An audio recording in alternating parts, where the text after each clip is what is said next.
Listen up, warriors! The Frozen Sea Showdown is here. 8 Francos, 2 sides. Ready your hooks. Well, the rules? Real simple. Hook 'em over, then bash 'em. Or hook 'em back and stash 'em. Remember, kills will make you stronger. More kills, bigger targets, so swing those hooks. More kills, better hook, so wipe off their looks. Crabs in the river, hook 'em. Reel 'em in for new skills. Stun. Magnet. Reflect. Chests in the cave, hook 'em. Reel 'em in for new skills. Team heal. Team super hook. Crazy ults. Total chaos. Triple hook. Recall hook. Trick hook. No equipment to buy. Auto upgrades for all. Take one down, get your hook back. Hook, kill, reset, repeat. Hook till you can't hook no more. Remember these words. Hook, kill, reset, repeat. Hook till you can't hook no more. Hooks ready? Let's go!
Listen up, warriors! The Frozen Sea Showdown is here.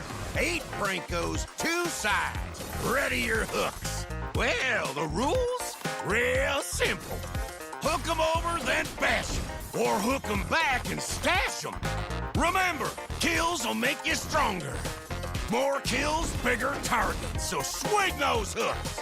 More kills, better hook, so wipe off their looks. Crabs in the river, hook 'em. Reel 'em in for new skills. Stun. Magnet. Reflect. Chests in the cave, hook 'em. Reel them in for new skills. Team heal. Team super hook.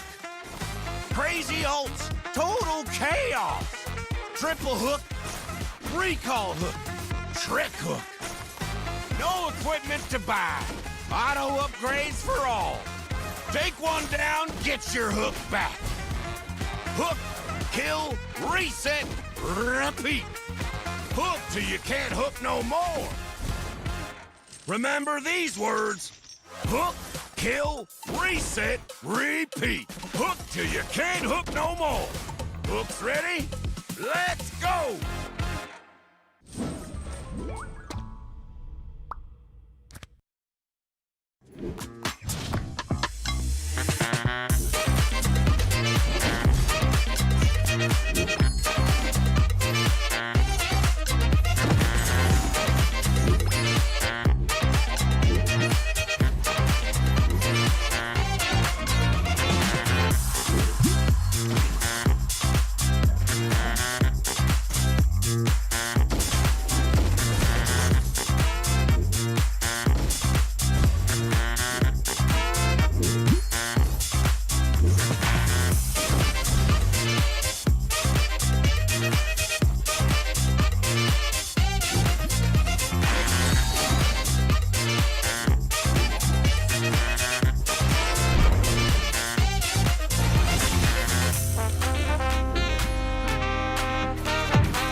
Listen up, warriors! The Frozen Sea Showdown is here.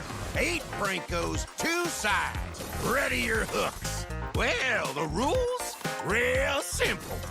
Hook 'em over, then bash 'em. Or hook 'em back and stash 'em.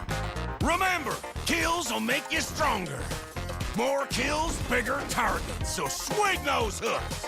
More kills, better hook, so wipe off their looks. Crabs in the river? Hook 'em. Reel them in for new skills. Stun. Magnet. Reflect. Chests in the cave? Hook 'em. Reel them in for new skills. Team heal. Team super hook. Crazy ults. Total chaos. Triple hook. Recall hook. Trick hook. No equipment to buy. Auto upgrades for all. Take one down, get your hook back. Hook, kill, reset, repeat. Hook till you can't hook no more. Remember these words. Hook, kill, reset, repeat. Hook till you can't hook no more. Hooks ready? Let's go!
Welcome back to MCT AMER South. It is day 7 of the Swiss stage and the pressure is building. Every match matters, every win brings teams closer to the top, and every loss makes that road ahead much tougher. We've already seen incredible plays, clutch moments, but today the competition tightens even further. Who steps up and takes control of the standings? Let's find out. The action starts after the introduction of our wonderful casters, Private Dancer and Enrique CB. How are you gentlemen feeling today about the match, and how are the matches been so far? I can start it off here, guys. It's a great time to come back here on to day 7 of the AMER South. I'm really excited here, and more excited that we have a little bit of a guest from the Portuguese table here to be casting alongside us with Enrique. Okay, thanks for having me here. Thanks, guys. It's a pleasure to meet you all. So, first time here, okay? I'm not Rico. I'm not English teachers, just remembering. And I have hair, okay? A lot. I can show you. Okay, I have a lot. So, okay. Then, just for starting, I hope that we have a good show for tonight and our day. I forget the numbers of you guys too. So for the night, me, okay, just wish you a good work. Remembering, I'm just an analyst from MPL Brazil, Latam, science for like more than 4 years, and I'm just here to bring the most bright and magical things about analysts. These things. Yeah, it's going to be an amazing cast here, especially being able to incorporate all the history that you know about all of these teams, all of these players as well. It's been a spectacular reach for me coming here from the north to learn about all of these teams, the picks that they have, and including with the different type of drafting styles that we've seen. And the same for me, because I'm doing the north right now, and I'm from south. Then I understand what you're feeling. Yes, it's gonna be pretty exciting matches. I'm really looking forward to today's matches. We basically have like the top teams go in the south going ahead against each other today, right? And we'll be having Influence and Dreammax too.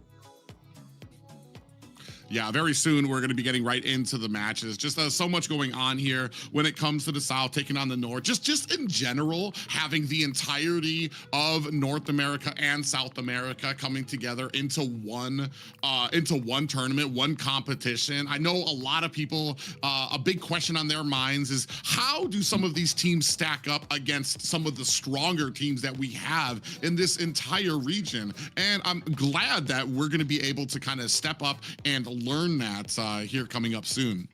All right, now before we jump into the action, let's take a quick look at how the Swiss stage works. Welcome to AMER 2026, the official league for Mobile Legends Bang Bang in the Americas. In this video, we'll walk you through the format of the competition. The league is divided into 2 regions, North America and South America. Each region features 8 teams, for a total of 16 teams competing in the ecosystem. The regions compete separately during the season before meeting in the Americas Finals. Each region begins with the Swiss stage. All 8 teams compete across multiple rounds. Teams are matched against opponents with the same win-loss record, ensuring balanced competition. Matches in this stage are played in a best-of-3 format. The playoffs are divided into 2 phases based on seeding. Lower-seeded teams begin in Phase 1, where matches are played in a single elimination format. Higher-seeded teams advance directly to Phase 2, which uses a double elimination bracket. Matches throughout the playoffs are played in a best-of-5 series. In Phase 2, teams that lose in the upper bracket move to the lower bracket for a final chance to continue. The playoffs culminate in the group's finals. The final match is played in a best-of-5 series to determine the group champion. The champions from North America and South America advance to the Americas Finals. Here, they compete to determine the best team in the Americas in a best-of-7. Everything leads here. AMER 2026 starts now. It's awesome to see that format. Teams face each other with similar records each round, meaning each match gets more competitive as each day goes on. Yeah, and that's been the amazing thing for me too, is kind of maybe at the beginning last week, you kind of had teams that were kind of skill levels differing from each other. But as the days go on, I feel like we're kind of narrowing down the skill levels to more even playing fields for all of these teams. But the biggest thing for me is the best of 5 and what we're going to probably see from some of these teams as well for that. Any thoughts on the best of 5, best of 3 going on? We're having the best of 5 finally today. We've been having the best of 3s, right? Yes, we have one BO3 and one BO5. Remembering the BO5 is the seed 1 they will fight against, so it's a moment for them just to have a vacation, because when you seed 1 or seed 8, you just have 1 week or 2 weeks just for having your study or doing your things. So it's cool. I don't like it so much because you make get cold. Just stop it, freezing all the time, just watching them play. But it's about player to player, so let's see. Well, we are going to take a look at the global bans, which has been a really fun thing so far. Super exciting to see this implemented here in the Swiss stage. We'll have the global ban in MCT Americas to bring more dynamism and special strategies. Under global ban rules, each hero can only be selected once by each team. After every match, the 5 heroes used are banned for the remainder of the series. The pick ban applies only to the team that used the hero. The opponent may pick it next game. In best-of-7 matches, the global ban resets for both teams if it reaches the final game. Expect new strategies, fresh picks, and much more.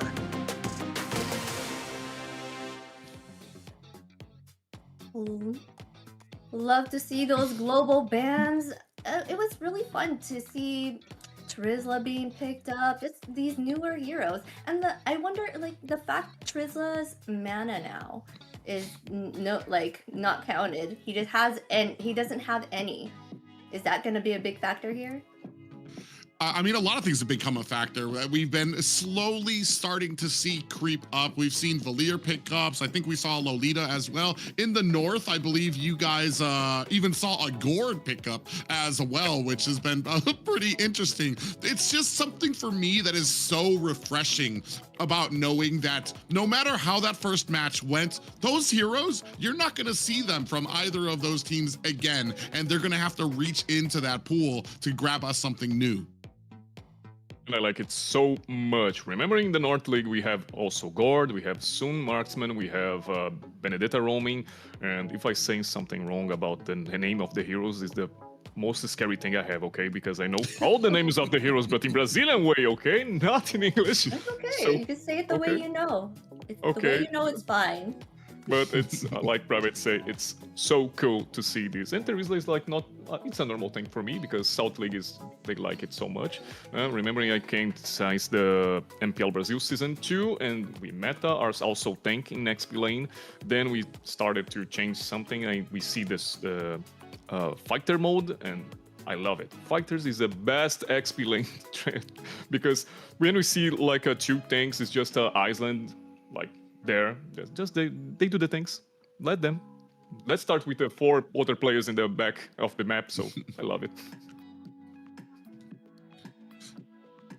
Well, we do want to let you guys know, make sure you're following us on all of our social platforms right here. MLBB Esports. We're on all those fun little logos right there. We've got Kick, Twitch, X, Instagram, Facebook, YouTube, TikTok. Whew, a mouthful. Yeah, if you guys have any questions about what's going on throughout the weeks, throughout the seasons that's going on with the AMER tournament, you miss anything, maybe you had a dentist visit, your family was dragging you to the grocery store, you can find out all the action that you missed and the upcoming action right there on those socials. Yeah, be a part of a community. Find that right there. And we can't forget our wonderful sponsor, runestone.gg. If you're trying to find data or up your game, runestone.gg is a place to go. They give you all that analytics and make sure you're top notch. So check them out. Light up your esports. Yeah, if you're trying to do something, especially when it comes to learning or growing in the game, why not go with an organization that has the same passion as you do for gaming? Runestone.gg. Right. Oh, we cannot.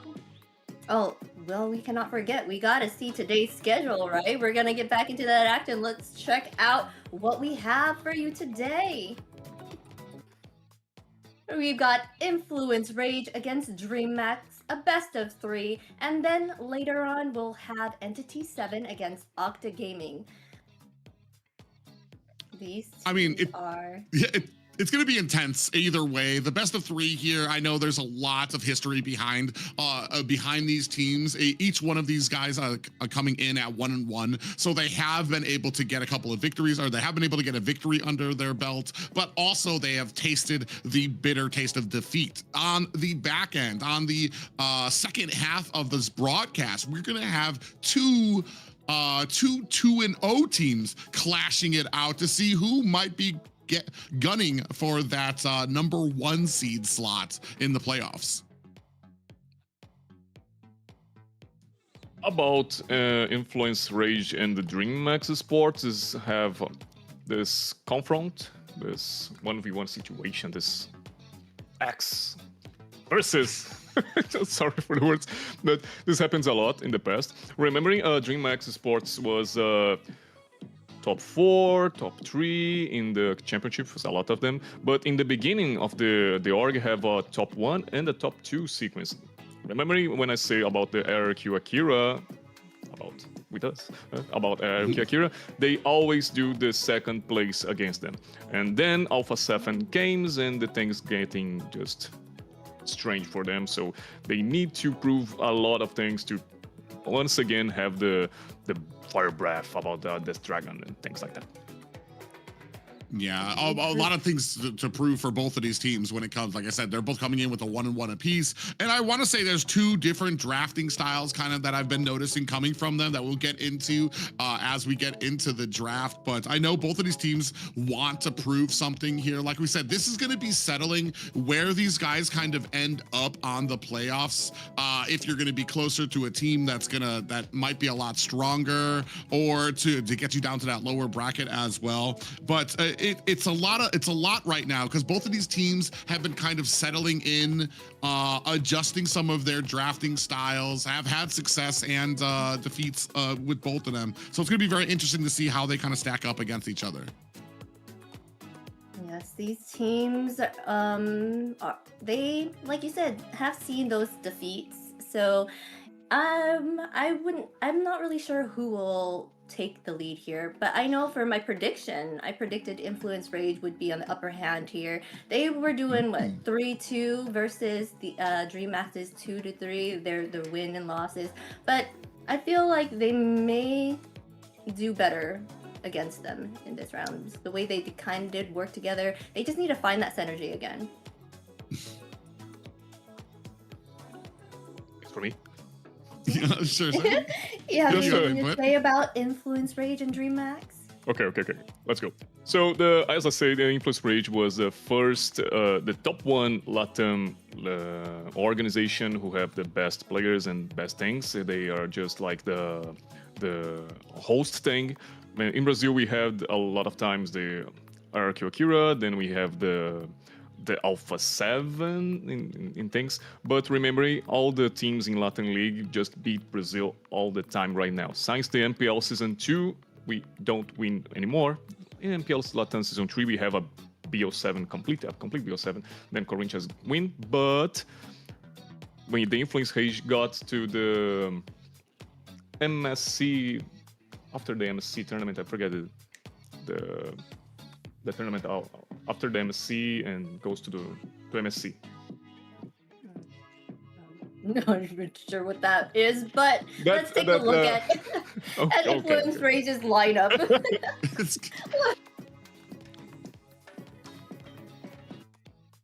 What do we have here for Influence Rage? We have Archiki, Rotum, Syndra K, Furry, and Steph. That's in Brazilian way.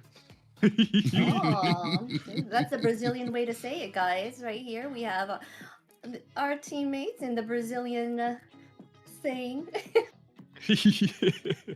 Remember, if I'm not- Syndra Go K is the best mid laner we have in Brazil. Okay, he is a lot of times just show what he came for, and since we meet him, he just protect his base like no one can do this. It's a lot of games we just like, damn, they lose. Then he brings that light with Farsa playing and destroy the game and just win sometimes. So I love it. Rotum was the best of the jungler in the Influence Rage 2, a lot of things. And Steph doing we have a grass called Steph in Brazil too. really. I will show you in the game. Let's quickly get into an interview with these guys. So you can you can see an interview video of what they're about. Let's check it out.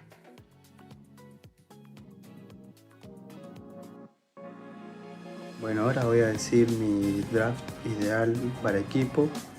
De Romer elijo a Paquito de Alpha 7. De Mid también elijo a Frost de Alpha 7. De experiencia elijo a Chino de 9Z. Después de oro también elijo a Gusta de 9Z. Los dos jugadores de 9Z, las dos sides de 9Z. Y de jungla pongo a Hidden Bush de Entity. Y ahí es un equipo bastante agresivo, bastante completo. No hace falta un show caller ni nada. Tenés todo lo que un equipo necesita: agresividad y más que nada macro game. Alright, and for our Dreammax lineup here, we got Kling on the HP, Jump Style on the jungle, mid lane Shy Kite, Quimera on the gold lane, and as our roamer, we have Blink. We have a fun fact in this is- Dreammax Esports. The first time the Dreammax in some past years, they have a female player, and it's good. It was La La Land, and I don't remember now if they win the first, I think second one, but now they bring it again and have Chai, so it's cool. Yeah, a big interesting thing for me is that this team has they've had some outstanding performance, especially Che Kites. Even in a lot of their losses, Che Kites, I want to say Chimera, have still been able to kind of maintain their cool-headedness. You can see that even when the team's like losing, like I want to say 24-12, these two players have always kind of had that level-headedness with them. So I'm going to be very excited to see what they do here. Yes, let's get a glimpse of what they have to say.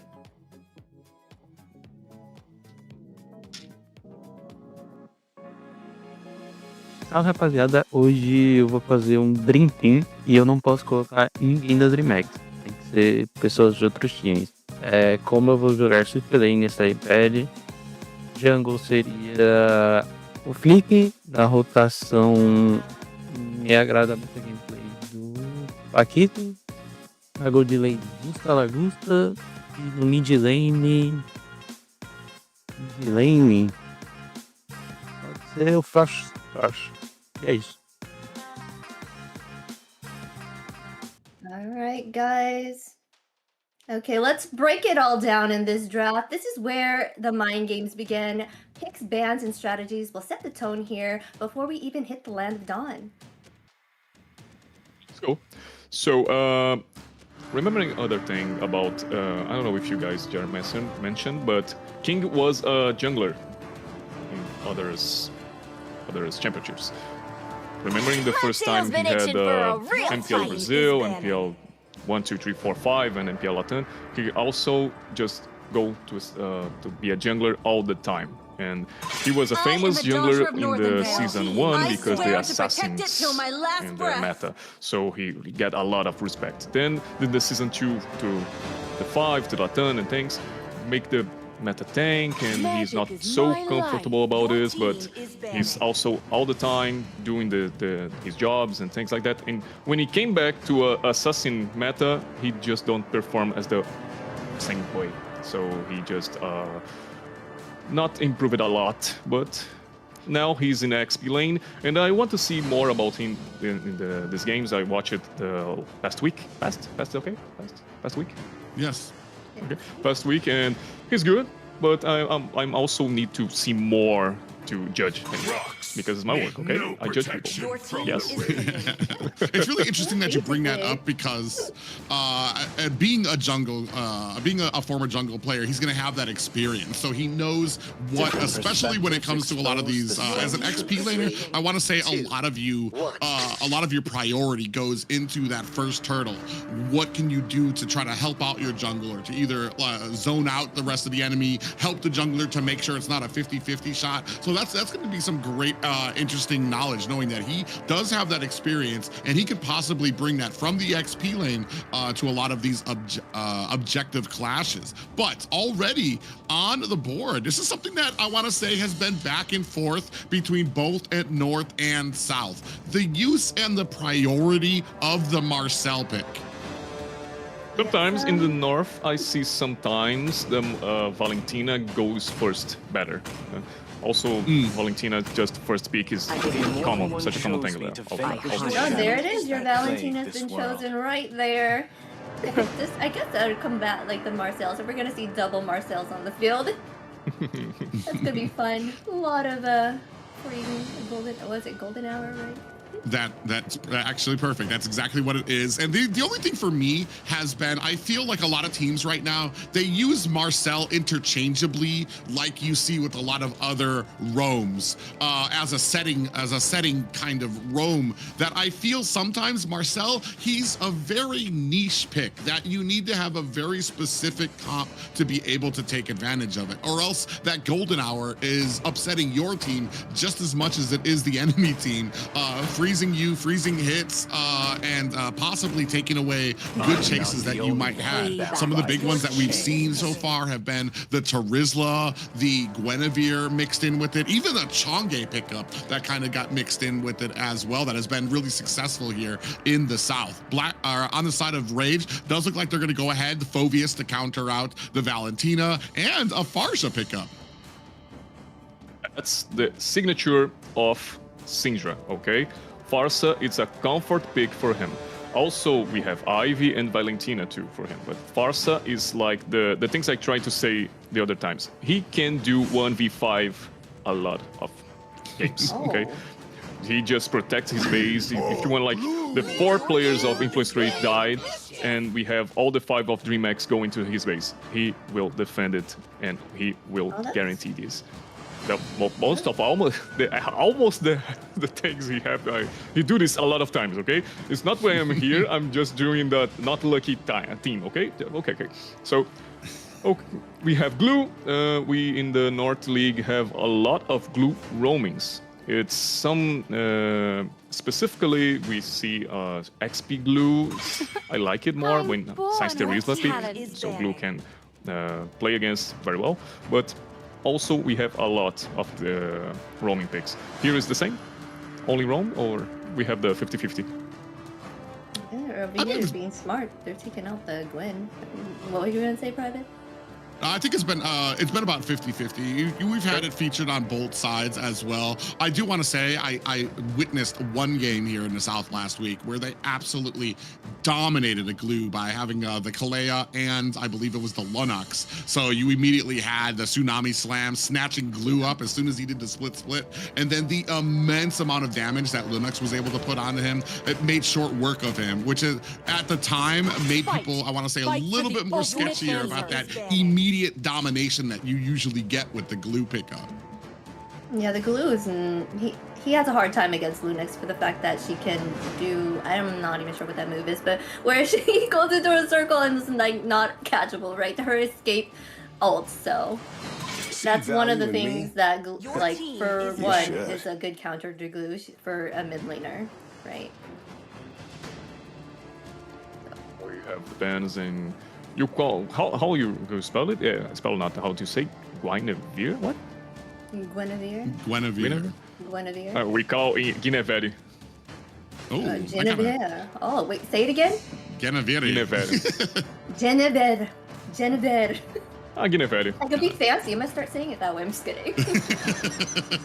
Hey, I kind of like the way he said a lot of the names coming out from Influence Rage too. I'm like, man, I need to scribble some of these down, rolling the R in there too as well. But as we move on to the second banning phase, I like that we're taking out the Hilda, taking out a lot of the early game pressure, maybe looking for a squishier assassin pickup on the side of Influence Rage. They still do have the Khalid to pick up though, which is just, I feel like as much, if not maybe more of a threat to a lot of these squishier junglers that Hilda also is a little bit of a threat to. Link have a lot of picks in roaming things. One of the most popular since the days was the Grok. He do a lot of things in the last championship with Grok. He's good at it, but Khalid is also something he picks the most in this championship, right? I see the games, but this heart so he like it. Steadfast. We forgot all about the Sora here. They just got a Sora. Oh, yeah, and that's going to mean, that's going to be depending on how well that Rage is going to be able to kind of zone out and kind of keep that distance from the Sora. This might mean a big detriment, especially for a pick like a Farja, who needs to stand still for that Feathered Airstrike to really be doing a bunch of damage. That might be a huge target for the Sora pickup here from Dreammax. We're going to see how that kind of shapes out as we're waiting for those last two pickups for Influence Rage. To see what they're gonna choose for sure. Sora is gonna be Experience and royalty in a dead they were really smart in picking that up. And oh, here we go. We have Granger and Leo. I was thinking about Granger because he married as well with Marcel. All the ultimate things and the skill shots, so he can do this animation different about them, the two of them. So the Leon Mord, we have a more systematic thing. He's a good soldier. He making front with the Polvius is good. Can I say in my English the name of heroes? Because I'm the slayer of oh yes, sometimes I just like Leon Mord is so good. Polvius is a really nice fighter. They have this early game front and for level 4 he's so strong, but don't have the tank, the officially tank. It's something they can just be not so good at the middle of the ending game. So Blue have this situation, and I like it. Obsidia. Yeah. Yeah, for me, I agree with you too, especially you've got a Marcel on your team. He's not exactly the tank's tank when it comes to having a front line, but hopefully that's kind of in line with having that golden hour from him that you can use to possibly freeze the line, have a bunch of feathered airstrikes, have a bunch of Rhapsodies coming down from the Granger as well to really pour on the damage when that ultimate ends. But we're gonna go ahead and get right into it as you see the lineups here. I think it was me, right? That was me? No? Go ahead. Maybe? You can please say my name just for Oh yeah, we're good. Well, we're Okay. about to get right into this, ladies and gentlemen. It's going to be Influence Rage in their first match, taking on a Dreammax. How do you like these drafts here, Henrique? Let's go, let's see how it works. Let's get into Rumble, boys, and I like it a lot to see the Rage doing the laning phase heroes to get depression, and we know that Valentina has the strongest momentum because of level changing, the fast passive, and the lifesteal, so it's good for her to just being aggressive. Syndra have the most ranged hero to receive in this 1v1 situation, but also we have a Steffi who's not the best 2v2 in the lane because Blue is also so strong. But wait. Yeah, Blink actually takes a lot of damage there. It's going to have to escape. I want to say Influence Rage was being a little bit wiser about their rotations. You saw a big three there, Steph Hooten, and I believe that was Syndrak rotating together to make sure that they cleared out together and that they didn't kind of get caught out there. You see Blink trying to get that information back to his team about where the jungler is on Influence Rage's side. That duel is so strong because we have Syndra with also have a CC, and Marcel with Steph have a more CC, and then there's just like a chain CC to all this, and Hotum to just call it Barbiel. It's right, Barbiel for you guys? Or not? That's exactly what it is. That's the name of his horse, Barbiel, to come in and rain damage onto them. Because I forget, sometimes we have the tradition and they just change names, so I don't know if the real Barbiel is staying for YouTube, but okay, that's it. First turtle, boys, let's go! Yeah, they're going to go ahead and start, and there is the Phantom Steed coming in, but it doesn't stop Jumpstyle from being able to capture up the first turtle. I Am You, Phantom Steed comes out as well from Dreammax. Down goes Hooten. Arctic takes down Blink. That's going to be 1-for-1 for both teams as both of them looking to disengage, but that's going to be a first and free turtle for the side of Dreammax. It's good for Dreammax because it's a one kill, just a kill in the jungler, the enemy jungler, and then the turtle. So they started like the 300 to 500 in the gold front of the Influence Rage. It's not so much, but it's also a good start. Yeah, a good start, but for me, I'm kind of the big question for me. Steffi's he's very close to getting level 4, and I definitely want to see if Influence Rage can really start utilizing this golden hour. We've seen so many teams. I think we've had 2 teams here that have been successful with it here in the South. I think we've yet to see it utilized successfully in the North, and it's one of these things that is really, especially with him being a new player, especially with him being a priority. Speaking of why. K-Kite able to use the feathered airstrike IMU to find another kill for Dreammax. Okay, so you're talking about the golden hours, so you can tell me, you miss Changi, right? You missed the Changi, okay. But there's a lot of damage potential here, whether you have the feathered airstrike or the Rhapsody coming from Fury. Ooh, a big engagement here.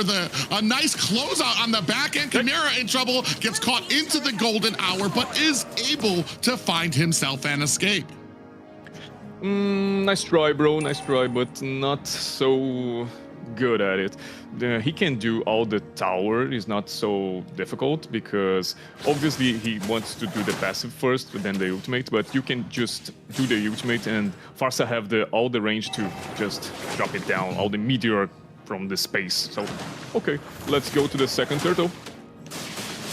Yeah, they're going to go ahead and start, and as you can see, jump style coming in there. It's good positioning here for the side of Dreammax. On the back end, you see some damage coming out there. Feathered airstrike raining down from the bush there by Chaykite. I feel like Chaykite's utilizing this feathered airstrike better than Syndrak is right now. As you can see here, down goes jump style. So they do lose a person in taking this second turtle.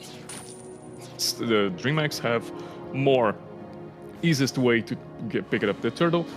2 kills more. Also in the Arctic. Arctic is suffering a lot. Remember, he's one of the frontliners in this game. He is a soldier. Remember, he just got a new buff in this patch. Also have the more items in the life items turn more shield from his passive. So it's good, but not for this game, I think, because Blink is so boring to play against just because it's blue. Yeah, just a lot of damage that comes out there. We do have a nice golden hour there to freeze up Blink. He's still going to be able to capture him. He's going to go ahead and use that split, but he's got that ultimate landing on top of Stephanie. Fury doesn't even care. He unloaded a Rhapsody onto his teammate with the glue on top of his head, but they were able to find the kill onto Blink. Okay, that's new. That's something different we see here, but okay, it's a kill, And remember, if Furry gets a kill, it's better for the influence rage, just for the things he do. Chimera just take the first tower of the game. That's, sorry, for the second for the Dreammax Esports. That's good. And remember, the Chimera is a late game carry. It's a good marksman for all these three items, I guess. But Fury enters in the game more early than her. So we see a lot of timings when 5 minutes happens. Fury can have a timing with his friends and do the teams just for roll into the victory. Yeah, right now I feel like Fury's a good source right now for Influence Rage to kind of be building on. They want to get him farmed up, make sure that he's gonna be able to do the damage that he needs. The only problem here for me on the side of Influence Rage is the kind of synergy that he's having. Syndrak really hasn't been able to get a good amount of suppressive fire during a lot of these engagements, and it feels like Dreammax, their positioning is it's very good when it comes to a lot of these objectives, especially when it comes to using the IMU. They're able to use their own feathered airstrike in here to really kind of hold off Influence Rage. As we're starting up on the third turtle of the game, see a bit of pressure coming in through the mid lane. They actually reset it. It looks like Dreammax actually wants this fight. They're going to go in onto Arctic, who's having a bit of trouble here, using that demonic slam, and he's going to get taken out there. Jump style finds the kill there. Feathered airstrike from Syndrak to try to help out is not enough. You can see Fury and Steffi waiting at that bush, that pixel bush, looking for a little bit of an engagement here. In comes King, and there is the value you get from a sword. Those shifting skies coming in, down goes Fury as the rest of Dreammax push into enemy lines and now into the mid tower.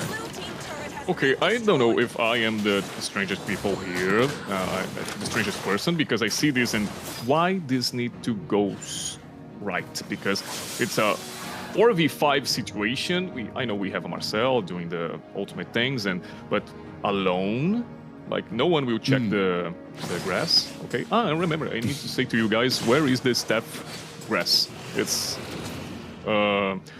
It's close to the king right now. But more I call it the pixel bush right there that you get right next to the opening for the turtle pit or the lord pit right there. As we're talking about that, Steph in here is going to come against 5 members here. Arctic and Syndrak on the backside. We do have a golden hour out there. Is that going to be enough? They still get the lord, and Blink takes a few shots from a feathered airstrike as well. Barbiel's out for Uten, looking for a kill. Blink is on the run, trying to come in with that ultimate, but Fury able to finish the job. In comes the Sora pickup there. King mounting up some damage, able to take down Fury again. Arctic down for the count as well. That is 4 down for Influence Rage. That's my boy, that's King. Never in my life I said King is not a good explainer, okay? I just say I want to see him more, okay? But he's also doing the right thing. King also played sometimes in the jungler with Sora in the beginning of his launch, so it's normal for him to do these things. But it was more happier to do this with the spell, so he used the flicker. Okay.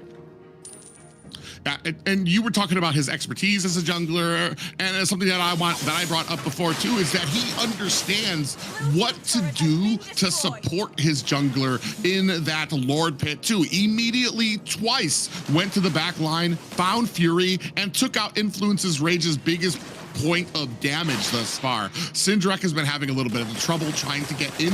I feel like he's just not been close enough with a lot of those feathered airstrikes, just because Dreammax has been doing such a great job of having a lot of the points at these objectives covered. Houghton in trouble, gets taken out by Chimera. Now Steffi coming in. Golden Hour is able to catch Blink, but I mean, that's a tanky boy you're going for. Jump style comes in. They do adjust the Golden Hour, but it's not enough. And still, Dreammax continues this offense at the gates of Influence Rage.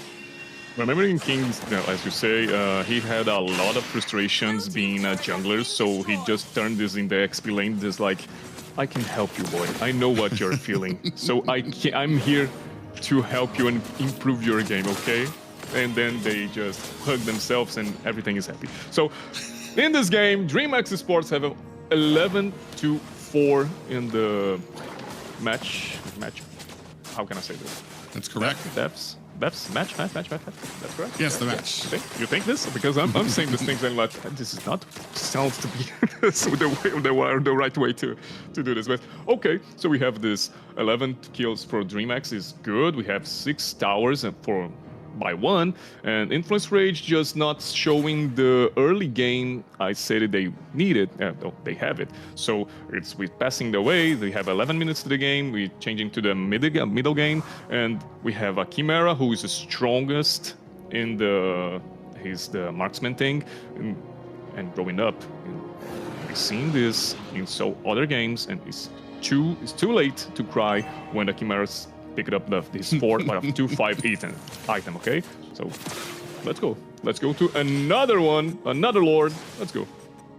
Yeah, you bring up a great point that it's going to be, as we move later and later into this game, it just becomes more and more in favor of Dreammax, especially with some of these late game picks. Jump Style still able to get the Lord, even with the Golden Hour coming in there. Influence Rage now on the back foot. They do have the Feathered Airstrike raining down damage, but Dreammax, very wisely, they don't look for the engagement. They don't favor these in the jungle type of fights just right now. They got the Lord, they back up immediately, and what a wise play by them. I felt the Influence Rage don't having a good communication. They seem just like Steffi all the time, doing the start, but we don't have the follow from the Influence Rage. I know it's obviously Arctic can, being Povius, just walk to the objective because he's slowly. Okay, like, I understand he have a weapon more heavier than him. Okay, but we don't see all the team. The team does. Oh my God, cool. Arctic.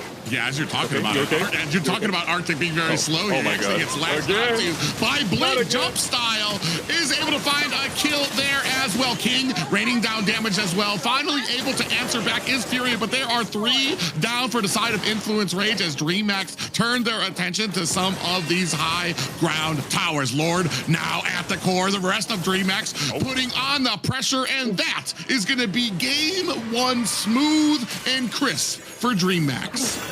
Victory!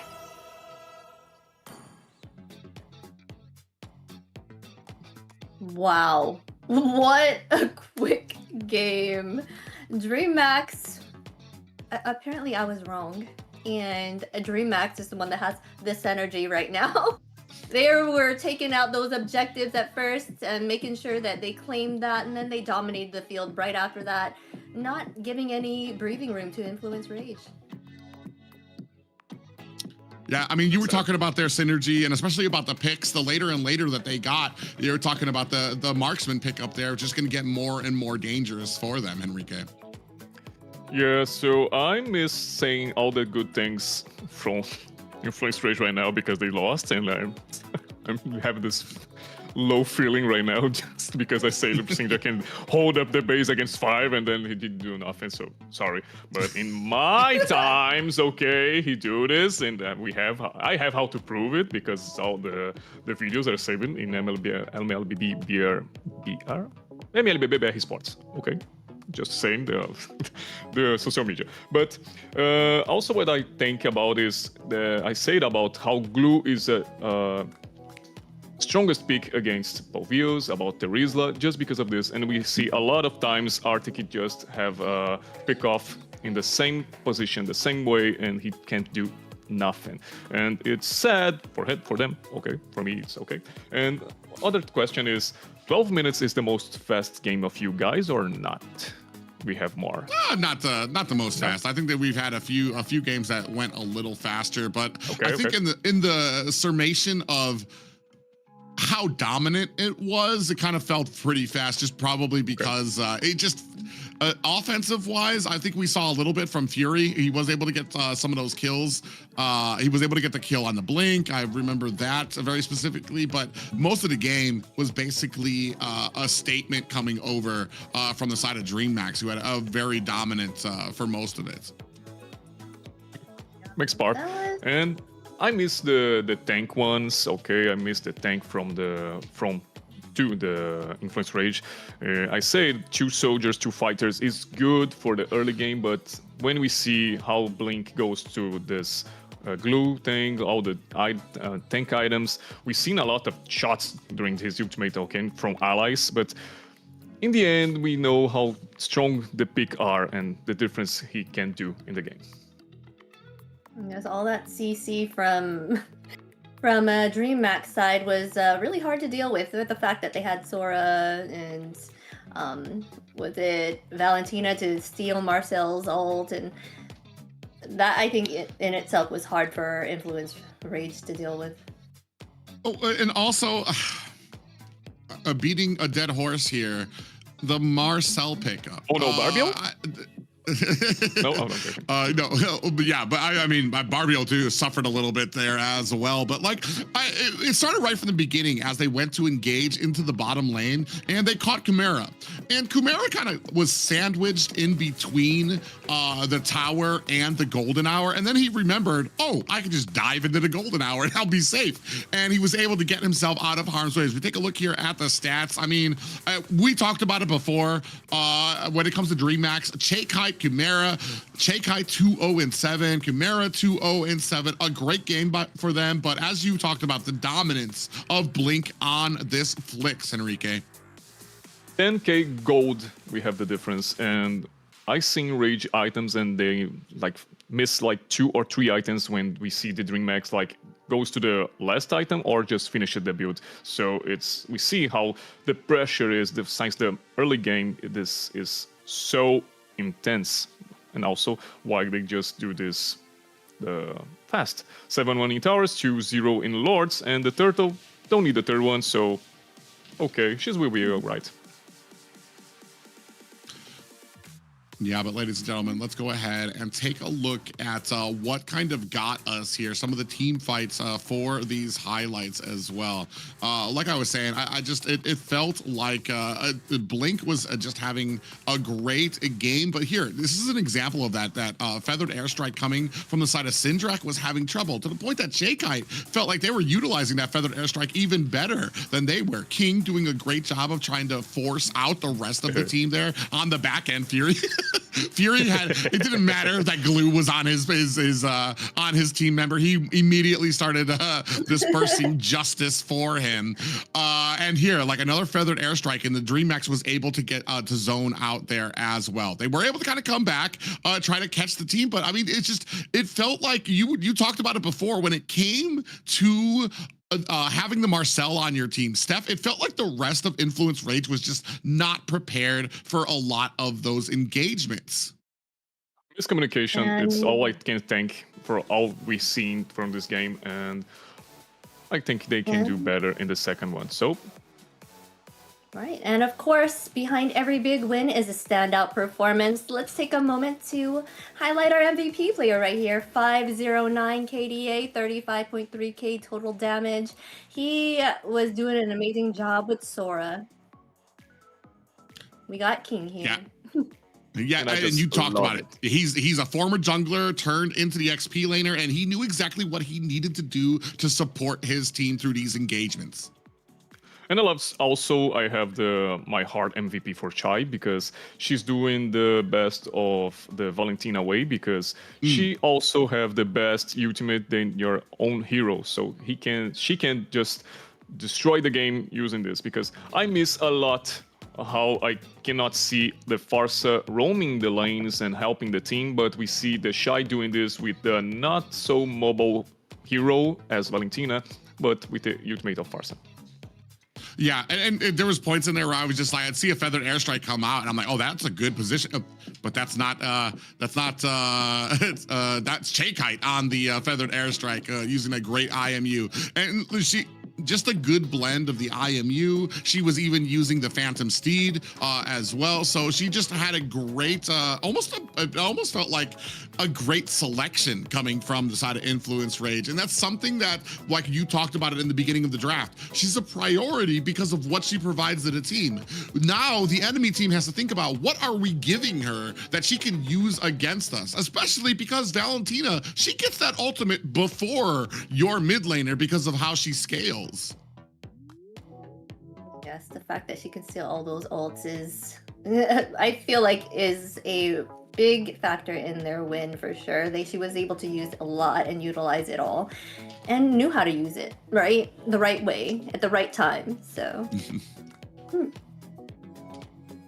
So remembering also we are in the global ban, so we will not have more from Dreammax, this Valentina, or this Sora. And remembering Sora and Valentina in the same team is the strongest. Remember, one counters, the Valentina counters the Sora because of this ultimate. He do some things like items about bruiser things and just still doing better. But when we see this in the same team, there's like an Exodia, there's like a good choices for the composition, and we're seeing why. You know what? You brought up a really good point, is that they used the Valentina and the Sora already. So now I feel like Influence Rage, they're pretty free to pick up. They don't have to ban either of those. They're pretty free to pick up a Sora without having to worry that there's a counter out there that you could get that Valentina out there at some point, which is very interesting and maybe part of their plan. I will say from the notes, Influence Rage have been a little easier going when it comes to the different types of picks that they're more comfortable with going with. I've seen them go with the Joy, Esmeralda, Novaria. They use the Terizla to counter out a Fredrin. I feel like they have a better time when it comes to like reaching outside the box, but sometimes it just doesn't pay off. And for instance, with this Marcel pickup, the Farja, which I know is probably, as you said, a comfort pick for Syndrak. He does very well on it, but currently in the meta, there's so much mobility. There's so much ability for enemy teams to offset somebody who's just gonna stand still. And we were seeing that. Even people who weren't standing still. We saw when it came to Fury on the Granger, they were still able to close the distance to be able to get to that backline, to be able to shut down all of that damage, Xena. Who would you fellas think would have been a better pick than Farsa for that team, for that composition that they had? I know, like, being chosen right now, like, Zentian's a big one. Of course, Zushin was banned at the time. What other Lilias? Would you think Lilia's done any difference? 2, 1. Against Valentina? Yeah. Oh, right? I mean, it's not the ultimate game changer about doing the Lilia things, but we have the Golden Hour for Marcel, we have what more? We have a transformation because we seen a different scale with about ultimate of Valentina's as a Povius, so it's not the physical damage because she was a mid laner, so she needs to doing magic things and shines. But okay, we have it. Yeah, it's hard. He brings up a great point too, because it wasn't just the Farja, it was the Farja with the composition that wasn't able to protect her.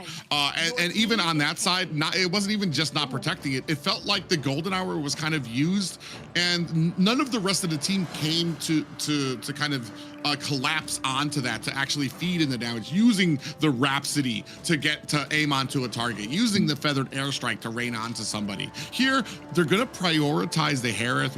They know that the side of Dreammax, they can't pick up the Sora. You're not gonna have the Valentina as an option here. I believe you still have Zeshion out on the floor right now as well. So we're gonna see where they go. And they can't use the Suyu as well either. So maybe matching up that gold lane or prioritizing that mid. Yeah, they're gonna match up and go ahead, pick out Granger for their side.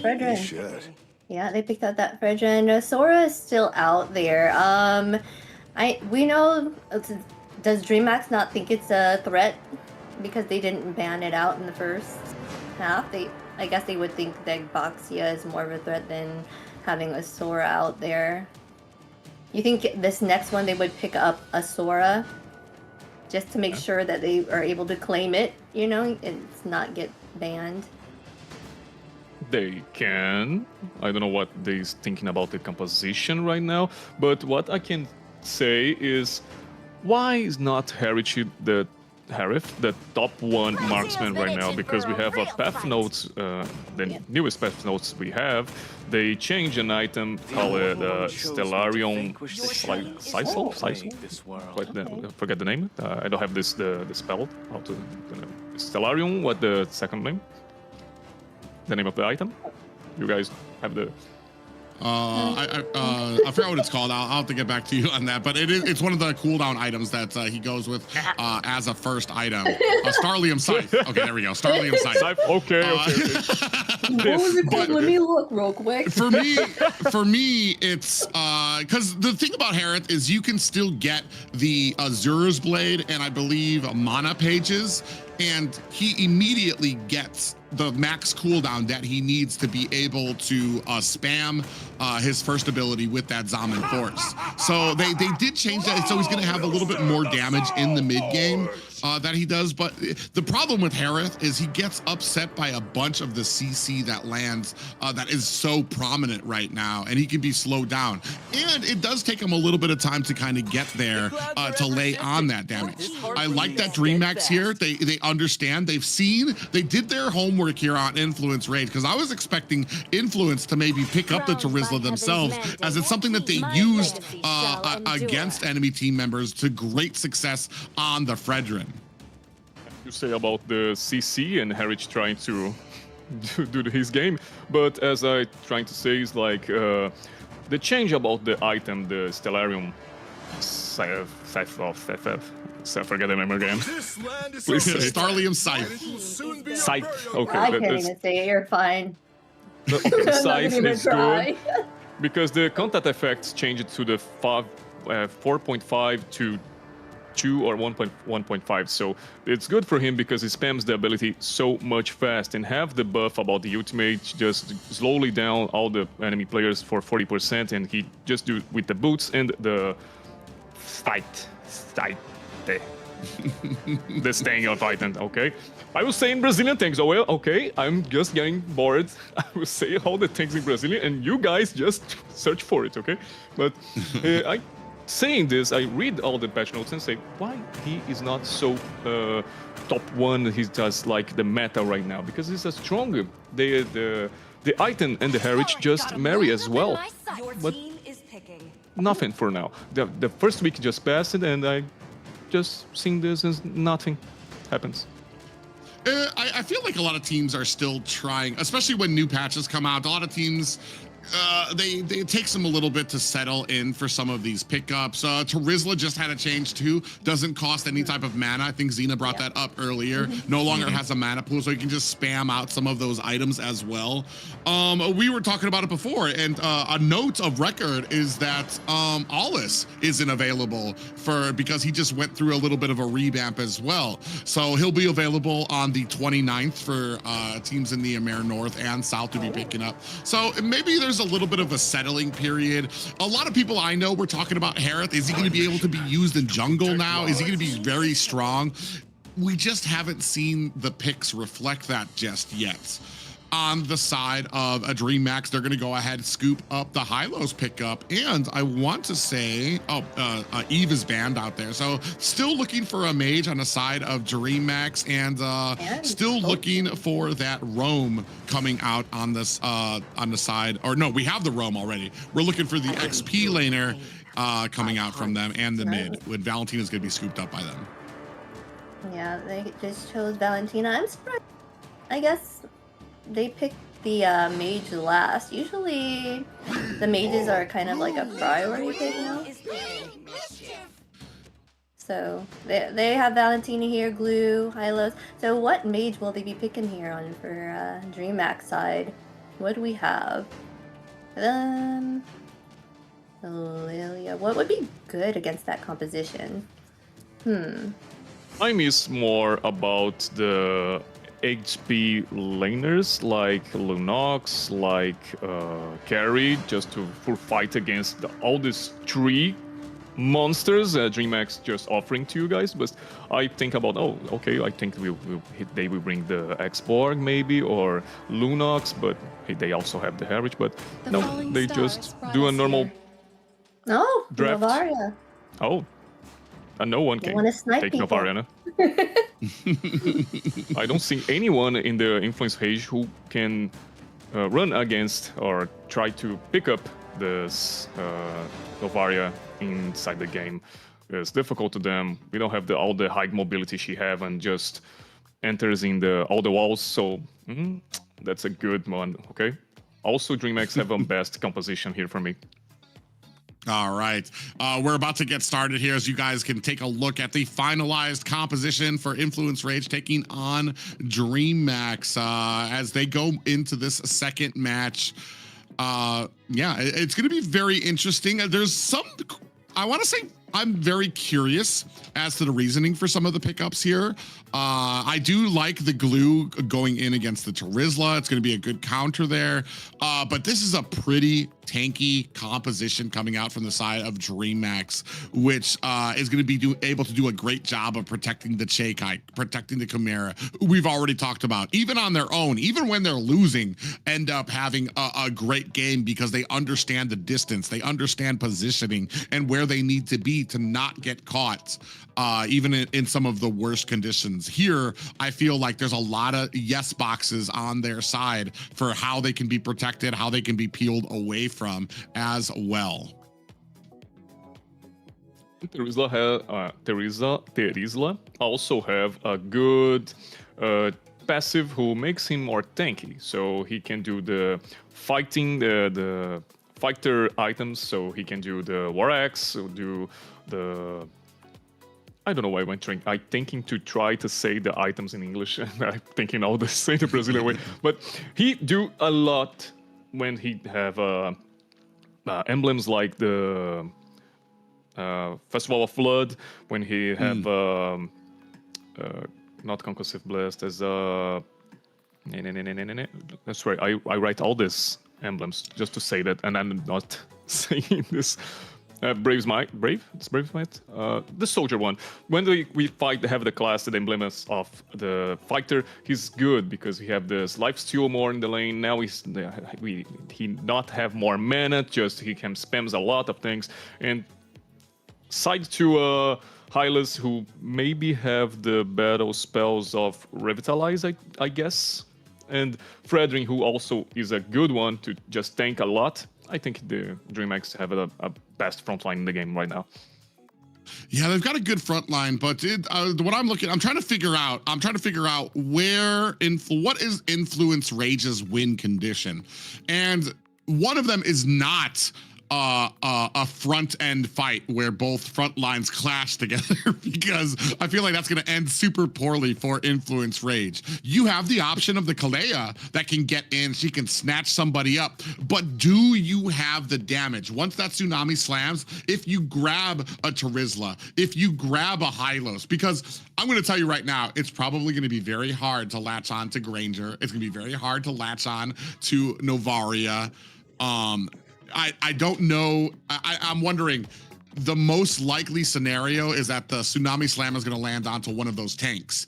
Do we have the damage? And at what point does Influence Rage have the damage to be able to like, all right, we can get any target and we'll be able to burst them down?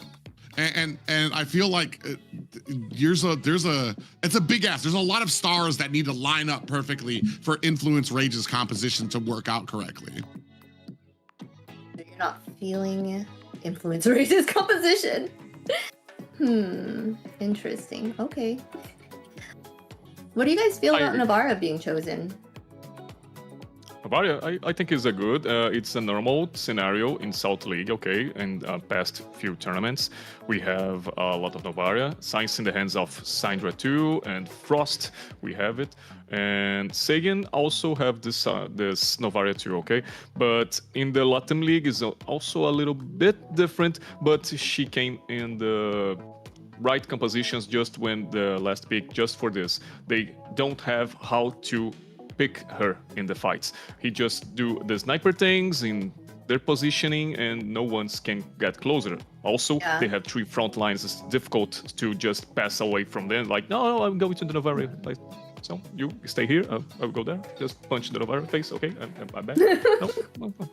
But like, I don't mind the Navaria pickup because you use the Astral Echo and then the enemy team becomes an even bigger target for Terizla to latch on with his ultimates.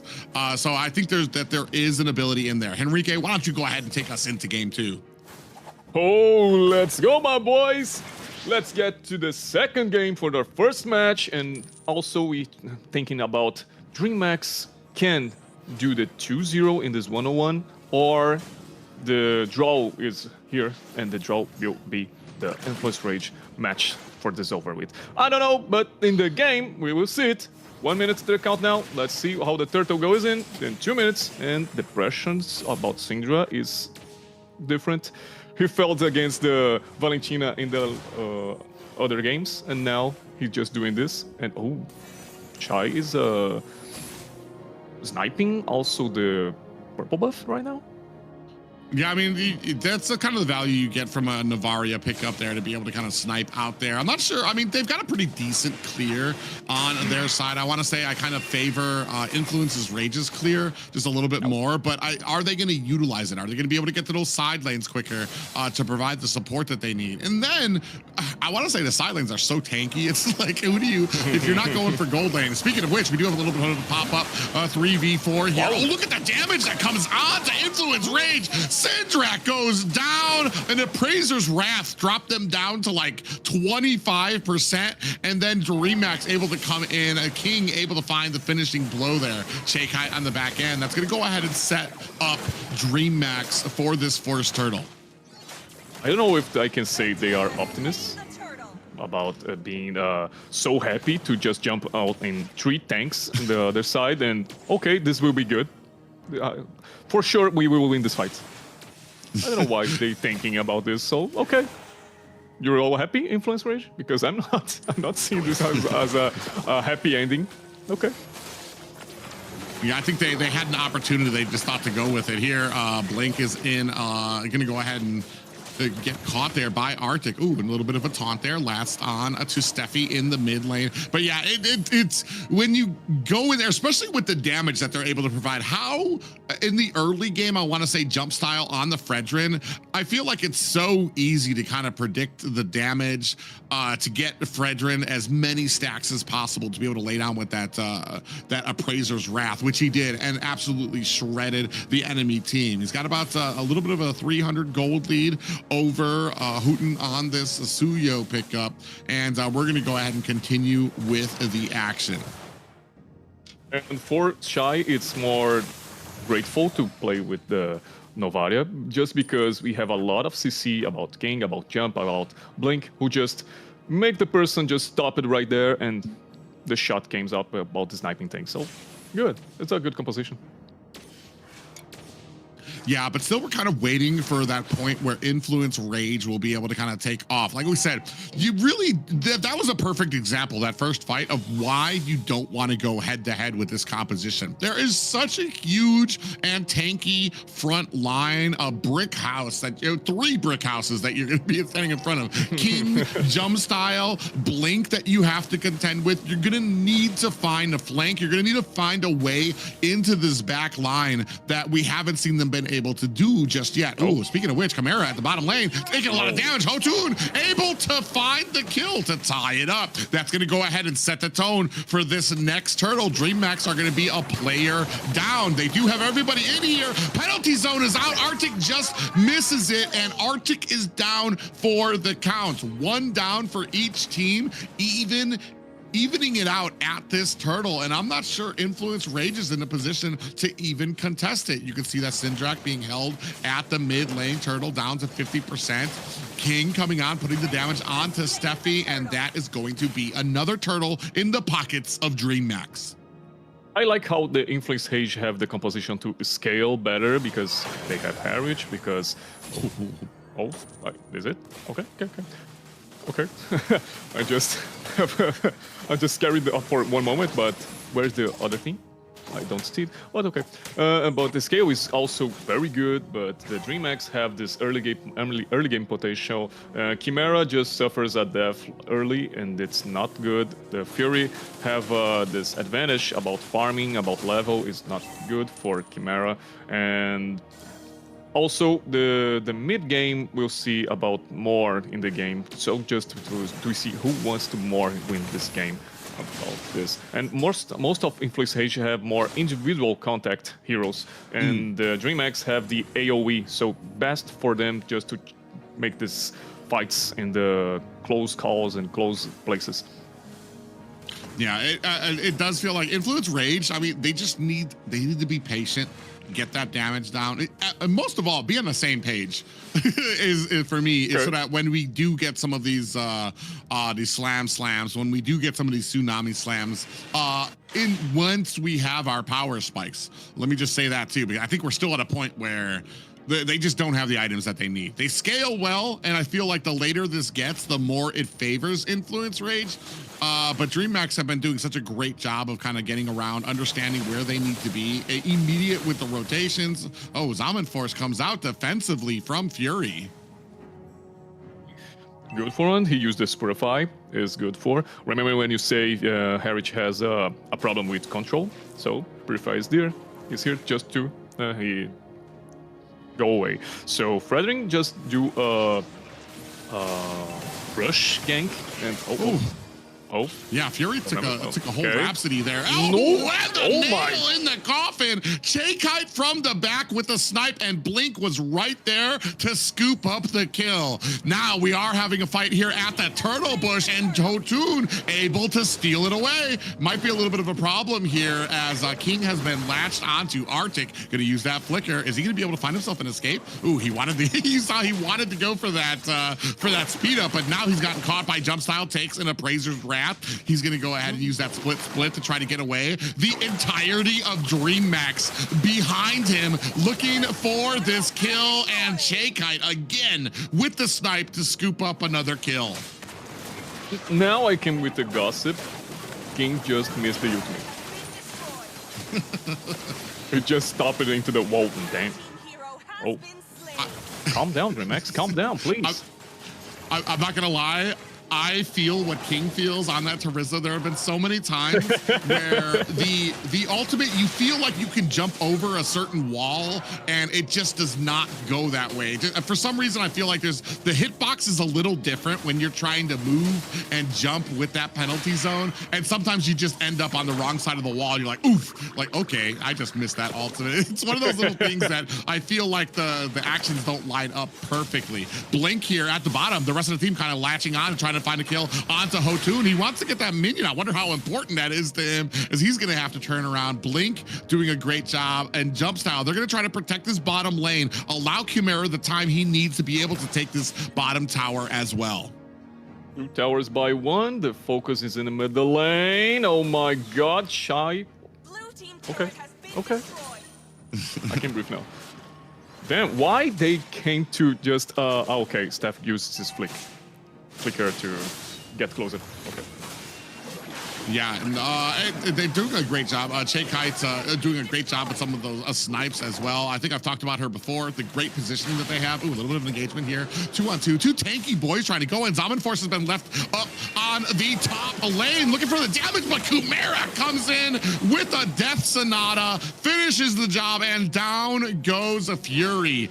And this is what we talked about. The CC that he takes and how squishy he is why Harith has just not yet made his impact into the top of the meta just yet. We do return the favor a little bit here as well. Down goes a Blink, and it looks like they're still, ooh, Syndrek takes a little bit of a hit there, going down to 50%. A little bit of a fight here. Oh, goes in with a penalty zone. We do have or not a penalty zone, a big pop-up lands there with the Tsunami Slam. Penalty zone coming in from King. Laying down the damage, is able to find the kill onto Steph as Arctic executes the split to try to get away.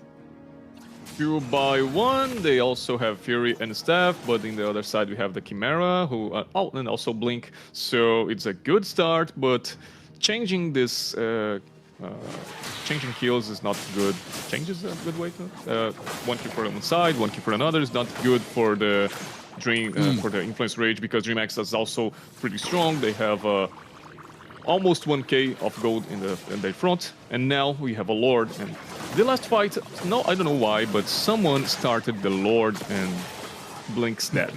About the this Lord just jumping into the fight. I don't know why they do this, but we know why. The CSI moment about how Blink dies.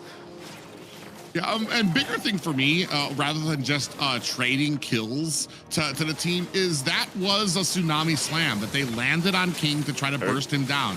King immediately ulted with the penalty zone and was able to turn it around on Steffi. Now down to 10%, looking to steal this away. Jump style, able to find the Lord. Appraiser's Rat slams down on the back end, trying to chase. Kumera is down. Hotun able to reply in kind. Penalty zone lands onto Blink. Is that going to be enough for him to be able to get away? Now bursting him down. Fury able to find the kill as well. 2 down for Dreammax, and now able to put that pressure on to mount an attack at mid lane. Jump style takes a little too long in mid lane, wants to protect that tower, and Influence Rage punish him for it. You were talking about them getting their power spikes and turning these things around, and it looks like that time is now. The moment is good for them because Hotun just seen opportunity to go to the back line, just seeing all the tanks are spared. So in the moment, he just found Chimera and he just got 1-0. He just burst Chimera. So absolutely got dusted there.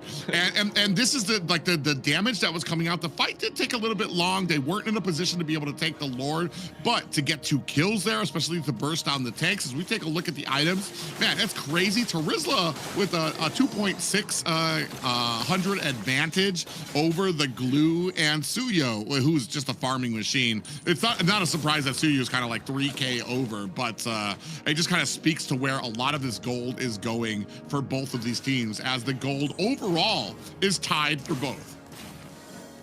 We see in the difference between the junglers, and we see a tanky jungler. He's also will search for gain gold for his team and have the moment about being a father. And also we have the assassin mode in the other side, who is more like, I need to get my money, to get my items, and do what I need to do. Just like we seen Hotu just doing the Chimera thing. Oh god. He's dead. Yeah, right now, sitting, I'm not going to say the score. You guys can't make me say it. We're going to go ahead and keep it at that. As we're going ahead, trying to put some pressure onto the mid lane here.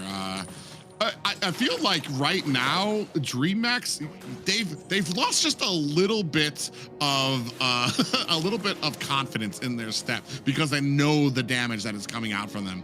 I feel like we definitely have to wait for some of these snipes to land for Chekai, which is a great. They've got a great amount of suppressive fire that can come out from Dreammax. You've got Chimera, he can launch off that Death Sonata. You've got Chekai, who can launch out those Astral Orbs as well. So I feel like we we just need to line up. Are we gonna be able to catch somebody and then be able to engage quickly? You need to be able to take down some of these heavy hitters, especially as the damage, as we move in later and later, a lot of these items are starting to come up, a huge amount of damage, a little bit of slowdown lands on the Blink, who might be in a little bit of trouble. Dreammax coming up from the top end, do rescue their teammate, and an Astral Orb goes just wide onto Influence Rage.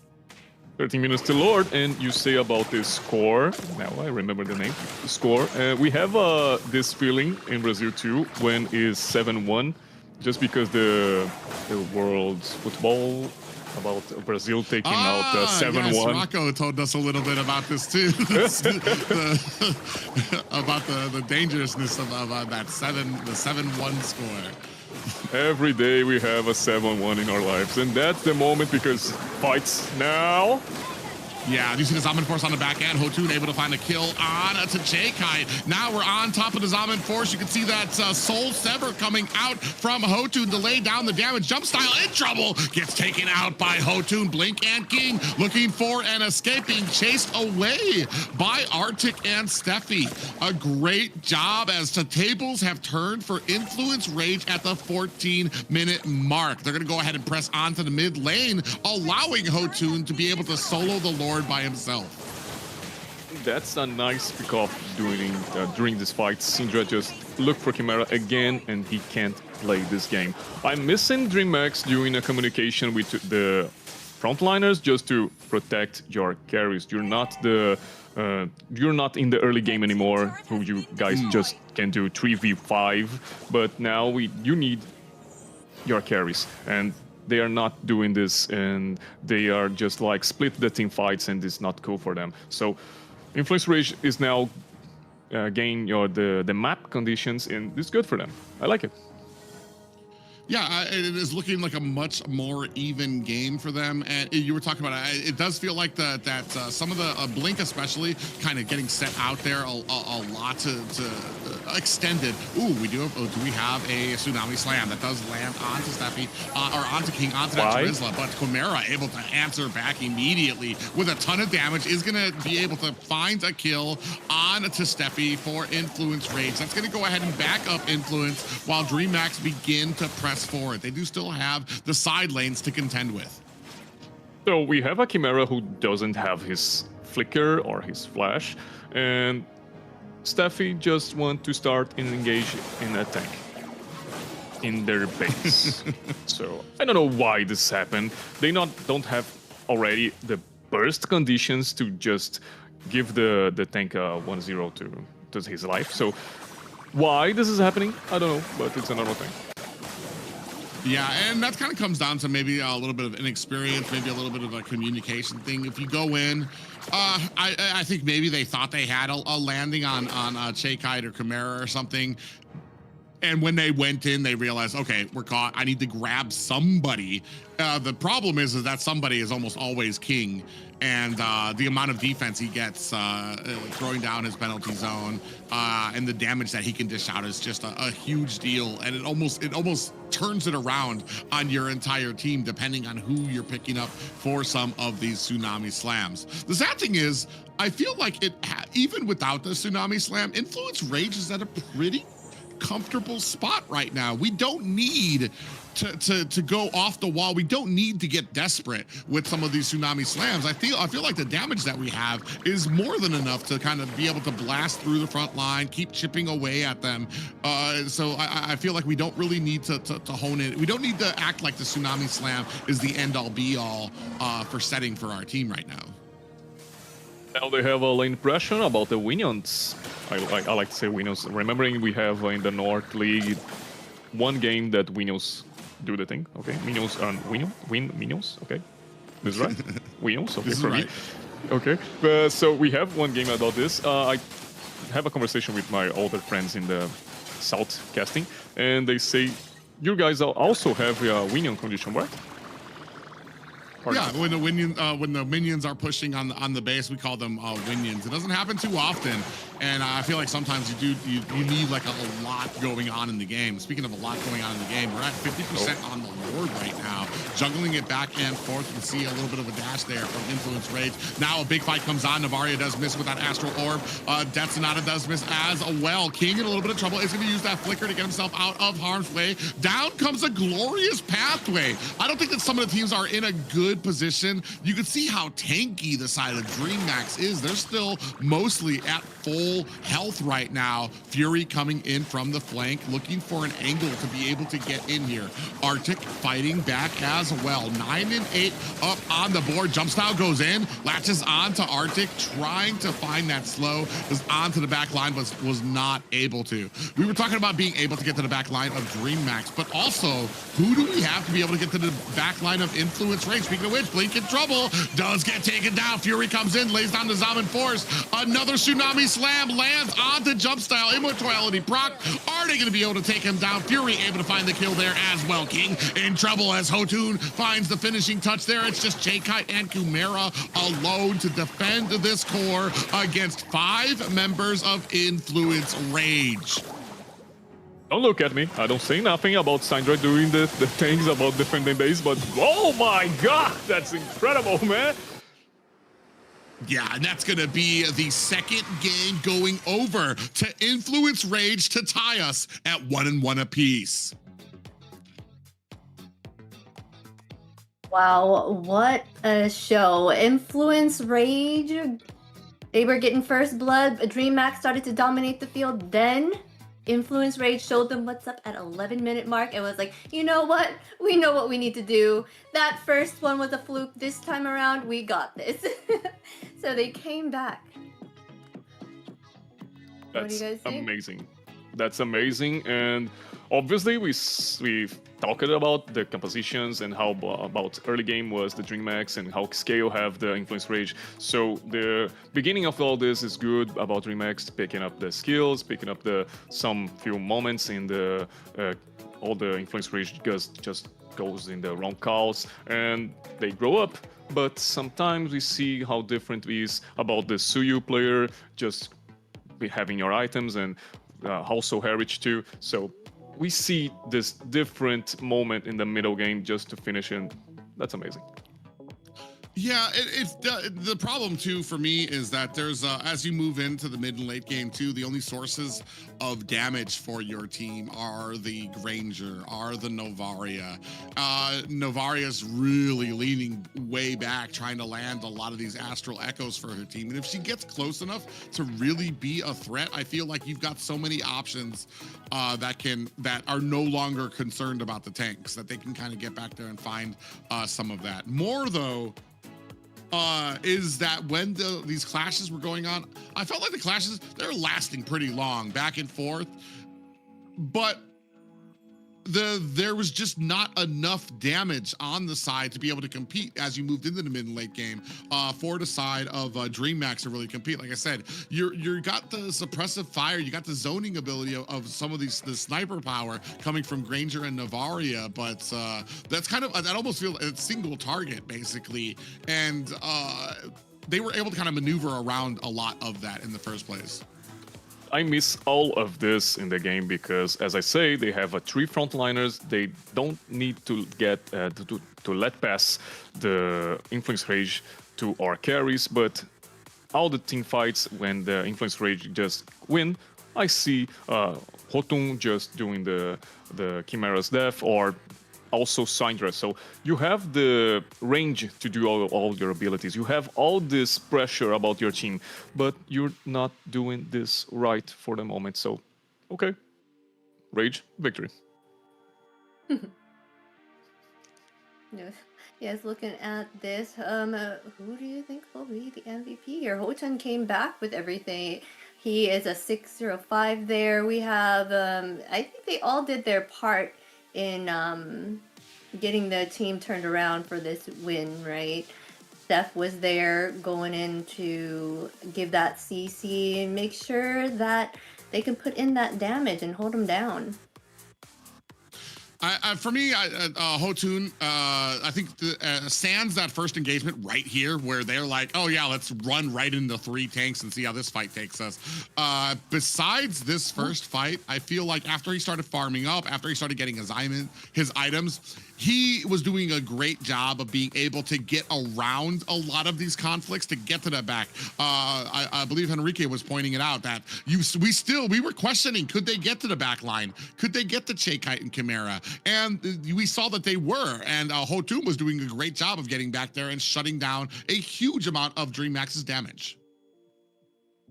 That's sad about the composition, because we always, as we say, we do a lot of talking about the compositions on all the things you can do or not do in the game, but they just throw it away. And why am I doing this? I need to pass in the human resources right now just to get out of my work, because I'm saying all these things and nothing is happening. So I'm going to get sad again. But okay. Let's see about this 101 situation now. We have the match point from Influence Rage and Dreammax, and I need to see who will be the winner today. All right, and time to give our credit where credit is due. Our MVP player stepped up in a big way and delivered when their team needed it most. Of course, it was Hotun. Is that how you say it? Hotun. Yes, this Ryu with 605 KDA, 60.9k total damage, 810 golds per minute. He dominated that and brought that back for his team. Yeah, especially when it's a Suyo pickup. You have to really shut him down in the early game for him to not have an avenue to be good in the late game. You see there, 810 gold per minute. Suyo can farm so quickly, get the items that he needs to get to really be so strong. Here you can see how much damage he was dishing out there as well. Not just that, but like we said, the decision making, getting to the back line, being able to shut down the damage of a Dreammax was a huge plus, and Hotun was doing a great job of it. Didn't suffer a single death. Just what a good man playing with TCU. And as I say in the beginning of the transmission, he is one of the best players in Latin. So he's showing this to us right now. All right. Yeah, and yeah, we're going to be going to a full series here. No sweeps on this side. So definitely a very even game. I'm not gonna lie. First game, I was a little worried for Influence Rage. I was like, me too. It's a rough start, but that shows the experience of them, you know, to be able to take a loss like that and be like, all right, guys, just brush it off. We'll be fine. We just gotta, and not just take a loss, but take a loss and then have a composition that featured not the best early game. So not only do you have a loss, but you're starting the next game kind of on your back foot, where you're going against a super tanky composition where they're asking you, be patient, get to the mid game, just wait till we get our items, and then be able to take the reins of that and form that into a victory. So hats off to Influence Rage. Yes, I'd say that first game was kind of nerves that probably got to them, right? So they were able to show us what they have this time around and brought that back. About saying this game, I really want to say also that Hotun playing as the Suyu have the snowball condition. So he get the first kill, then the second one, he's trolling like he's doing the jungler things and also robbing the jungler of this enemy. And this is good for him because, as I say, when you are a tanky jungler, you like to play with your team, to do the things with your team, to go play the gold with them. So you go to the turtle, you go to lords and things like that. And assassin just search for the right moment to start the game. And this is what he do. And he do this so good. Yeah, I think you made a comment about Hotun on certain heroes that you kind of, was it Hotun or somebody else that you were talking about how some of the junglers, they play the assassin ones and they comes into the tank meta. I'm not gonna lie, I'm not a huge fan of the tank meta just because I like flashy plays.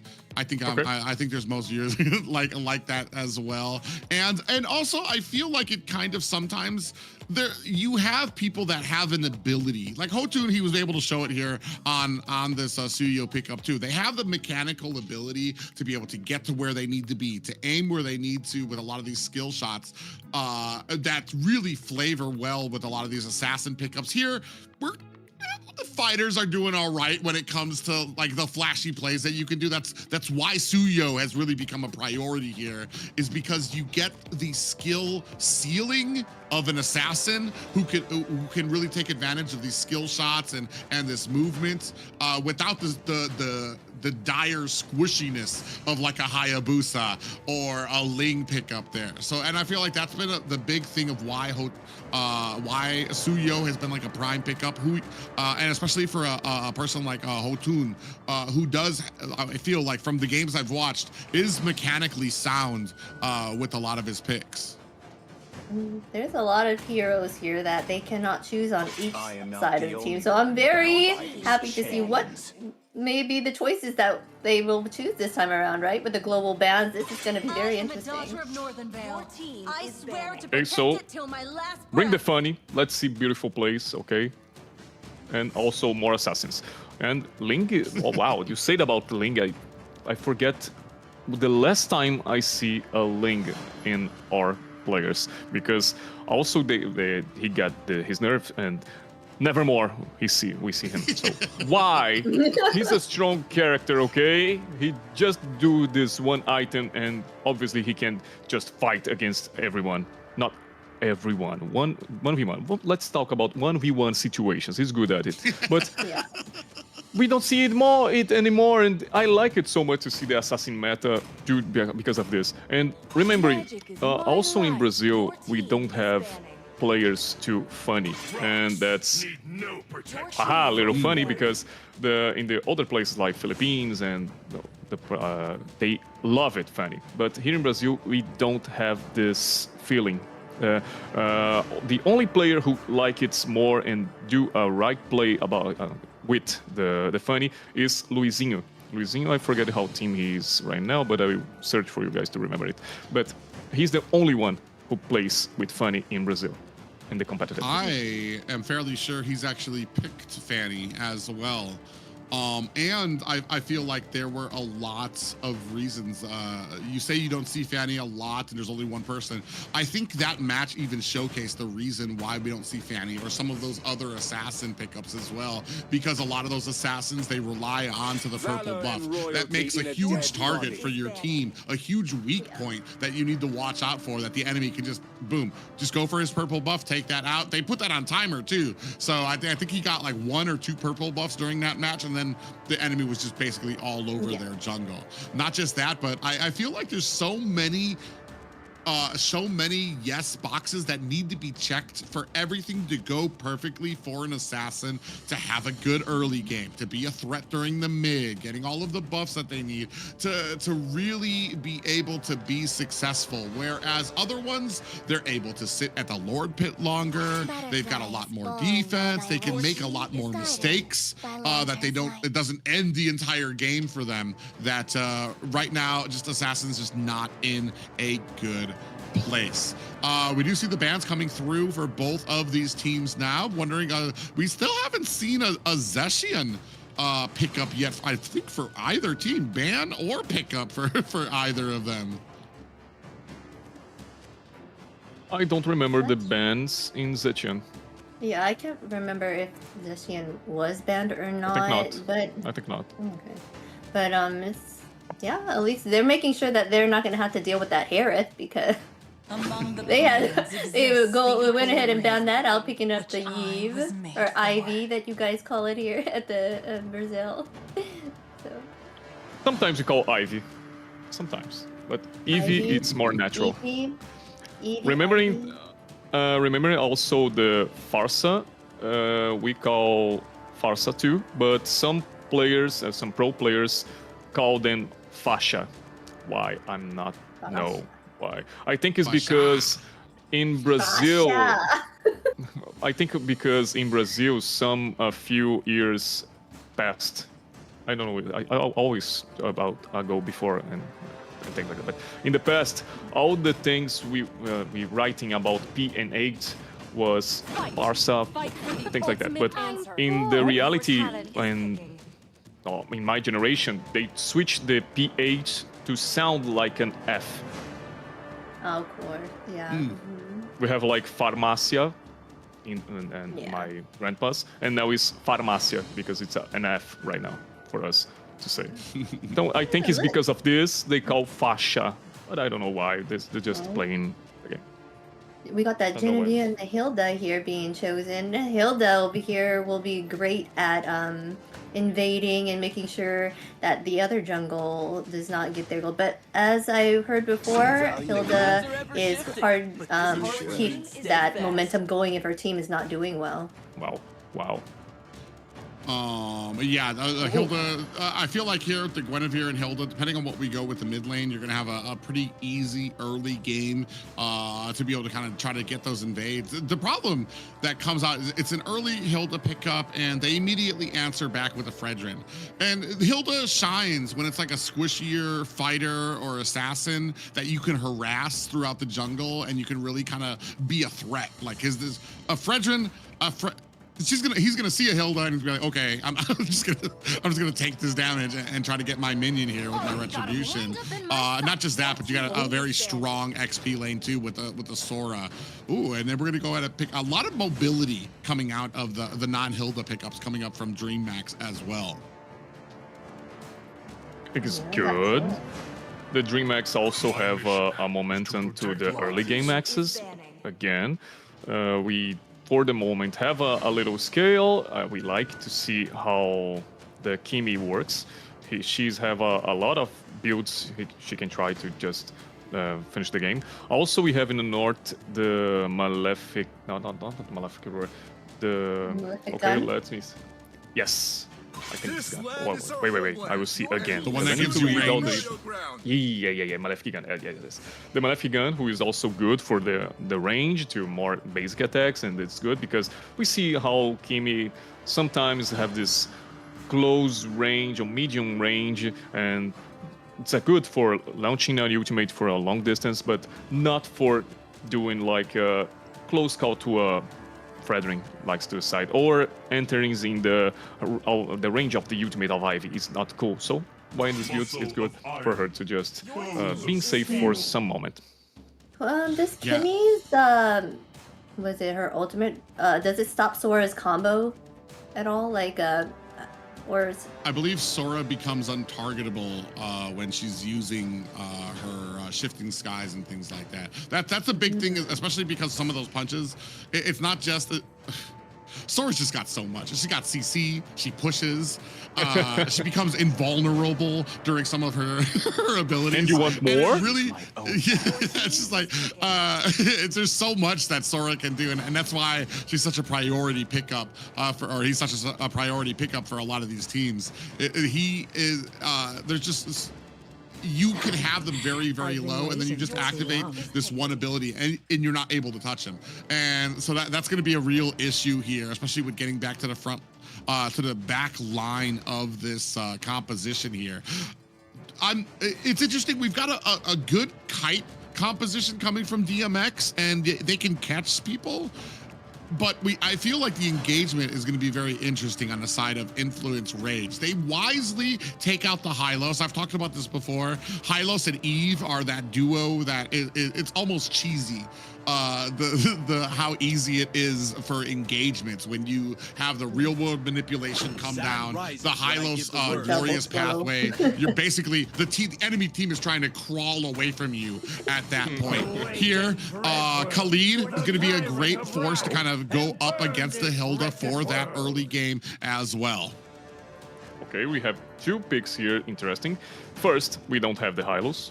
Sad, but also we have a good ultimate to just do the early game more fighting early game. And we have Fury, who have a signature hero for him. He likes a lot being with this Moskov. So let's see if he's not... if I will say these good things for him and he do the right things in the game, because I'm sad because I say a lot of good things about Syndra and he just not perform. So I will stay quiet. Okay, again, I will stay quiet. I'm good. I don't know. For me, I will I'm survive. feeling like this draft on ooh, that's a good one. Very elusive. The draft on Influence Rage side seems more likely to win, in my opinion, but I'm not sure. I know they have the shred carry. She like shreds tanky people. They have 3 frontliners here. They want a combo, right? They want that. We have a composition. Don't look like we have a combo, but if we think about some ultimates, we can have a beautiful combo. I think this about Dreammax. But in also Influence Rage, we don't have the disengage, but we have forms to not take that combo because, as you say, Sora just being invulnerable. We have Furry who have some dashes. We Steph in the ultimate don't take some CC. So I think who starts first will win the fight. Yeah, it'll be very interesting as we move to game 3. I agree too. You've got a lot of, as we call it, wombo combo potential on the side of Dreammax. But ladies and gentlemen, we're going to jump right into this game point for both of these teams. Influence Rage and Dreammax fighting for their slot in the playoffs as we move into the early game here. As I was saying before, I agree with you. There's a lot of different things that meld well together on Dreammax, whether it's catching a stun and then another stun and then another stun, which has a great fluidity to it. On the side of Influence Rage, we've got a lot of setting potential, a lot of things that can catch the enemy off guard, whether it's the real world manipulation, the raging sandstorm that can come out from Steph as well. Oh, Fredrin and actually Hultoon tried to come in there to try to steal away that Litho Wanderer, but there was 4 members of Dreammax there trying to protect that out. And remembering, Dreammax have other composition things like split. Also, I'm being sad because I'm not seeing this real split in other games having here in the Mobile Legends. So they have the potential. They have a condition a little about 1-3-1, missing a tank about controlling, but they have this opportunity. And as you say, the chain CC is good for... We having the jump about Guinevere, we have the ultimate about King, we have the Chai with the second ability and the ultimate. So this all together in one player, obviously he need to die. He don't need. It's obviously he will. If he survives, is the other thing. We call it a remake match because it's not right. Yeah, interesting. As we go in here, King going to go ahead and scoop that up. I'm actually very curious. I've never seen a Benedetta against the Sora. I don't know actually who wins that lane out there. A great job by Dreammax to go ahead and put the force up at the top right before this turtle comes out. It's going to give them prime position. Ooh, Steph gets caught with a pop-up there into the Violet Requiem. Is going to get taken down. We do have the RWM coming out for the side of Syndrek, but he gets taken down immediately. Blink on the back end gets taken down as well. 2 for 2 for both of these teams, but it does look like Influence Rage on a good position for this turtle. King fighting for it. J-Cat coming from the back end, trying to keep that distance up. Oh, gets caught in the turtle pit. Uses that dash to doesn't get away, repositions in the turtle pit, which allows Influence Rage to immediately latch on to Chaikai. So, as we know about these compositions, is like you get the first start, you take out the resources to just have the kill, you kill the roaming, but you forget the Influence Rage also have ultimates to use. So when Syndra just use the ultimates, it's over. And we see the Moscow Fury tries to use the spear, but also don't connect. Sad, but it's life. So King have your first item. It's a strong item. It's assassin item. The 7 Cs. Okay, 7 Cs. So they have more about the pick-off sense in the Dreammax right now. Yeah, it's really interesting that both XP laners sitting at 2 kills apiece here, so they're actually very strong. It's very interesting to see the Benedetta. I think I brought this up before too. I don't know how they go against each other. Usually, when it comes to going up against a Sora, the only way to really counter it is to try to be as much of a nuisance as Sora is to the enemy team, so that you can kind of like offset the type of plays that they can make here. Right now, sitting at 3 and 2 apiece, Blink getting that information, giving it to their team. As we go on, though, I think Xena brought it up before too. Once you start getting on your back foot on this Hilda, once you start getting on your back foot, you start getting behind, sometimes it can be very hard for a Hilda to become useful for the team. She doesn't really shine in group scenarios. You want her to tank, you want her to harass. And unfortunately for this composition, as I'm talking about that, she gets ganged up by 3 members. In comes King, putting out the damage on that Benedetta, is able to find an escape, but it does not reply. Blink is down, another kill for Influence Rage. That's good. Nice pick off they do. Influence Rage have this mobility to just make the strongest composition. Also, they don't have the arctic to do all this, but calling about CC, about Fury using the wall to the spear, and Hotung that's provoking. Oh, flash? No, that's just ultimate. Okay, and they will pick up this tower. Yeah. It's a 4v2. Oh, they're looking for an engagement here. A nice little, beautiful SOD there by Fury, but they are going to be able to take down Steph. It might be a communication issue. Ooh, on the back end, Sandrak in a little bit of trouble there, getting taken down by King. Oh. Fury trying to answer back, is able to find the kill. But I feel like there was a little bit of a miscommunication there, because Steffi stayed under the tower while Fury used the SOD to reposition, got in back of this, and he's like, all right, deuces, I'm out. And Steph was just like, oh, wait a minute, we're not trying to defend this, and then got taken down. But fortunately for Influence Rage, they were able to answer back. I'm feeling this since the first game. Influence Rage don't have the communication, because I know it's a tower. You were more tanky when you're behind your tower, so you can have some fights. Obviously, you can take the control.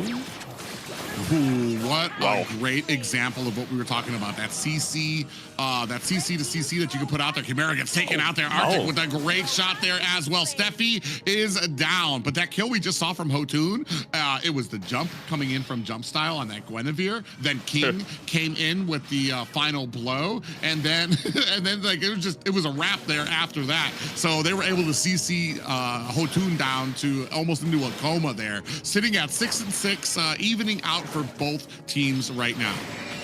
And I think the Influence Rage and also the Dreammax are so crazy to not use Purify about all these compositions, because it's just like this. One shot, about 1 CC, it's over. You can do nothing. And remembering,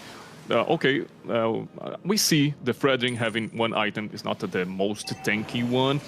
He just used a good item just for don't take a lot of CC, but we see he just taking all the CC anyway. So the damage is different. So for this game, we need to see other things. We need to see the Influence Rage showing what they came for. So it's now or never.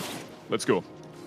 Yeah, and actually King takes a little bit of damage on the back end. Chaikai, I saw, picked up the Sky Piercer again. It's been one of those common items that you do see on a Kimmy early game. Ooh, a big jump does catch on a Hotoon. The rest of the team is right there to kind of collapse on there. Real Wood manipulation, slams down onto the ground, catches jump style. And on the back end, Steffi able to take down Chimera. 2 down for the side of Dreammax. And it looks like that turtle even went over to Influence Rage as well.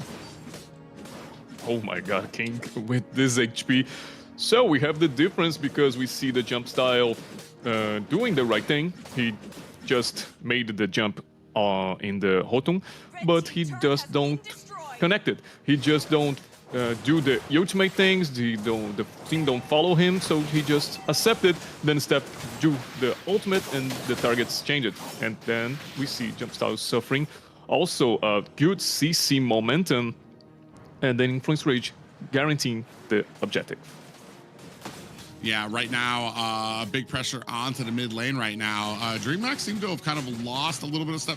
This kind of comes down to like just being able, your team, I feel like team synergy is going to be the biggest thing for this game as well. Influence Rage have showed some slippage there as well. Dreammax, their composition absolutely needs to have communication. You need to be able to understand who's going first, who's going to be able to get the CC on there. We talked about jump style. You said he went in, got the jump, and I think I even had the Violet Requiem, but then decided against it as the entirety of Influence Rage collapsed around him immediately. Maybe the target too, unless you're trying to upset the retribution coming from Hotun, and that I don't think they were at a position yet to really be doing that.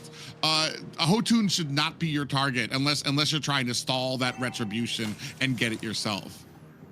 3.5 more gold have Influence Rage right now. They also have in all your players for 500 to 800 in the difference about the gold lane, I guess. So have some difference. And Dreammax just took the beginning of this game so better to Influence Rage just be more better in this point of game. Oh. You can see Arctic just dives into the middle of the Lord Pit, allows Hotun and he survives? to pick off the retribution. Steffi finds a kill onto jump style. Real world manipulation stops Blink. Hotun on the back end looking for a kill, trying to chase him down. Fury decides to turn his attention to the lane, but the bravery or the gall of Arctic to just jump, he's just wandered past the entire team of Dreammax into the Lord Pit there to be able to get that shifting skies and allow Hotun to be able to get that retribution as well. I don't know why I seen Arctic do that thing. I say like, damn, why he do this? Why he take everything and he survives? And like, I want to be his best new friend. I want to learn this because it's different. We can't do. Oh, the ultimate. Oh, pass it away. I see in the minimap, but all the force we have in here about this new potential minions, about the laning phase, about the tower 2 in the right moment. It's good for Influence Rage. 9-6 in the score, and remembering is the last for the BO3. The next winner here is the 2-1, I guess, the 2-1 in the series. Yeah, they're looking for it here as we take a look at some of the items here. 800 gold lead there by Syndrak, who already does have the glowing wands, got the anti-heal out there. I was talking about this before. Kimmy has went ahead and got the early game Sky Piercer, but really, I mean, Chaekite hasn't died. We've seen before, Chaekite actually had one of their best games last week on the Kimmy. Does a great job of positioning. Here, it feels like they're able to do a good job of keeping the Kimmy at bay, keeping the Kimmy away from a lot of these fights, or maybe just the CC style of this composition really doesn't benefit when you get the stuns and you're trying to look for a burst to get people down. And Chaekite, the Kimmy, it's more of a sustained damage that you can do, and I feel like a lot of these fights are over before they can get into a position to really be a threat. Sometimes I see the Latin and the Mobile Legends in general and miss two things. One is laning phase, is something I miss a lot. We don't have this all the time in Mobile Legends. And mid laners, mages being carry is something we don't see. Also, we have a lot of mid laners working with a secondary style, like doing support things, not more support, more roaming things than the roaming. So this make me a little sad. But it's the style of the game, I understand, but I also want to see more, because Shy have the potential, Syndra have the potential. They show us a lot of things today, also in this position, but the true carry, just about, okay, it's a furry, the true carry, and Chimera does also have the guild scale, but Nothing. Whoa. Wait. Damn. Oh my god. What? I thought there were players there for a second. Their Fury got decimated and dusted. That's going to go ahead and set up Dreammax. They immediately beeline for the Lord Pit as soon as they take down the biggest damage from the side of Influence Rage. You can see Steffi on the back end trying to get that information. Arctic hiding in the top bush, looking for an opportunity. Beautiful. Onto Chimera, but Chimera dashes away, is able to get the safety, and now Arctic in trouble. Real world manipulation is able to protect them. Down goes Blink. Dreammax and Influence Rage, both teams sitting at 4 people on the board, but Influence Rage with that kill, getting into a great position for this next Lord. Moskov is back. He has his huge mates. Don't split it up. He's style comes in. I even stopped because I'm like, there's no way they lose this. We're going to go ahead and toss it to Henrique. He can style it out, smoothing it, and they go ahead, steal it. Jump Style said, nope, I'm not done yet. We can still get this. Jumps in there, able to steal the Lord away from Influence Rage. As we take a look at these items, Henrique. My god, please, his name is Jump Style. It's obviously he can jump into this Lord things, okay? And he take it. And now we see a difference. Now we see the Dreammax have 500 more gold in the XP lane. Okay, Influence Rage continues to be the strongest one. But now with the Lord, now with this Tower 2, they have more money to be more aggressive. And all the advantage we see in the Influence Rage have, 2k or 3k, now it's going to a 0, and Dreammax just going to draw it. Yeah, and right now, the Lord kind of pressing down. Dreammax have a new-found confidence about them. There's still some gold. Actually, their gold matched up right now. Jump misses the jump in the backside. Immediately disengages, but that's going to open up this top high ground tower. Mid lane down to the high ground as well. The base has been cracked open by Dreammax, and all it took was a Jump Style being able to turn around and snatch up a Lord. They didn't even win the fight. He just went in, grabbed the Lord, and skedaddled out there, and the Lord pressure was enough to even things out for Dreammax. Jump for zoning and like, look, if I wanted to do something, huh? I'm watching you, guy. I'm watching. But this is the style of jumping, jump style. This is good for the Dreammax, but also having this 3 tower. Is it right to you guys? The tower 3? It's the high ground towers is what we call it. Okay. The high ground we call like T3, something like that. It's T3 too. You can call it that.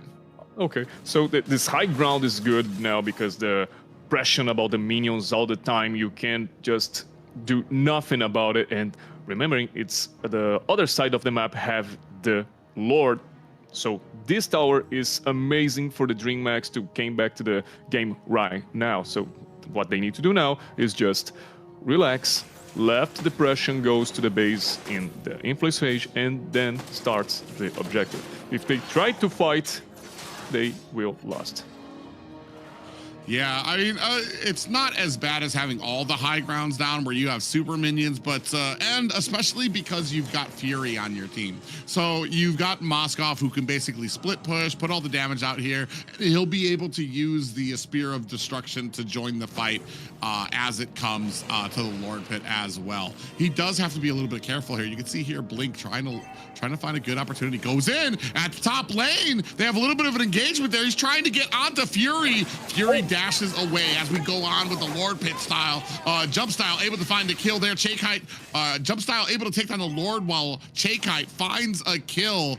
And this was all at an even fight too, 4-4, as Blink was away from that fight at the top lane, fighting with Fury.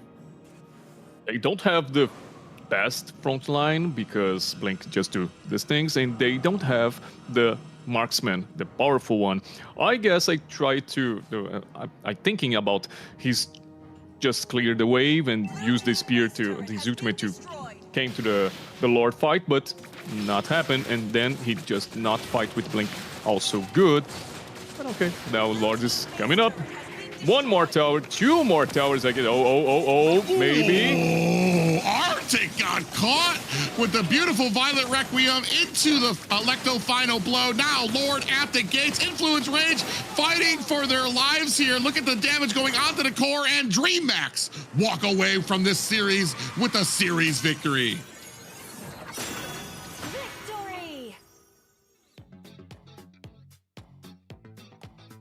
Wow, what a turnaround that was. Influence Rage was dominating the field, then Jumpstyle just stealing that Lord right then and there, turned everything around, and Influence Rage did not have an answer on how to deal with that upset. That was something else. But that's what I love about Mobile Legends, the fact that it could be, you never know who's going to win the game.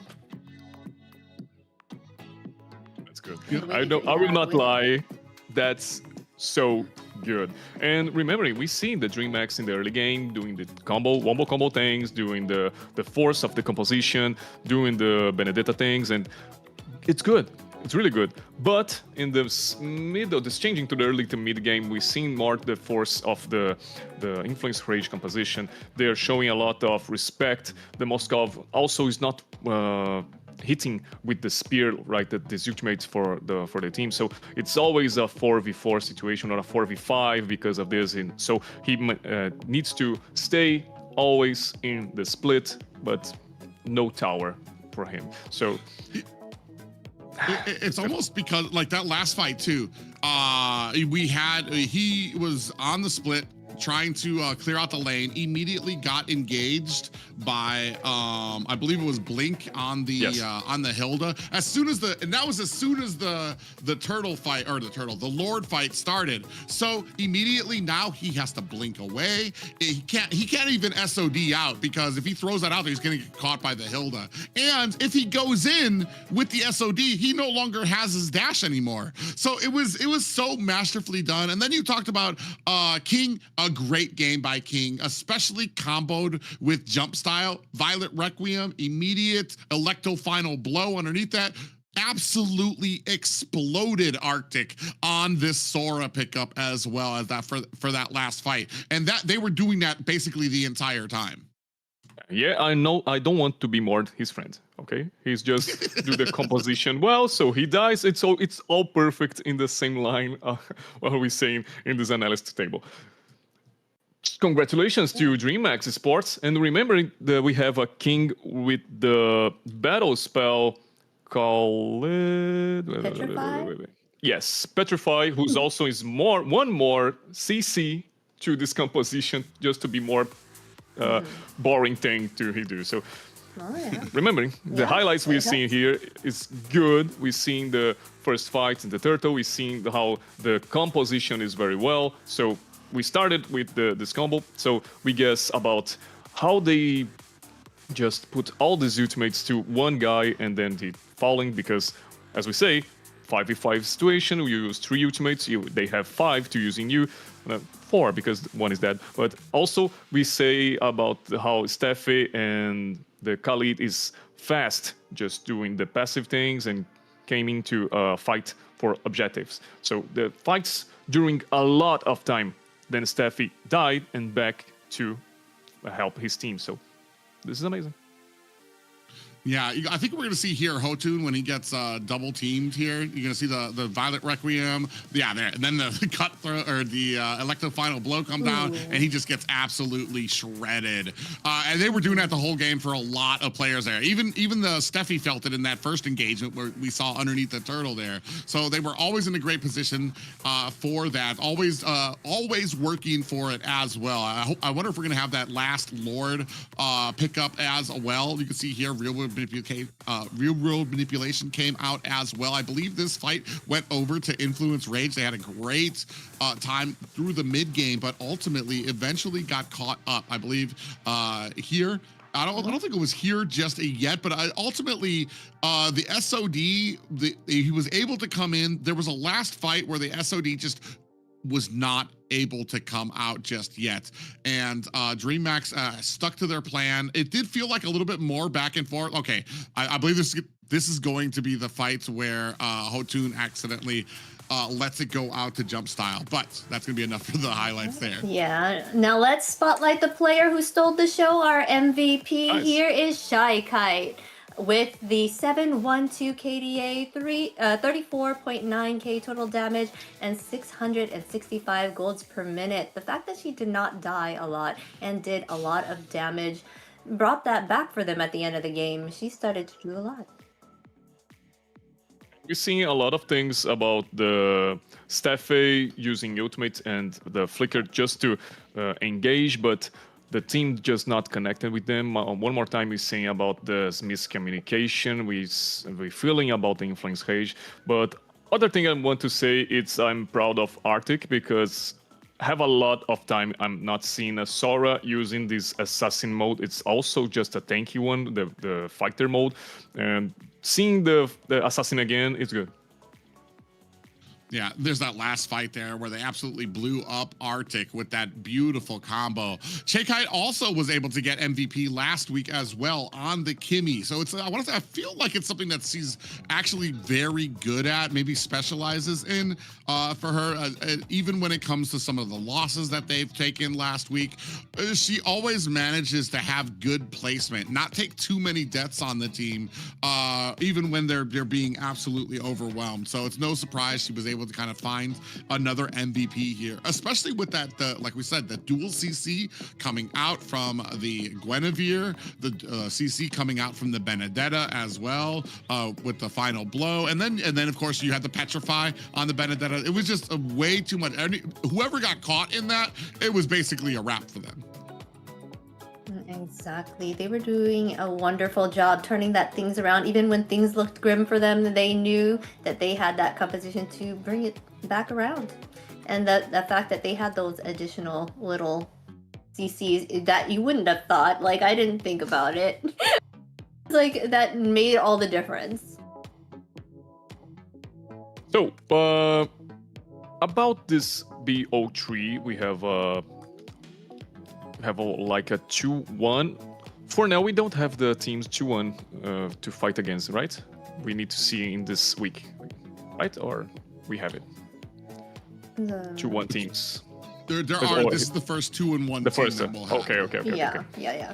Because I was thinking about how about the teams. Okay, one is 2-1, the other 1-2. So who is going to fight against in the next episode? So, okay, just thinking a lot. Sorry. Yeah, the best of 5. We're gonna have they have 4 wins under their belts, and one of them did get a loss in one of them, but other than that, it's 4-0, 4-1. So this one's gonna be a fun one to see. Oh yeah. We need when it to comes see to about games that they've played, it is 4-1 to 4-0. Both of them, though, when it comes to series, are both 2-0. Oh yeah. And we need to wait. So the Octa Gaming and the Entity7, who will lose will be the 2-1, and then we see against the Dreammax, maybe, because we need to see the lower 2 about the teams who was 0-0-2, and the 1-1 about the Infinity and Alpha 7 tomorrow, right?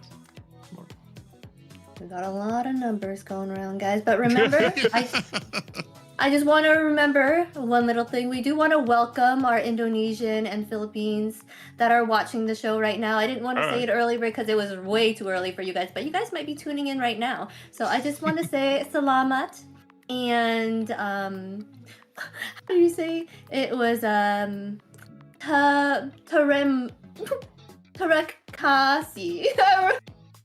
What was it? Terima kasih. There you go. Yeah, a big thank you to them for restreaming this and joining us as well. I'm gonna leave the translations for Xena because I probably do 1,000 times worse than that. I know one language and I speak that one poorly, which is English. Not like Enrique here, who's joining us not on his first language and doing a spectacular job so far. No way. I'm doing this spectacular job because really I want to say a lot of things because I'm a lot expressive in Brazil. I talk it a lot because I see the patch notes and it's an analyst show up. But here I'm just like forgetting some words and I like to go slowly to remember some few words, and I You're tried. doing an amazing job trying to translate all of thanks. that and implement it into the stream, which we are happy to have you here. Thanks for having me here. Yeah, but I mean, so far, man, a great game. I'm not gonna lie. Dreammax, Influence Rage. I'm pretty sure. I'm actually, I didn't even say. So I'm not even gonna pretend like I had a pick here and my pick was right or wrong. So I felt like this match probably could have gone either way. And it's very interesting too, because I feel like in the last week, Influence Rage felt way more comfortable going with just different wild picks that they would to try to test that out. Like I said, Joy, Esmeralda, Novaria, they picked a Terizla. Here today, it felt like Dreammax was the one who was more comfortable going with maybe some different picks that we don't always get to see. The Benedetta was out there. I believe they even picked up the Terizla themselves as well. So it very interesting. I wonder if that kind of came into play, if there was maybe a thought process that maybe because we're 1-1, we need to hunker down and maybe play slave to the meta, and maybe that just was not a comfort thing for them. Here, Dreammax, I feel they've been on a very consistent streak. The same people always performing, whether it's Che Kite, whether it is Kumera, who's doing a great job in the marksman or the gold lane, as well as the jungler. And I feel like they're steadily getting better and better and better as the weeks move on. Yes, they're doing a wonderful job. Benedetta for me has always been a terror. I've always been afraid of her, and the fact that she did so well right now makes her even more scary to deal with. She's hard to catch. She's extremely elusive, and that petrify will get you. No, it's Dishes the out first that time massive damage. Benedetta. It's the first time Benedetta here in Salt. She was, I believe we saw, or no. I get confused. North, I remember we saw her in the roam position. Yes, is that correct? yes. That Yes. was Night Horde. I don't remember if we've seen a Benedetta. I'll have to check on the stats for that, but Yeah. I kind of sworn that we have. I'll get back to you. Continue on. I'll get back. Yeah. Because showing your like, oh, that it's a Benedetta. It's the first time I've seen, like, it's good for you in the XP lane, because I seen the roaming. I like, why have a Benedetta in the roaming? Is this legal? Is this legal? This can be, and and they win the game. So I'm pretty sure Yeah, I'm like it I'm is. thinking. Also Xborg in the roam, they pick it up. Yeah, that one's and different too. The Benedetta winning. and the Rome, I feel like would be good. The fact that she's very mobile, she can get around the map Yes. and actually help with the ganks, and also push the lanes quickly for the team, and just keep the map control for them. That's what I'm thinking. That why they would choose that as a Rome. Benedetta in the south have for Entity7, right? No, not Benedetta, roaming. Yeah, that's what I was saying. I think she was picked twice total. Second Once time. was by the Night Horde, and then the other one was by Entity7, who used the Benedetta. So it's, Okay. I feel the interesting thing about Benedetta too is I feel she's kind of like a not as bad Fanny when it comes to the skill level it takes to be. You have to be just really gifted to be able to use her to the degree that she is a threat at this level. And she's one of those that every single time I see Benedetta, I'm like, oh man, we're about to get a treat. Because she's one of those heroes. You don't get people who are all right at Benedetta using them here in the AMER tournament. You got people who are like, oh man, I can't wait to pull out my bread and butter Benedetta, because they're absolutely spectacular on that hero. So it's one of those that's always kind of a threat that we might start seeing a little bit more and more, especially how well King was able to rotate, dealing with Asura, able to rotate, and just how well the Benedetta kind of melded with a lot of the other CC up on the table as well. So maybe it's we're at a point where we might start seeing a little bit more of that hero. Yeah, it will be exciting to see if she was played way more for sure. You think that Petrify helped with with Sora, maybe messing up his combos? You said he had whatever it was, where he was not able to be stopped in some way because of his invincibility. I can't even think. Second skill. Yeah. But then if timed right, she can totally petrify him, right? So, and she's pretty mobile enough to get around, so. And if he had already used it, you know, so I'm thinking, yeah, it would be great to see Benny around more often. It's good about the relation about Petrify and Sun heroes in Mobile Legends Bang Bang. Also, we see the Kajita. Kajita is a good hero with the Petrify also because of the first skill, so it's good for a start. And we have the Benedetta because in the ultimate you have a certain moment to use the Petrify in the right moment, Final just blow. to that final blow, just for pick it up like for 3 seconds and just in the middle or in the beginning, middle, or in the end of the ultimate, just saying that Petrify during the ultimate. So it's good to see, but it's gifted. If you want to know this, if you know this, you're gifted. Obviously. No, it's been a long-known fact that if at the beginning of the final blow you use Petrify, everybody in that final blow gets petrified. So Wow. it's just one of those skills that's that really can be used very well. Alrighty, guys. Thank you guys all for staying right now. Be sure to keep staying here. Just quickly grab some snacks. We're going to take a quick break, and we will be right back.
Listen up, warriors! The Frozen Sea Showdown is here. 8 Brancos, 2 sides. Ready your hooks. Well, the rules? Real simple. Hook 'em over, then bash 'em. Or hook 'em back and stash 'em. Remember, kills will make you stronger. More kills, bigger targets, so swing those hooks. More kills, better hook, so wipe off their looks.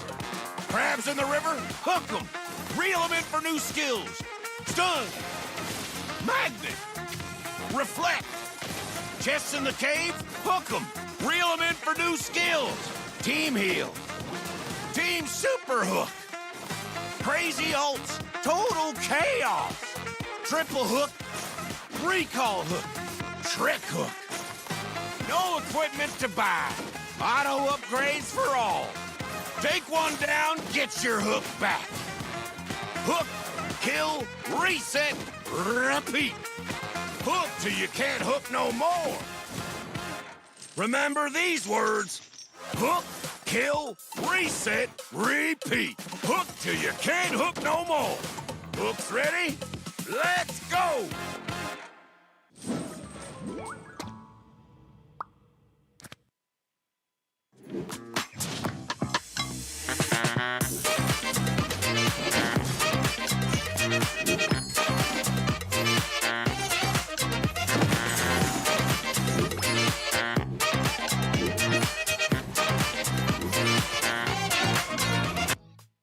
Guys, here with MCT AMER South, we are gonna dive right back into the action. But first, let's talk a little bit about what just happened.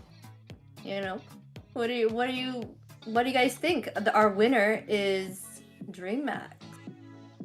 I think they put on an incredible match. The first one, both of them were very, very dominant, and they showed a great meld of understanding when it came to the draft too, where these picks kind of meld in with each other, how they could benefit from each other. Whereas on the side of Influence Rage, I feel like there were good picks, but the picks were almost independent of each other. We can land a real world manipulation, we can land a sandstorm, but they weren't like necessarily melded well together in the way that we saw with the Final Blow and a Violet Requiem coming together, while Chaekite was just absolutely blasting away at them. So it's honestly a great game, and like I said, I think this is for me, one of those dark horses teams that are just going to keep growing and getting better as we progress. Yes. But let's take a look at our next matches. We have our next lineup, Entity7 and as well as Alpha 7, but right now we have, or was it, did I say that whole wrong? But anyways, Entity7 here. We got Akashi, Hide Bush, Shin, Doom, and Vagin. Vagin. How you say that? Vagin. Vagin. Akashi, Hide Bush, Shin, Doom e Vagin. There we Also, go. Hide Bush and Doom is correctly. Shin, I guess you can say, but Akashi and Vagin is different. And I have to say, Vagin is a funny person. Love it. I had an interview last week with him, and I just can't stop laughing because me and him just seen each other's face and started smiling all the time. Swear, he's a good person. All right. A lovely one. That's awesome to hear for the community. Let's take a look at the next lineup, Octa Gaming. I was totally off. Sorry. Whew. Long day. But we have here Octa Gaming, Lucy, Thanatos Tizzy, Tizzy, Seijin, V2, and Saber for the side of Octa Gaming. Nice. Yeah, it's going to be a very interesting match here too. Like we talked about before, Octa Gaming has not taken a loss just yet, and Octa Gaming has been on a roll. I know we talked about this before. The organization is from Peru, but these are all a Brazilian team, all Brazilian team members. I'm assuming very near and dear to the heart of you, Enrique. No, you're right. All Brazilians, I recognize everyone. Remembering Saber have a nickname called Computer Saber. So we need to take off the computer because to also have this Computer Saber in the bots. So you can't use this. So Why Computer Saber? Why did you get that nickname? Maybe because he's the Saber main, and he also jokes about this nickname because of when you play against AI, against the AI, the Saber in the other teams is Computer Saber. Okay, that's true. That is true. So he's the Computer Saber. Got it. And then he just jumps to a Computer Saber in the normal game and ranked games and like, damn, we're a bot? Why are they having AI in the team and just him playing against everybody? If you guys are just joining us, like I said, I feel like this is probably where a lot of eyes, this series right here is going to be where a lot of eyes are on the South, especially if you're watching from the North, maybe trying to get some scouting, maybe trying to understand where arguably the tippy top of the mountain in the South is right now. It is going to be Entity7 and Octa Gaming. Both of these guys have had flawless series. Octa Gaming haven't even had a single game loss yet that they've been so good here. For me, Entity7 too has been the only, alongside Alpha 7 are the only two teams that have used Marcel to a degree where it looks like, okay, this is why he's banned. This is why he's prioritized. So that's just something to talk about here too. As we go ahead, we start off with the Grok pick, and that is immediately replied with the Suyo and the Harith pickup on Octa's side. Last week, Vagin played with the Grok, and he does very well. About the Octa Gaming, you said about the Marcel. Therefore, it was them who used Chengi or the other team? Or No, it was Alpha 7 who used the Alpha Chang'e, used and Frost, then Entity 7 actually used the exact same composition against Alpha 7 and beat them with it, which was so Yeah, interesting. but they didn't have the okay. Changi. They had the Gwen and the Drizzla with the Marcel. Yeah, Good, also good. but We have the they were first able to three pick up the picks. Zushin. Oh, true. The Zushin is not banned. Yeah. They prefer to ban Freya, who's not more like the first week. First week in North, we have a lot of Freyas, but Oh, wow. then just ban and not more. I know why. Yes, I know why. Every but I mean, game, 100% ban rate here. yes, okay. It's a valid one. So we have the Harley band, or we can say about Thanatos. He's a good player. He's one of the newest players we have in the MPL series. He was in the amateur leagues, and he came from the game is after the MPL, the starters qualifier. Okay, the qualifier ones. Also the Or the MPL wild too. card you're talking about. Not the wild card right now. Now it's the MDL, and also in the. I almost say that. Okay, you understand. So he is a good, about tier C, tier B, and sometimes tier D about the championships he do, and then he got strongest. He was the strongest new player when he came in the MPL Latin Season 2, and he do a lot of things because of the history of the hero. Sometimes we see about these movies we see the hero and he have the growing up, he fights with the villain, he loses and he fights again, and he best of we have this story about his team because it's the first time Corinthians have in the Season 2 Brazil, and Thanatos was there with the Saber and with the other players. So he make the history because no one cares about this team, no one cares about these players because they are not famous as the Seigen in the moment, Vagin and Akashi. So when they start to win, they came to playoffs, and we've never seen that in our lives. Seen the team who came from the nothing and goes to the top 6, I guess, in the playoffs stage. So in that moment, and we have also the first Swiss stage in the MPL Latin Season 2, and it's a newest thing for everybody. They just fight a lot. They lost a lot, but they win in the certain moment to get to the playoffs. And the only thing, because the lower bracket don't have the second chance to playoffs, like the second life about. So then started to the upper side, and then they just fall, and it's over for the championship. Because if I get right, if we have the second life for this team about Thanatos and Saber, we see more about them. But it's okay, it's the format of the campeonato, of the championship, so that's different. So I talk a lot, sorry. The picks and bins are already here. Right here, we got Joy and Yisenshin. Whoa, okay. Okay. Yushin Shin was probably one of 2 marksmen that were left after this ban phase. Carrie, Kenny taken off, Claude, Bruno. There were barely any marksmen. I think you still had the Granger out there. Claude was pretty interesting too, because I feel like Claude would have really fed the Uranus here. A very interesting draft. I feel like with the Uranus and the Valier, we were really trying to make sure that Entity 7 did not go for the Fredrin pickup. I feel like this entire draft is around that. Oh, an Atlas pickup too as well. That's going to be very interesting. I don't know if this might be our first time seeing Atlas here in the South. Wow. North, we don't see Atlas. I know, this is very interesting. This is it's the first time we've seen it in any of the Swiss stage, right? Atlas is coming. I just love how Octa Gaming makes this first composition. They have a security range against all teams in the Entity 7 because Valier is the best option about just doing the poke things.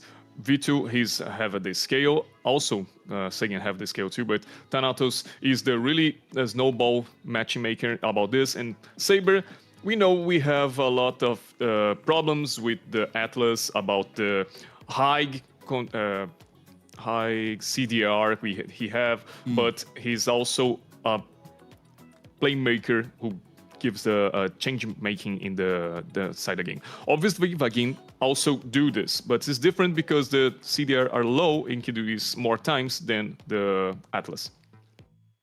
I'm a little worried just because the Octa Games early game is going to flounder a little bit with some of these picks. But ladies and gentlemen, game one of, I want to say, one of the most anticipated matches here in the MCT AMER South. It is Entity7 taking on Octa Gaming. Both teams putting on their undefeated series records against each other as we start things off. Let's go find who will be the first team to the Seed 1, boys. Is the BO5 first game. Let's go. Yeah, I was saying the early game of Octa Gaming, Segan's going to have a little trouble with the Valier and clearing with Saber on that. As I say that, he's getting a lot of damage put onto him as well. So it's going to be a little hard to see what they do or how they're going to be able to enforce this early game. Especially, you can see Hide on Bush already starting to enforce, like in enemy jungle already. Saber's very low, feet too. So I feel like Octa Gaming, we've got good scaling on this team. We've got the wombo combos once we get out of the laning phase, but do we have a path to get to that point in the game that doesn't result in Entity7 walking all over us? I think we're going to find out. Remembering Joy brings this speed to the game. She's fast, obviously, but we also see how Saber needs to protect the jungle camps just for Thanatos being more calm, be more confident with this. But in the same side, it's an arenas. This will be this is right. Okay. Yeah, I was gonna use that. He used that flicker to get away there. It does get a bunch of stacks there. I've seen him used before, especially against the Zushin, to be able, because once you're raining down with that lantern flare, Uranus is gonna be getting a huge amount of stacks. And Uranus with his 20 stacks, he's gonna have a huge amount of healing, does a bunch of damage too as well. We're gonna go ahead and engage here. Turtle at about 50% on the back end. Shen already activated that ultimate. Segan on the back end gets caught by Akashi. Hide on Bush finds a kill on the Thanatos TZ, and Saber is down. 3 down for Octa Gaming to set the tone for that first turtle. You said about this early game, and the Octa game doesn't hear it because they just do a fight against all the Entity7 with all these powerful ultimates. And then we also know how about the 2v2 Vagin and Shin just do the pressure against the Sagan, and he just don't have a early beautiful moment for him. But calm down. Okay, just for zoning, I guess. Okay. Yeah, and the damage still coming up on the Segan. We have a Zombie Force already activated out there. And if we go down the bottom lane, there's a little bit of a fight happening at mid. You can see there the Lantern Flare spraying down onto Saber. Is it going to be enough? He does get taken away. Thanatos TZ looking for an escape. Oh, get pulled back. Is that going to be enough? No. He is able to find himself a little bit of an escape. But already mounting to about a 1.4k gold lead for Entity7. This early game, Segan having some trouble at the mid lane, gets pulled back again. Is it going to be enough for Vagwin to be able to find the damage? He does not, but he is going to have to go home and miss these minions. I will not lie, if I was Sagan right now, just pinging my roaming like, where are you, man? Help me, I need some help, please. And this is the story of my life, because what we are seeing here is just like as I say, the Joy have this fastest rotations, and also they have a Yisung Shin and a gold. Wow, this is right. Okay, okay. They have the Yisung Shin, who also have this. Wait. This is right. This can be possible. Yeah, Hide on Bush just absolutely blew up Thanatos TZ underneath their own purple buff. And this is the joy right now. Hide on Bush is doing such a great job sitting at 2-0-2. That's going to lead them, Entity7, to a 4-0 game. Again? Oh, now I have a roaming. Yeah, roaming actually comes in there, is able to find themselves a stun onto Shin. Now laying down the groundwork with that lantern flare. In comes Akashi with the demonic force. Is it going to be enough? We have he tried to ultimate him. He didn't even get him into the tower. And unfortunate for Octa Gaming, that's going to be another kill for the side of Entity7 to set up this Lord. Lucy tries to go in, is going to have to use that flicker to get away. Now Saber pings Sagan because he's not there. That's the change tactics, okay? That's oh my god, Thanatos. My god, 0-3 in a row. Oh my god. Yeah, Zaman Force has been laid out from V2 just to try to protect himself at this time. Look at the pressure that's being mounted. Saber in a little bit of trouble here, getting bounced up and down, has to use that flicker to get away on the back end. Segan trying the best he can to pour on some damage and stun for his team, but this is an all Entity7 game right now. They are just going to lanes, dominating. V2 might be in trouble. The wall was not close enough to the side. Zaman Force has been laid out there too as well, trying to put the damage onto Vagwin, but he does disengage. Meanwhile, the rest of the team starting to come in for support. Shen actually might have crossed into the wrong side here, but I mean, we're talking about Zushin here, who has just a huge offensive ability for their team right now. I want to know what I'm thinking about this V2 fighting. Like, call an ambulance, but not for me. He just throw an ultimate and just dive in front of Doom, and Doom like, damn, need to run. That's cool, but it's also the force about we see V2 playing as your Harif. And the tower is almost down, but we see Doom doing the proxy. Lucy changing, we have a lane swap right now. Harif goes to the bottom side. Also, the tower doesn't exist anymore in the bottom side. And 6-0 in this score. Entity7 have a best early game ever for them. Oh, Saber, this is the problem. Big cooldown there, does use the Fatal Links to dash Akachi, but I don't even think he got under the tower there. Oh, Sequin is going to have to use that flicker to get out. From the back end, Lucy comes in, sprays down some damage, gets picked up again with the lantern flare. Akashi goes in underneath the tower, gets caught with the slow of the Zaman Force, and finally, Octa Gaming on the board with one, courtesy of V2, who was able to lay down that Zaman Force. Seekin able to get the kill there as well. Saber looking for an angle to get in here, but I'm not sure he's going to be able to counteract this out. That's going to be another turtle for the side of Entity7. Oh, and remember, Akashi is the strongest player. Now he's in XP lane, but part of his history, like more championships he was a marksman in the past. So he take this switch and recently. It's the newest about him too. Not like King. King is the first tournament, right? But I think this third to second tournament we see Akashi in the XP lane. And he's adapted well, but we're seeing the difference about this game. Okay, normal. Yeah, and I'm wondering, as we start scaling up there, I mean, we're looking for Doom to get some items. He'll be able to kind of enforce some of the mid to late game. Shin will start dishing out a lot more CC and damage. Akashi will start falling off. I feel like there is still hope for Octa Gaming, even though it does say 6-1. It's only about a 4K gold lead for the side of Entity7. Damage is going to start coming up for the side. Thanatos TZ is going to start getting more damage. V2 will. Saber will finally have some more survivability so that he's not constantly getting caught when he tries to look for some of these fatal links. So Entity7 needs to just be careful as we're moving into the 8.4 minute mark of this match. I think at about the 12-minute mark, we're going to start seeing things become a little bit more crazier as Octa Gaming will possibly start coming online. But so far, it has been all Entity7.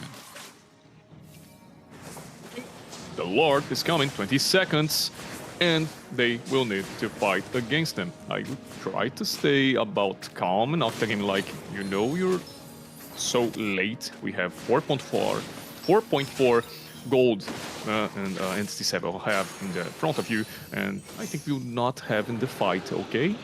I guess? You will respect them? Yeah. Yeah, right now, there's still no answer for Shen, who's been doing such a great job kind of putting on that suppressive fire, being able to create that distance. Speaking of which, on the back end, V2 able to find a kill on to hide on Bush. That's going to upset this first Lord, but they're not in the position to go ahead and contest that. V2 getting chased down. Saber, Segan, the rest of the team, Octa Gaming, a big tech charge onto the back end. Might catch V2. Akashi trying to chase him down. Not going to be able to find it. Segan goes down for Octa Gaming as well. That's two more people. Zaman Force has been laid out. Down goes Thanatos. TZ answered back immediately. Unfortunate for the side of Octa Gaming. V2 able to clap back, finds a kill of his own. It is 3-1 right now. Lucy gets picked up and put down, but that's a Uranus, so you're going to have a lot of tankiness. But that fight, a huge answer, allowing Entity7 to cleanly pick up this first Lord. My God, Vagin's just zoots the unstoppable ultimates like choo-choo, all aboard, and everybody goes to the up. So everybody jumps. That's cool, so cool. That's my boy. And they got the Lord. They got 3 turtles, 1 Lord. They are 3.5 in the gold. They have a 4 in the past, but this fight with 3 players down make the Octa grows a little. But now with the Lord, I hope the towers, the T2 makes something different for them.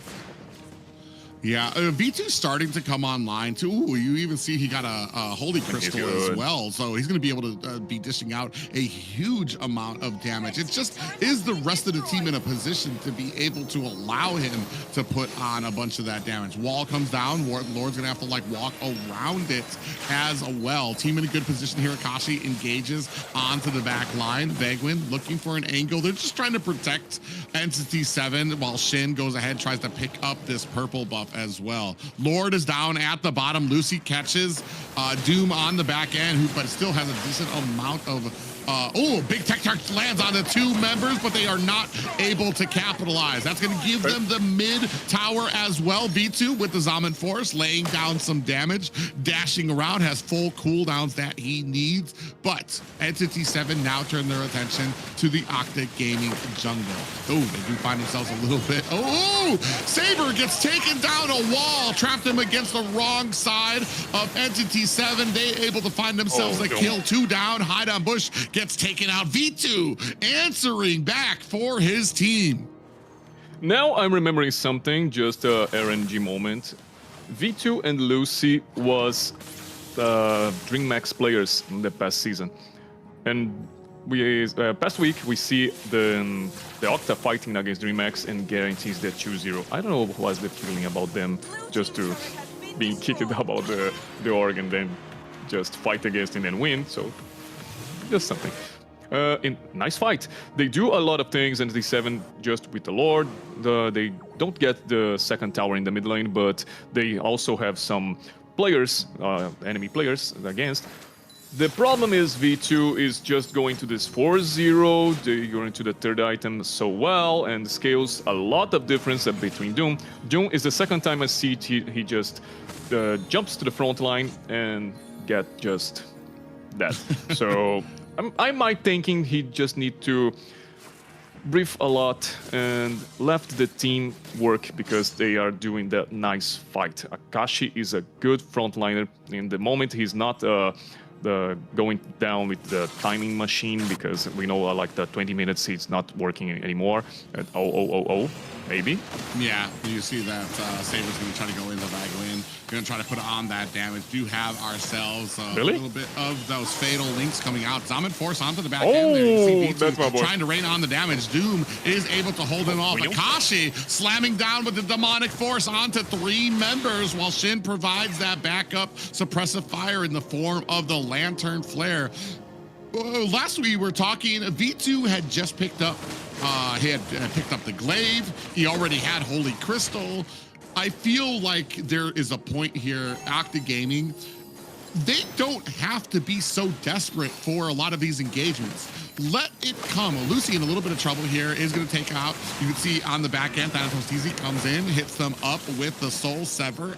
Down comes the Zaman Force. Lord knocks up 3 members as well. Down goes Vagwin. Saber on the opposite end.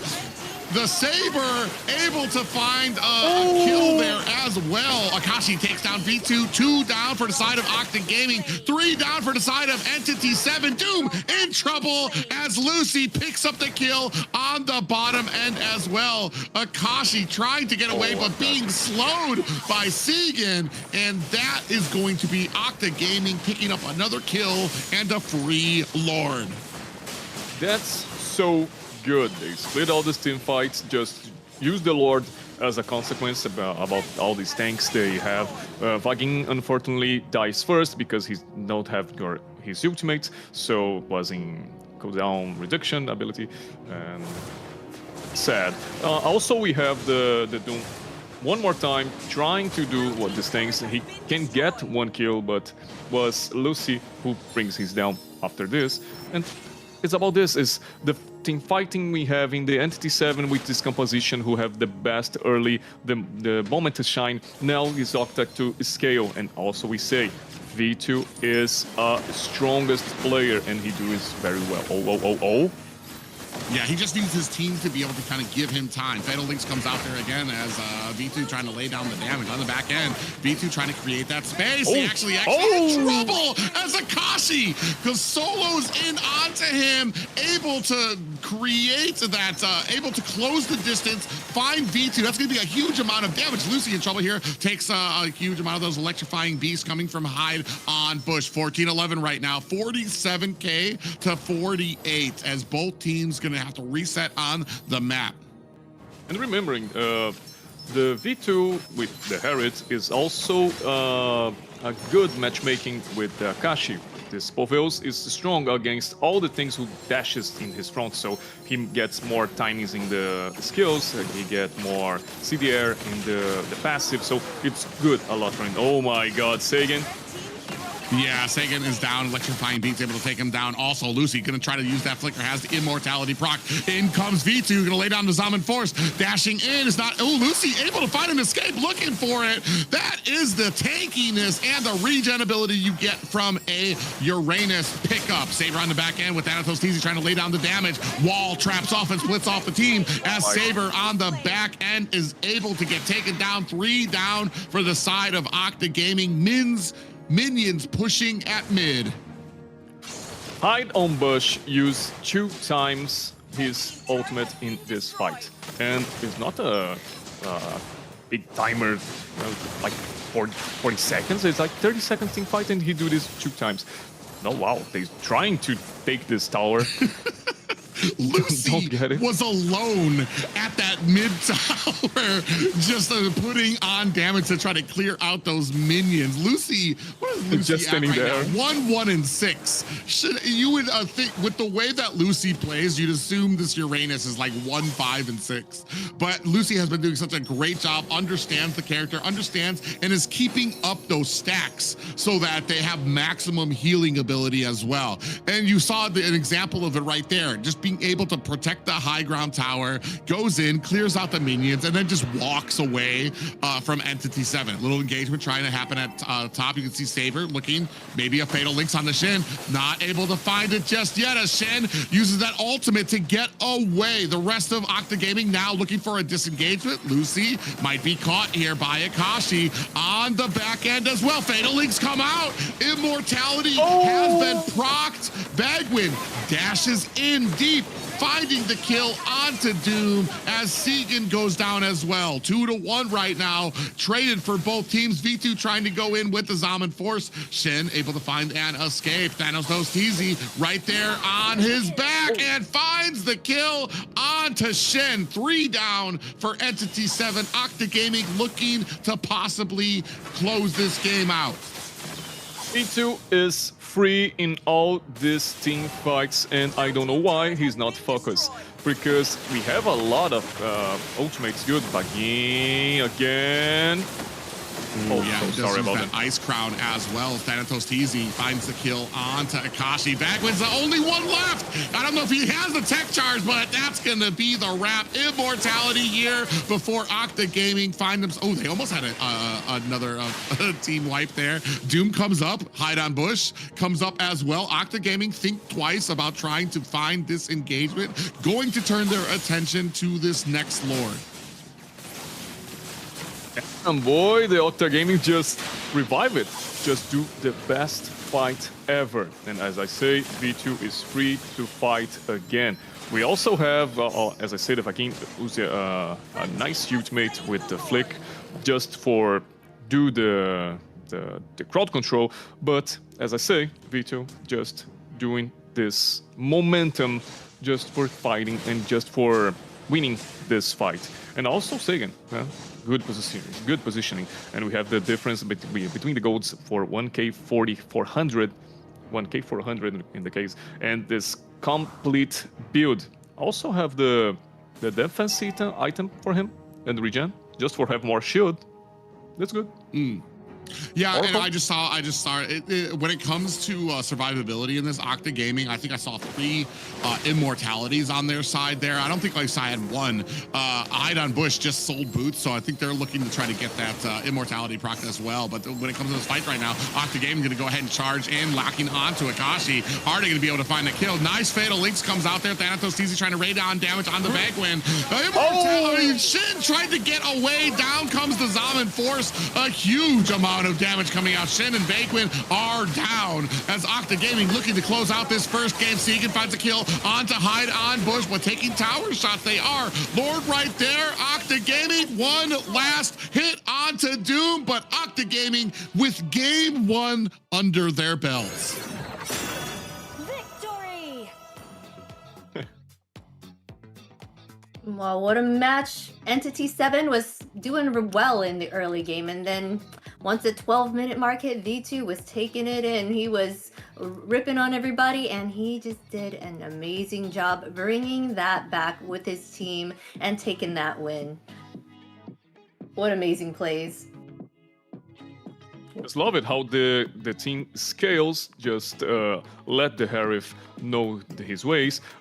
Unfortunately, we have something to say about the wrong way, because we see the Octa Gaming during this beginning of the game just trolling, because you do not say this early game composition who we saw against the Entity7 now. Then they just lost, doing the Akashi about to be 5-1-5 in the KDA, and that's not cool, not cool. But they also have the choices to bring back the valuable things in this composition and left Heritage, because V2 is also tired. Okay, I forget about this. How the name?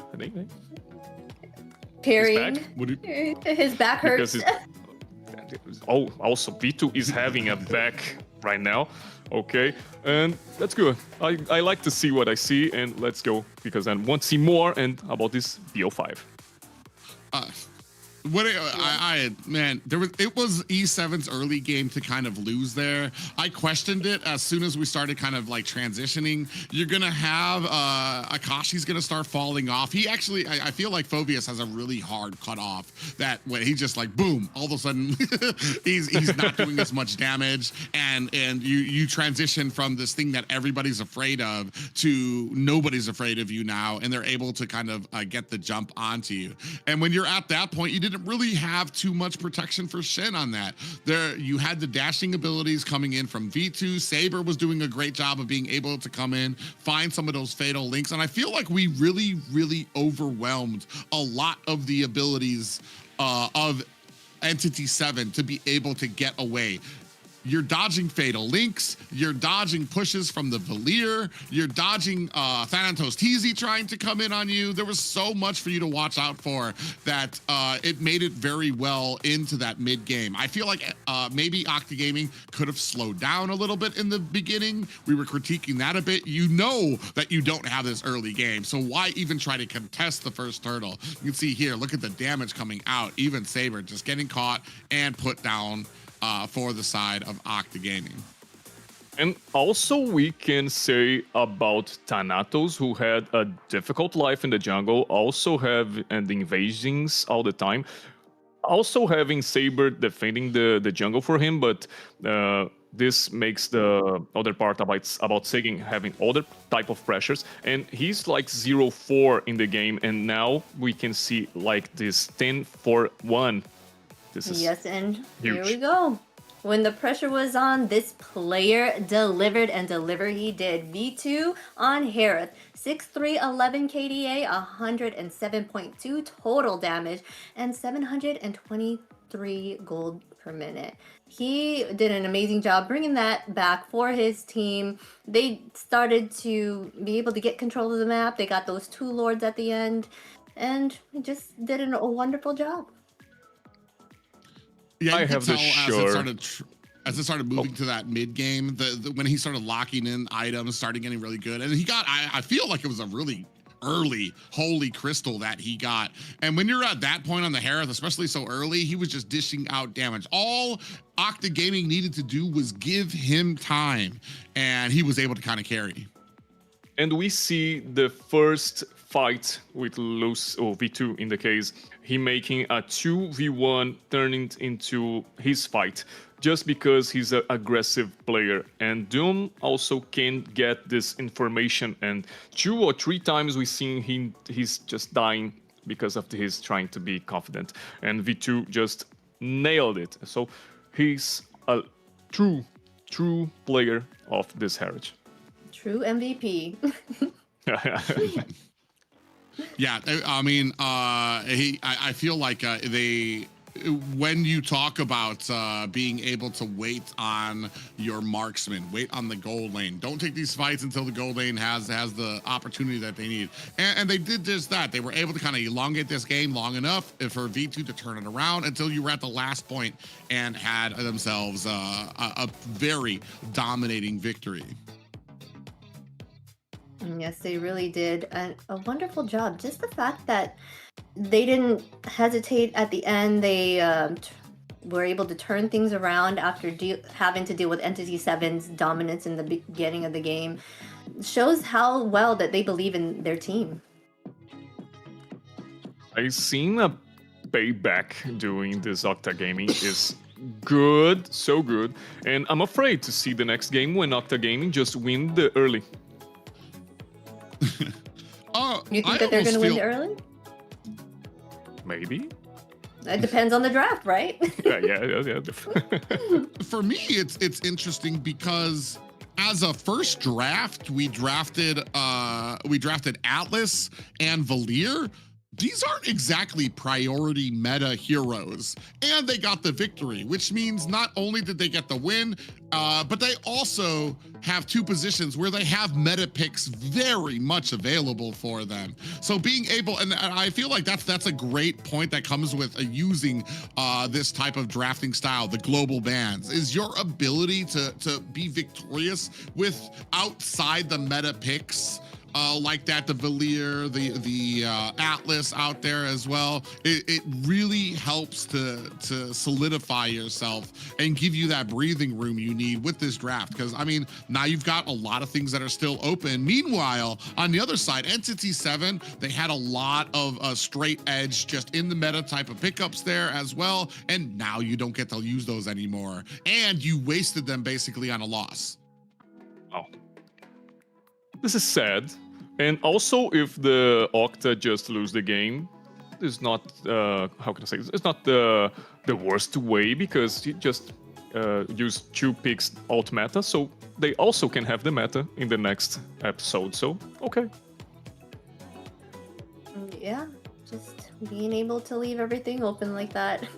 That would be in their favor for the next matches, especially with a best of 5, right? Yeah. They need to make sure that they secure it later on.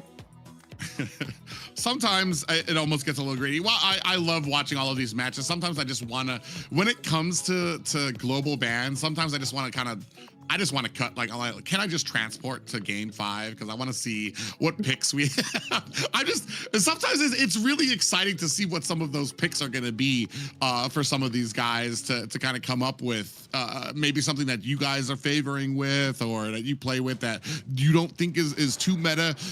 And a lot of the meta is shaped around how dangerous certain heroes are because they're always picked. And that means that, okay, there's certain things that just aren't picked because there's always that counter out here. Here, now we might be able to see some of those pickups and where they're at. Marcel, still a priority ban for both of them, like I said. Entity7 is one of those teams who has already shown, you give us the Marcel, we're gonna be able to use it, and we're gonna be able to use it successfully. Steadfast. They're taking Sora off the board this time around as well. In the first match, it wasn't a priority to take him out.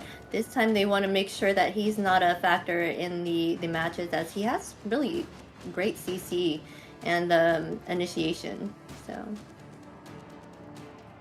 Love it. Then we have the Entity7, who was Akashi just used the Volvius, and now he's getting banned. I don't know if Volvius is really a thing here. Remembering sometimes in the past championships, Lucy is also a good player with the Dragon, the Yisungshin player, and other heroes like Lapu Lapu. So he can have these two other options inside the or well, the plan might not be to hinder Lucy as much as maybe open up the Valentina pickup for your side so that you don't have that threat of a Phobius to kind of get back there and really be able to close the distance on you. Yeah, especially because like Phobius isn't, like you said, Phobius isn't really a meta pickup. It just kind of, it depends on where you're looking to counter, where you're looking to kind of get your strength for your side. Entity7 on the blue side again will have the first pickup. I'm wondering if it will be that bad. No, it's going to be the Harley pickup. So yeah. Harley it is. Was banned in the second. Also the Entity7 who's banned Harley is the second ban of them. I remembering now. And I'll have now in the second game first pick Harley. Okay. They have the Suyu. No, they don't have Suyu, but they have the Leomord if they want it. Just to respond. Yeah. Well, yeah, they're taking the Harley and make sure they really want to get in and out quickly to probably get those squishies as quickly and as fast as possible and give themselves the upper hand. They were taking out Guinevere here. And, oh, they picked up the Zushin. I'm not gonna lie, every single time I see that a team has left open Zushin, I kind of roll my eyes because I don't think I've seen a really successful counter to the Zushin pickup. I feel like every single time it's picked up, it's pretty dominant, and I feel like it's the energy spent to counter a Zushin rather than just, I don't know, giving up a Guinevere or a Boxy. I feel like it's really huge there for both of them. Right now, we do have the real world manipulation out there. They scoop up the Eve, especially because Hylos is on the other team. You definitely don't want to give up that tag team to each other for the side of Entity7. And looking for that last pickup for Octa Gaming. Didn't they pick up the Zushin on Entity7 side and they went against the Uranus? I feel like Uranus is like a big boulder that they can't really deal with, right? For Zushin, she's just picking it up and dropping it back down because he's like regenerating too fast or he's not dying. So I think that would be that counter for the Zushin. But usually other things can't really go against that. I've only seen that twice where it happened, where Uranus was chosen and went against Zushin, and they always did win, the team that had the Uranus. See value in me? Your team is You should. Just throwing some words to the wind, I miss Zask a lot. I truly miss Zask because I remember when he had some few changes, not for more that basic attacks and just for this television. I don't know how you guys tell about the first skill of him. we here in Brazil call this television the tubes, boxes of TV. So I'm missing a lot of this. Also, Aurora, he was a good player, he's a good hero, and we're not seeing this anymore. And we're not seeing Zushin here, and we have a lot of controls we have in Mage's control to just stop her, and no, they don't like it. They don't care. A lot of the mages like that. I think I was talking about this. I don't know if I was talking to Zena or if you were talking about how Aurora was is one like of those sitting duck. picks. Yeah, a lot of the mages that are heavily picked up here, they have something that in their pockets for when they get engaged upon. It's only a matter of time until the mage is caught. Zushin uses her ultimate; she can be able to get away. Eve with her ultimate gets a whole bunch of shielding that she can use. What am I talking? Zesion that has that passive that if you get too close to her, it's basically like a flame shot that creates distance with you. So there's so many mages. Lilia, black shoes to be able to get away. So many of these mages have escapings that to the point where it's almost a known fact. They're gonna get caught. Do you have a tool to be able to disengage from the team? And unfortunately for some of them, like Aurora, Vexana, a lot of those who used to be great right now in the current meta, it's just like you're a sitting duck if you're a mage. They're gonna be able to close the distance. If you don't have anything left, it's gonna be a problem for you and your team. They look like they have massive CC on the side of Octa Gaming here with Rizla, Hylos with his slow, Zushin. And I think that's gonna be really helpful for Bruno in the late game, with the fact that he can dish out that damage, like kicking big boulders at people, like you were saying before. Oh, that's new. That's new. That's new. Okay, Thanatos as I say to you guys, Thanatos is a new player and he had a lot of championships, so he do this, but it's not common in Brazil. These things happens. It's not a popular hero in Brazil, Gusion, okay, or Latam. We don't see this with that normal thing. And also in jungle, because outside we see sometimes Gusion in the mid lane with the Petrify sometimes, but okay, it's different. I like it. Let's go. I don't think he's been a popular pick since before these Naruto skins came out. And now suddenly everybody's wanting to use him. But man, as we go ahead and lock in both of these compositions, gonna be very interesting. We especially dipping outside the box here, got the little Gusion pick up there as well. Terizla been making a comeback. We talked about some of the changes. Got that no more mana cooldown, or no more mana for him, so he can basically spam his abilities on cooldown. But Henrique, why don't you go ahead and take us into game 2? Okay, my boys, let's get into the Rumble! And we need to see who will win to seed 1. First match was for Octa. All Entity7 needs to make this draw or see the Octa Gaming close to the win this match. So who will win? Let's find it out. Yeah, a very interesting draft here coming from Octa Gaming. Oh, Shin able to find, what are we at, the 46-second mark? Immediately, Shin able to find a kill onto Saber. I was gonna say I'm a little iffy about some of these picks coming from Octa Gaming, but this is basically shades of the second. Oh, hide on bush right there. Thanatos TZ in trouble, taking a lot of damage. Shin able to find the kill, but on the backside, Vegwin gets taken out and answered in reply by Shin. 3-1 in favor of Entity7. What was I going to say about the draft? I was going to say that last time I was a little confused about some of the picks that they had. Oh, shit again. Oh my God, finds a kill. They are coming in spades right now. They know they have the early game. They are not going to waste it like they did in the last. It's funny to see how the first time we see Saber doing a 2v2 with Segin side to side him, it's the strongest 2v2, and he dies.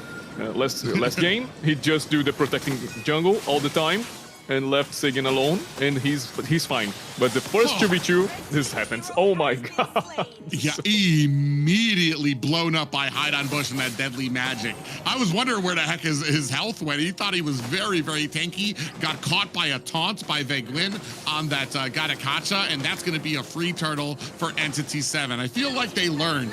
Last game, I feel like they were a little bit passive in the early game, allowed Octa Gaming to get to that mid and late game. Here, they're like, bro, we are going to take pedal to the metal here. We're going to zoom our way to getting to that mid or late game, or we're going to take so much advantage of this early caught between 4 members. Saber in trouble on the back end. We do have a blazing duet that does land onto Thanatos. He's in a little bit of trouble there. Lucy tries to come in, but able to score the kill. Hide on Bush. Doom finds a kill of his own as well. Vagwin in trouble. Sigyn is able to find the kill there as well, then actuates the ultimate to be able to get away. 7 and 2 right now for Entity7.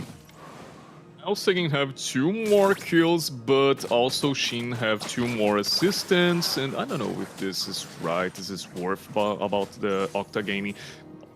One more time, just doing the all-in in some hero and just going wrong because Hanobush just have this skills just to dash and not dash, blink. Is the right way? Blink. Dash is more like the Thanatos doing, and it's not cool. They need to farm, they need to get more gold, and then do a pick off because a fight against a team who already made a 5-0 in the score is not a positive. Yeah, you could see that already that Entity7 is starting to refuse that purple buff to Thanatos TZ, try to take down some of those cooldowns for some of those combos he likes to do. Lucy goes down off screen at the bottom. Octa Gaming having some trouble here. I feel like, I mean, last game, I feel like their confidence grew when it came to trying to draft some off-meta pickups here. Maybe we strayed a little bit too far from the meta. Saber gonna have to use that that ultimate, the glorious pathway, and try to get out of harm's way. Now down to 10%, is gonna have to look for a quick way home. This is gonna be a free turtle for Entity7. One more free turtle, and they don't get it. Nothing. Octa Gaming just watching the game, and Harley just doing the snowball. That's normal because we've seen it just like Suyu, Harley, and almost assassins in the general do this kind of thing. Thanatos just do a first. Down at the top. Saber next to line. Hide on Bush finding the kill there. Akashi finds a kill on the Thanatos TZ at the bottom. Now, suddenly the smoke clears. There's only 2 members of Octa Gaming left at an 11 and 2 game at the 5-minute mark. Lucy looking for an escape. Shin was chasing him down. That's going to be a free tower. Up at top, a free tower. Down at bottom. And man, Entity7, I feel like they got a little angry with that first game. So we can call the BO3 right now? Nope. I mean, I have my thinkings about this game. It's not positive for Octa Gaming. Remembering the past game, they just like suffering a lot in this early game, and then they just have the payback. But now, seeing this Octa Gaming having 11-2, I don't know. Oh my god! Yeah, big amount of damage onto the backside there. Lucy and Sigyn took it, and Thanatos TZ in a little bit of trouble here. He might be able to find it. Comes in with the Gushin. Full combo lands on them, but he was not able to take them down. Entity7 is so far ahead, and this is kind of the problem when it comes to a Gushin pickup. Now that even when you land your full combo on members and they're still able to kind of brush it off and walk away, it's kind of the value. 7K gold lead, 11 and 2 right now, and I believe they've taken out all the tier 1 towers for Octa Gaming. Just 3 towers. It's so good for 6 minutes in game just to have a nice score. You have 3 towers, 2 turtles. Now 3, I guess. I don't think the Octa Gaming will fight against it. Maybe? No. Okay. No. So 3 turtles is the best early game you ever had. Yeah, it's It gives you a good amount of wiggle room, especially that mid tower, which kind of opens up the map. That means that your Octa Gaming doesn't have as far back that they can, or has a huge amount of distance that they need to cover to be able to get away. Vagwin comes in there with the Avatar of the Guardian. We know the real world manipulation laid down while Shen, with great positioning, was inside that bush, so you can't even see where Shen is when he lays down that ultimate. 11-2 right now. Entity7 just having an absolutely good game. You can see there Doom on the bottom side, able to clear out that tower, and that was immediately he's going to go ahead and start clearing out this jungle and looking to maybe get to the opposite side of the map to duplicate and get that tier 2 tower at the top. Now we have the tower, the second tower in the bottom lane. Just drop it down. They try to start? Really? Yeah, and then they start the fight here. Saber and Segan, they are going to get back to their tower. I like that. I like that they were so close to the tower that was their immediate thing, which kind of like mentions to me, why even start that fight? You weren't going to be able to. What was the best? Oh, Thanatos in trouble. Tries to use that dash to get away, but immediately Doom right there to catch him with the blazing duet, and that's going to be another Thanatos TZ death. 0-4 for Thanatos TZ right now. You're being readed.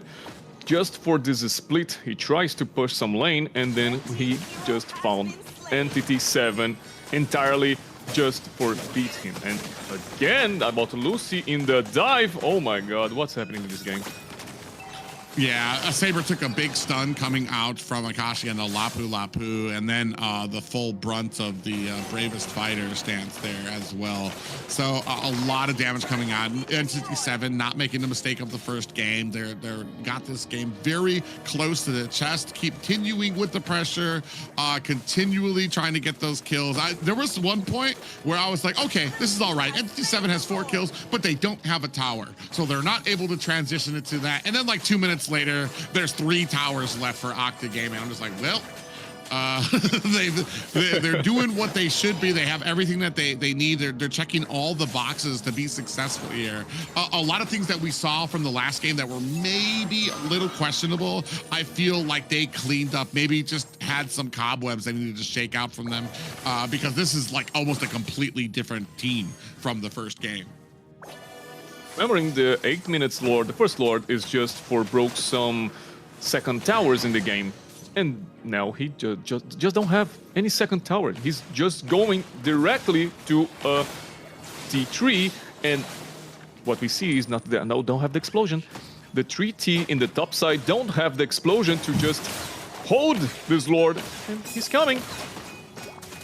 Yeah, I already saw Hideout Bush has gotten the Holy Crystal as well. Doesn't have the penetration he needs just yet, but that already means that the moment he goes in with the Deadly Magic, you're going to be looking at like maybe a third, maybe a quarter of health left on there. Akashi lingering inside the enemy base, just daring them to come at him, showing how far they... Oh, actually, Thanatos TZ goes in, but almost takes a Bravest Fighter stop, is able to dash himself to safety at the bottom lane. Saber fighting it out with Doom. Segan tries to get away. A double there for Doom as the rest of Entity7 looking to close out this game. We're only at the 11-minute mark here. In trouble is the V2 trying to put it on the Doom. You can see the attack damage starting to go onto the core. 11-38 and Entity7 able to tie up the series.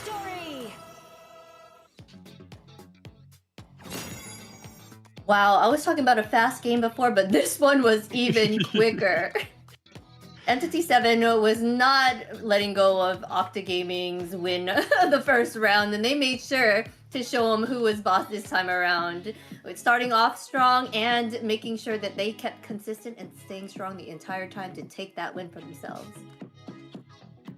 I don't know why this just happened, because we've seen like a 9 minutes don't have the tower 3 in your base, and this is not normal. The first Lord to just do this, so it's a nice work we've seen here to the Entity7, and they are back. They are so back at this game, and now I'm afraid because I see Octa in this first game just surfing a lot of pressure. They just fight back. They just turn around the goal and then wins the game. And here we don't see Octa Gaming anymore. We just seeing all the time the Entity7, all the rage, all the fury, all the things they need to put out because of their last loss, and winning, making this BO5 turn into a BO3.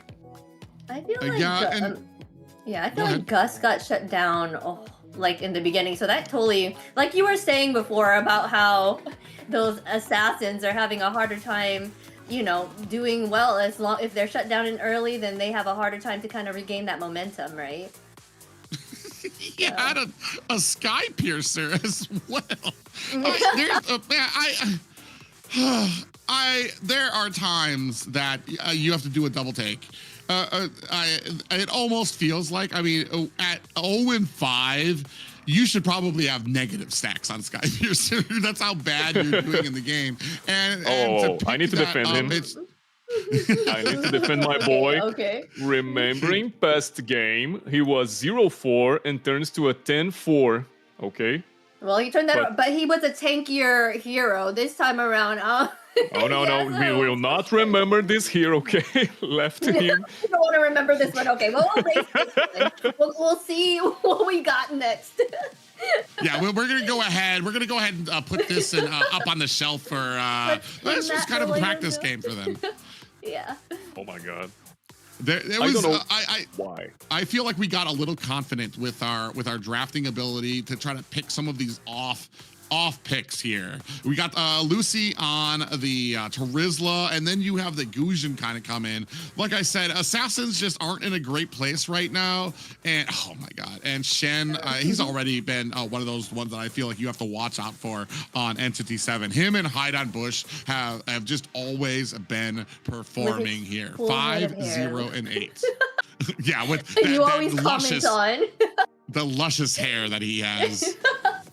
Remembering he have this 5 kills in less than 2 minutes in the game, because we have 1 minute game, then the countdown starts, he just picked up 3 kills, 4 in the night, and then he just, look at him, he just going straight to the gold lane and picked up one more kill, just doing the flash and 4 skills, and that's it, 5-0 in the beginning of the game. Man, the game is over. Positioning was on point, just really great at being there for the team, making sure they stayed back enough to lay down that CC for his team to do what they need to do. Yeah, I mean, it was a different team than we saw from the first game, and I kind of am wondering if maybe we're at a point you have basically I say this with the greatest respect. You have 4 off picks that you just did for the side of Octa Gaming. Maybe this is kind of filler for them to be able to kind of, all right, we're gonna make them waste some of these picks.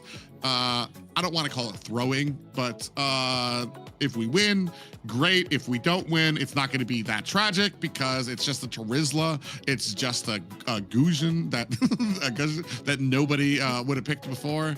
So now maybe we're at a point where we're going to start honing in onto the meta, because I want to say Octa Gaming has not struck me as in the same way that I believe it was Influence Rage, where they just went so far outside the box that it was just like, they're so comfortable with being away from the meta. Here, Octa Gaming, this is just kind of a really big change that I've not seen from them before, where it comes to some of these picks, just kind of out of left field, just ones that you don't see as usually, that have pretty prominent weaknesses.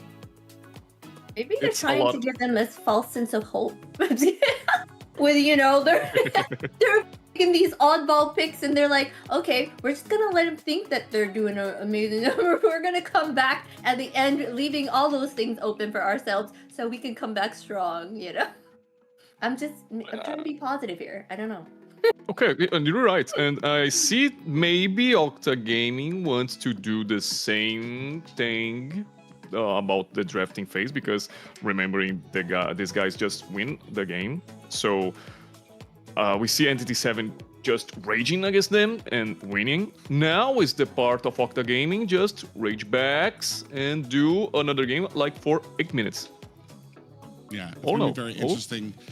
Oh, I'm just gonna say, I guess we're gonna see when it comes to this next draft where we go from here. I think we're starting to hit that zone. Well, I think next game, the game after the next is where we're gonna be when it comes to kind of seeing some of those. Well, what I would expect to be some kind of crazy pickups. We've already started seeing that from Octa Gaming right from round one. They just went ahead and started. Maybe that's what it is. Like I think we're all kind of settled on the same thing. Is that maybe they wanted some of those outside picks at the beginning, and then we're gonna start settling down into the meta as we kind of progress. It'll be very interesting, just because, man. It was a little rough, especially against the team. Like I said, when it comes to Shen, Haidon, Bush, I want to say some of the prominent players from Entity7 who just always do a good job. Just like when I was talking about our first series, these are just two consistent players that even when they do occasionally lose, I think Entity7 lost 1 to 9Z Globant at one point. They lost one, but then the other games they were just so dominant. And it can be so curious to me because I think I commented last week too. Like it's like a completely different team. When they're on. They're so good. They're communicating. It feels like every single, especially in the early game. The early game, like they were on fire. You talked about it where Shen basically had 3 or 5 kills. Like in the opening 5 minutes, is like there wasn't a point where it felt like Octa Gaming had control, and that's unfortunate for a composition like they had. Well, before we move on, let's quickly let you guys know, the community, please like and subscribe and share this stream to make sure that, you know, everyone else can view us and get our name out there so we can grow in this community, right? We want NA to do well, and we would love for you to be a part of it. So please like, comment, subscribe. And also, you know, check out our socials. Yeah, I feel like we talked about it before. Big hello to our Filipino and Indonesian friends broadcasting us. You can find us on MLBB NA Esports, MLBB BR Esports, MLBB ES Esports, MLBB Esports, Everywhere. There's I think any kind of combination you put in the YouTube, at some point you're gonna find these streams. So more power to it. But yeah, it's been amazing so far. Especially like I said, this is kind of we're at a brand new ground, brand new situations where we've got the entire South and North American region competing together in a tournament where they will face off against each other. And Henrique has had the privilege of being able to see both right up in front, a front seat to both regions. That's cool, because remembering in the past when I was a caster from South League, now I'm the North Case, so it's a little different being in another universe, I guess. But it's cool to be back. Well, remembering past week I was in the place of Takashi. He is one caster, and XX. He was a pro player, and now he's a casting member, and he lost his voice, and I was there to just, yay, I'm here. Yeah. But was in the Brazilian way, so I can speak Portuguese, and it's fine. But now I'm here in the South League. I have the knowledge, but also talking English. I'm trying to do my best. You are here, okay? amazing. You're doing amazing. Okay. But Thanks for all. Of course, no problem. So cute. I'm thinking But we let's should go. ban here, in my opinion, right? Harith, they can't choose Harith. Yeah. Okay, remember this is a normal thing, right? Sometimes we don't think. And I'm truly serious about this, because sometimes we see all these things happens a lot, and we see this, we don't try to talk about it, because just have the feeling about being so boring to say like, oh, so you lost a ban again. It's Well, okay. this is the first time I feel like they've done this here in the South right now. Oh, so good. They're learning. Yes. So they're learning. Yeah. Okay.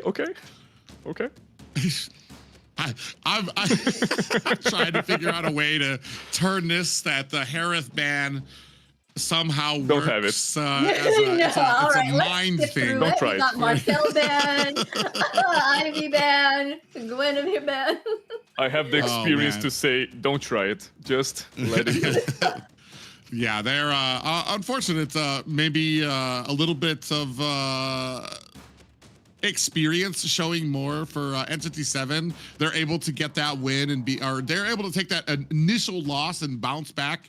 Here, Octa Gaming, maybe there's some frustration showing out from them when it comes to some of these picks, when it comes to some of their drafts. And that's where Entity7 kind of has them, where they're able to kind of recoup. They, like I talked about before, you just wipe off that dust and you try again.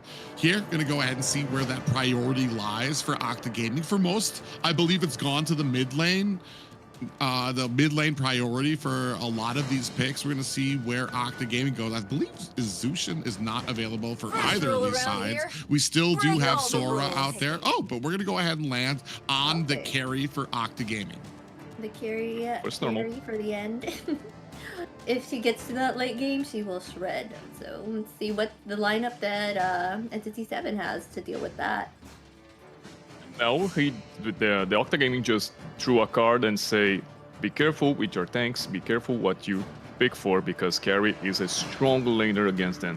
And about Octa again, they trying to scale the game, trying to search for this late game. It's good, but if the Entity7 have a knowledge about this, just trying to be the early game aggressor again, it's the okay, Hilda, as I was Hilda thinking. Kimmy. Hilda Kimmy and I believe the Fredrin is still an option for the side of Octa Gaming to pick up here. A lot of these early game Hildas have kind of been very surprising for me because I feel like especially with Suyu taking off the board there, a Fredrin pickup, and or a Leomord, who's still very strong as well, can really kind of make a Hilda kind of like rethink that early game harassment that you really want to do. Well, that's Glue here being The chosen, clouds are maybe ever shifting, targeting but this Hilda to heart kind of keep her remains away. Oh, then steadfast. Sora gets picked up here with the CC. Oh, oh, this one's gonna be a match for sure. They have the Valentina? No? They can ban? Valentina's still an option, I believe, for both teams. And then But remember, Hilda hasn't who been wants chosen a lot.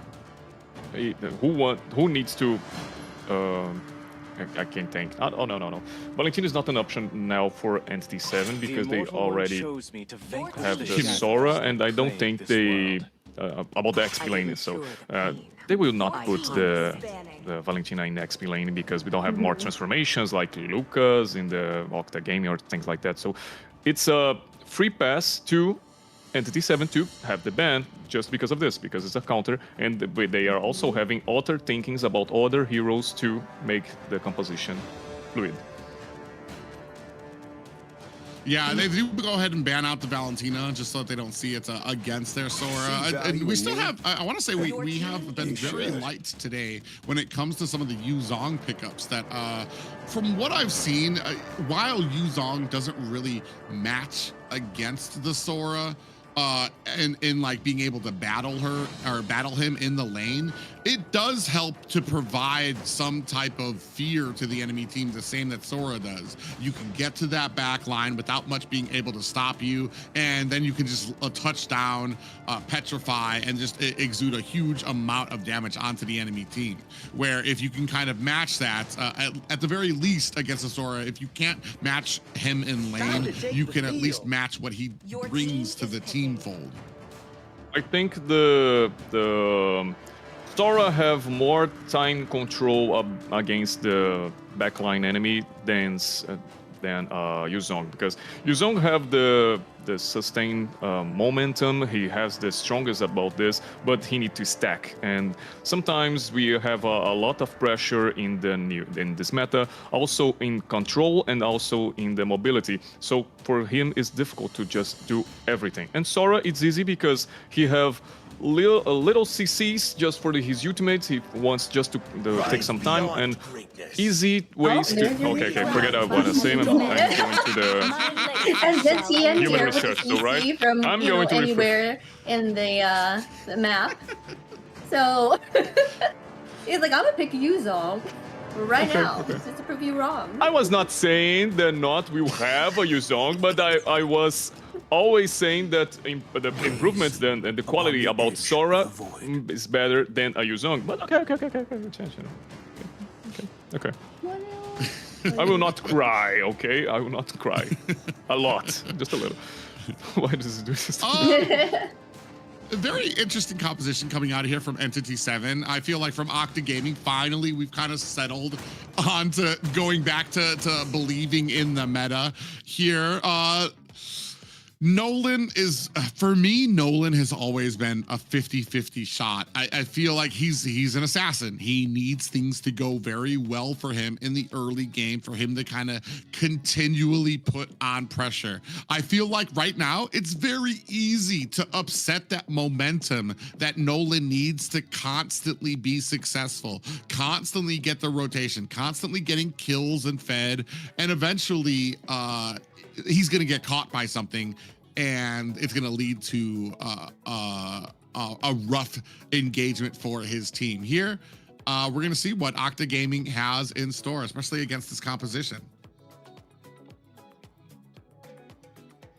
About compositions, I like to see how Entity7 makes something grateful for on early game, just because Vagin has the Hilda, just because Hanabush have the mobility, but remembering about the snowball section, Thanatos is a good fighter.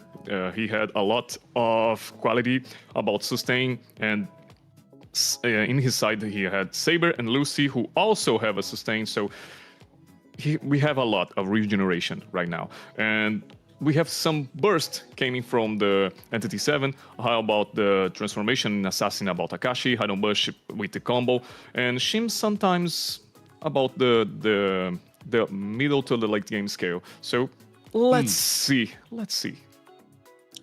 Yeah, when it comes to answers and back and forth, I'm a little scared for the side of Entity7. What do we do against Glue?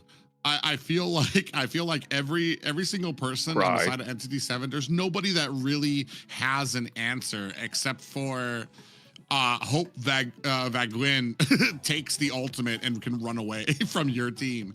Otherwise, I feel like it's going to be one of these just offensive things that you just don't have an answer for, unless at some point during mid game, Shin just completely outscales Saber and is just a shredding on a lot of these hits. It's gonna be very rough to see how that goes down.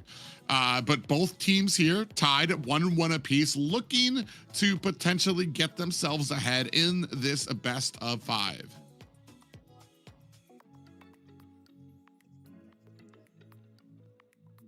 Okay. I'm a little bit nervous about this BO5 right now, because as you all know, it's a seed 1 and a free vacation to the team, just doing your things, okay, playing the older games or continue training, seeing how the tournament's going on. So have a good moment.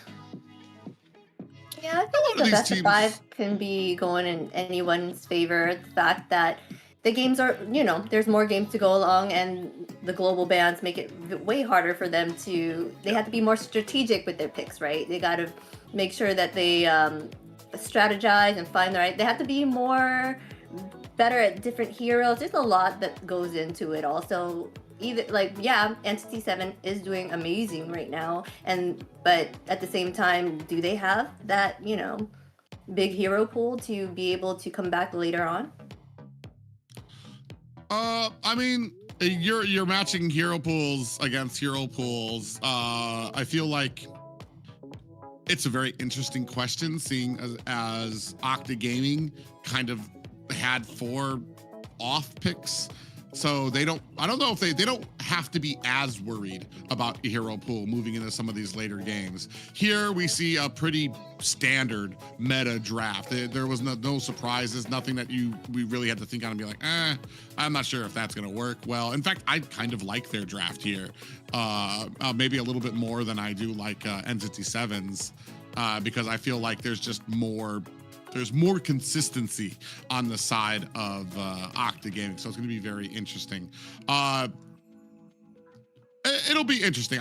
Like I said, this is what it's all about. I love watching these games 5s, these game 4s when it comes out. We're at game 3. Like I said, I feel like game 3, we have a pretty standard amount. You're still inside the meta. There's not really much there's not much desperation in the air for it. Then when you get to that game 4, that game 5, hopefully when we get to that game 6 further down the line in the playoffs as well. Do you think that they'll have an answer for the Sora? Is that what you're saying? Like, I know you were saying Yuzong kind of do something to kind of get to the back line because he can use his dragon and kind of go, but what else is there to stop Sora? Sora is at this very unique point where I personally, my style is like, I'm not trying to stop Sora. I'm just trying to do the same thing that Sora does, which is she's going to be a threat to my backline. I'm going to be a threat to her backline with Yuzong. And try to create that same type of urgency. So you basically negated that to the point that you're putting the trust on your teammates. Like, hey, I'm doing the same thing she is. You guys need to get away. I'll try to get their team members. They're only gonna try to get our team members. So you've kind of negated that option.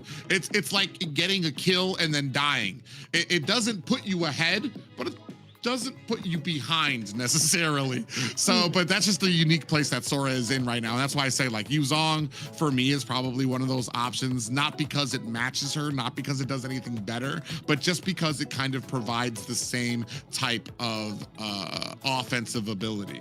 For me personally, I don't know, Henrique, do you see it differently when it comes to dealing with the Sora?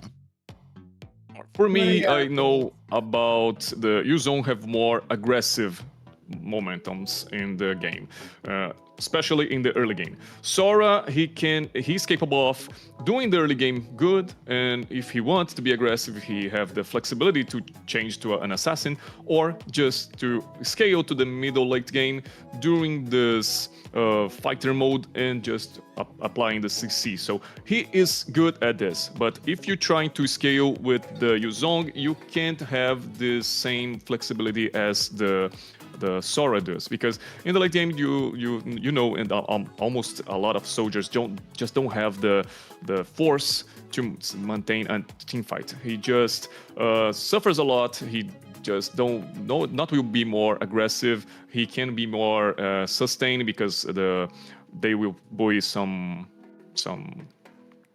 Katakura, half-life, the name about the item about the regeneration who cuts in the health. Yeah, no, the other way, not the lifesteal, the anti-heal? Negative. Yeah, anti-heal.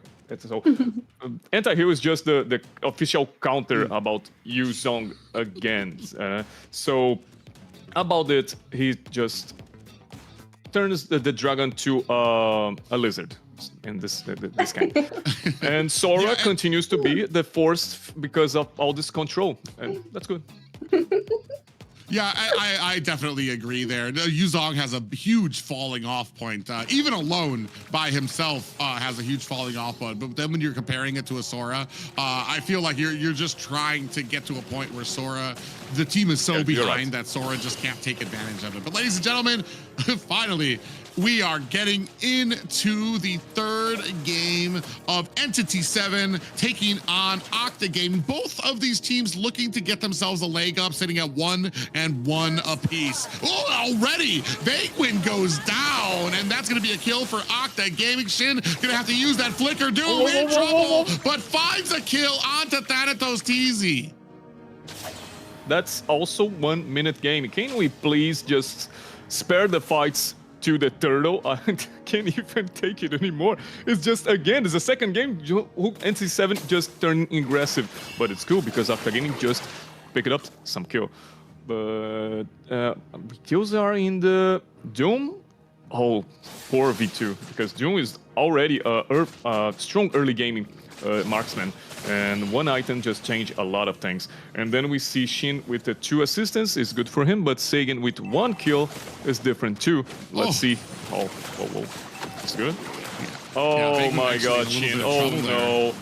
They tried to engage. They actually might be in trouble. Saber finds a kill onto Shin. Vaguin might be down for the count as well. Saber gets turned around 3-on-1 on the back end. Segan was trying to throw down that suppressive fire, but it wasn't enough. 2-4 for Entity7 right now, as it does open up the game for Entity7 to scoop themselves up a Lord and a little bit of a late dragon coming out from the side of Octa.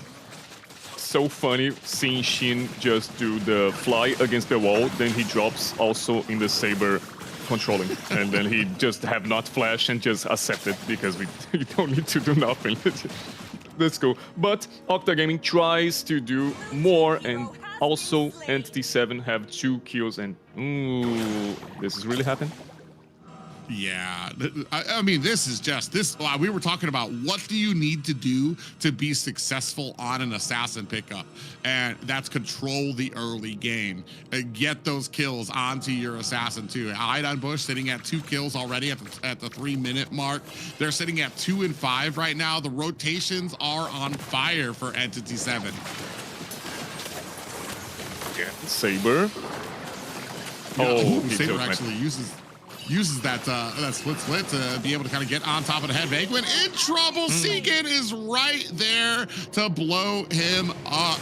3-5 right now. Octa Gaming trying to hang on with the oppressive early game of Entity7. They are responding, and that's good. They will not change the fact they are lost in the score, but they also have something to being aggressive to now. Hide on Bush from Vic2. Oh my. Yeah, V2 in a little bit of trouble here. Takes an entire fracture, but still survives. So it doesn't look like Entity7 had enough. And that was a very interesting gank too. Just for the fact that they didn't have any minions. So maybe you do get the kill onto V2, but you wouldn't have been able to really push onto the tower. And that, I feel like sometimes that is something that a lot of teams kind of overlook.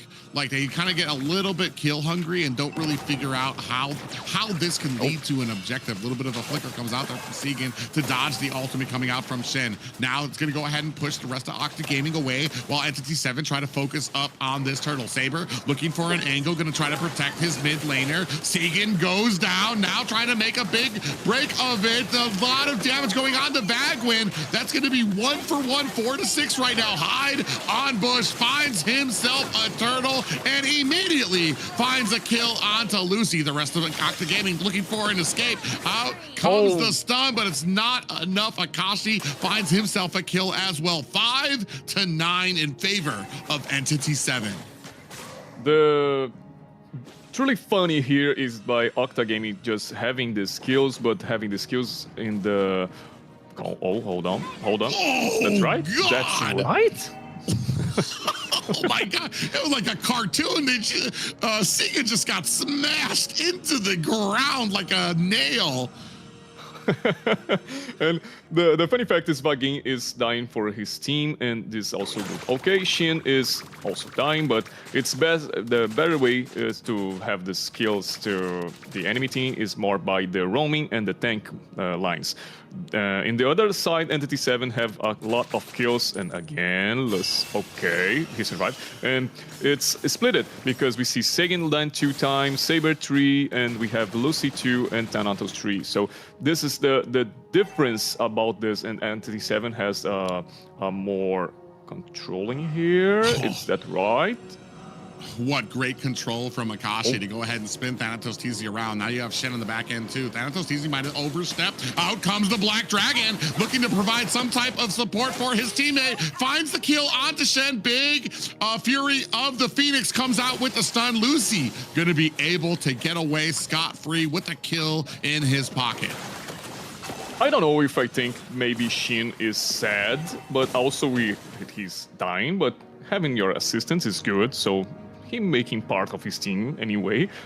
I don't know. Always him needs to falling down. I don't know why he's this feeling right now, but Bugging is also here. Saber looking this brush. Pick it up, hide on bush. We'll try to ult. Okay. He tried. He tried. I know. That's the unfortunate. Oh, Saber takes a lot of damage. Actually, with that ultimate, is it going to be enough? Saber uses the split to get away at the bottom. Thanatos TZ uses that Phantom Steed to actuate a fight here. Entity7 all over the purple buff, while V2 looking for an escape. Bagwin comes in running. V2 takes a heap of damage, now surrounded by Akashi. Uses that flicker, but it is not enough. 12 kills for Entity7. Bagwin scoops himself up another kill onto V2, while Entity7 scoop themselves up a lord, or a turtle. Yes, a turtle. And against an early and fast beginning to Entity7. Now Octa is fighting too, having your kills also in the Lucy hands and Sagan, but it's not like a good thing. Like, don't feeling this is good for them, like this 6 kills. Also, the Entity7 had more potential here. Yeah, okay. Fury of the Phoenix comes out, lands onto Entity7, but I feel like that was mostly used defensively to try to create that distance. Ooh, look at the damage coming out. Doom is absolutely throwing boulders at Octa Gaming, and down goes Thanatos TZ. The rest of reinforcements come in for Octa Gaming as Entity7 looking to try to push onto this mid tower. They are fighting back. They do not want to give up this mid tower, and Octa Gaming very successfully able to find the defense for it. Doom is strongest laner about critical items. Wait, Hado Bush. He will survive. Bush a little bit of trouble there. Absolutely got zeroed in on by the Black Dragon. Lucy! Woo! I thought he was going to be able to get away there, but Akashi said not today. In comes the Phantom Steed. Akashi in trouble, trying to use those wins to get himself to safety. V2 able to find a kill on to Akashi. Saber is down as well. 2 down for the side of Octa Gaming. 2 down for Entity. Thanatos TZ finds a kill onto Bagwin. 4 down for Octa Gaming. Fury of the Phoenix is out, and down goes Shen. Doom is already strong because he has claws and the Berserker's Fury. As I say, the critical hit chance about him, the critical build is so strong because he have already on base damage good because of this first kill. So also he can dominate this ball, I guess. Dominate his ball. Yeah, it's all okay. Okay. Because I still don't need to sound strange. Okay, because I don't want to call it strange. Meteor's good.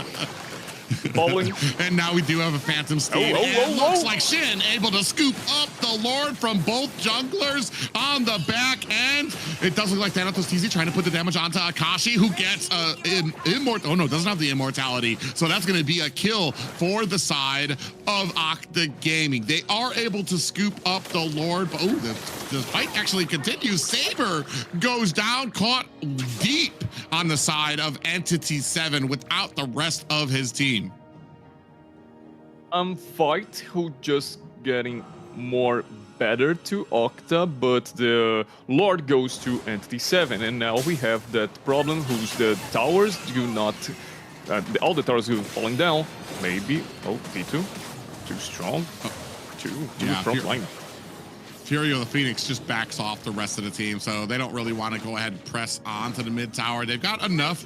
They're looking to try to get that pressure into mid, and Octa Gaming, once again, going to try to put as much pressure they can to try to defend this mid tower, though it's going to go down there. We do have the Phantom Steed coming out, but Doom, it just deletes 2 members down for Octa Gaming. Doom having a heck of a game on this Bruno, same as he did last week. I believe he was able to get an MVP against Alpha 7, and here showcasing exactly why once again.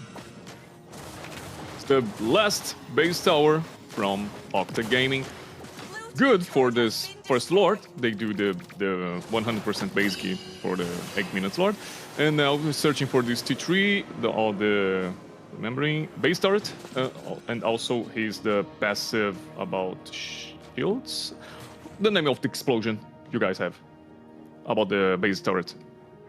The golden. Oh, I forgot what it's called when the base explodes on you. Because I'm not gonna lie, I get caught by that every time when I'm trying to push onto the high ground towers. I'm like, all right, boys, let's go ahead and knock this up. It explodes. All the minions are gone. I'm like, oh yeah, there's that. Never mind. Let me go ahead. It's just one of those things that every single time I'm gonna get caught by it. I think we just saw a 2,000 gold lead by the jungler on Entity7. That is enormous. 5.5, good. It's a good start for a third game, I guess. Wow. Good start. It's all right. NCT7 is showing their dominance for sure. They're like, you know what? We got this in the bag. They're just tunneling down and just showing what they're about, putting on that pressure. They've always been aggressive since the start. I don't know. I feel like that first game had to just been a wake-up call. Like these last two, like this is exactly, if they would have been like this in the first game, they would have won that game. Because here, from the opening seconds, we don't even have time to do the intros before they're already fighting down at the bottom lane, finding kills and like the opening seconds of it.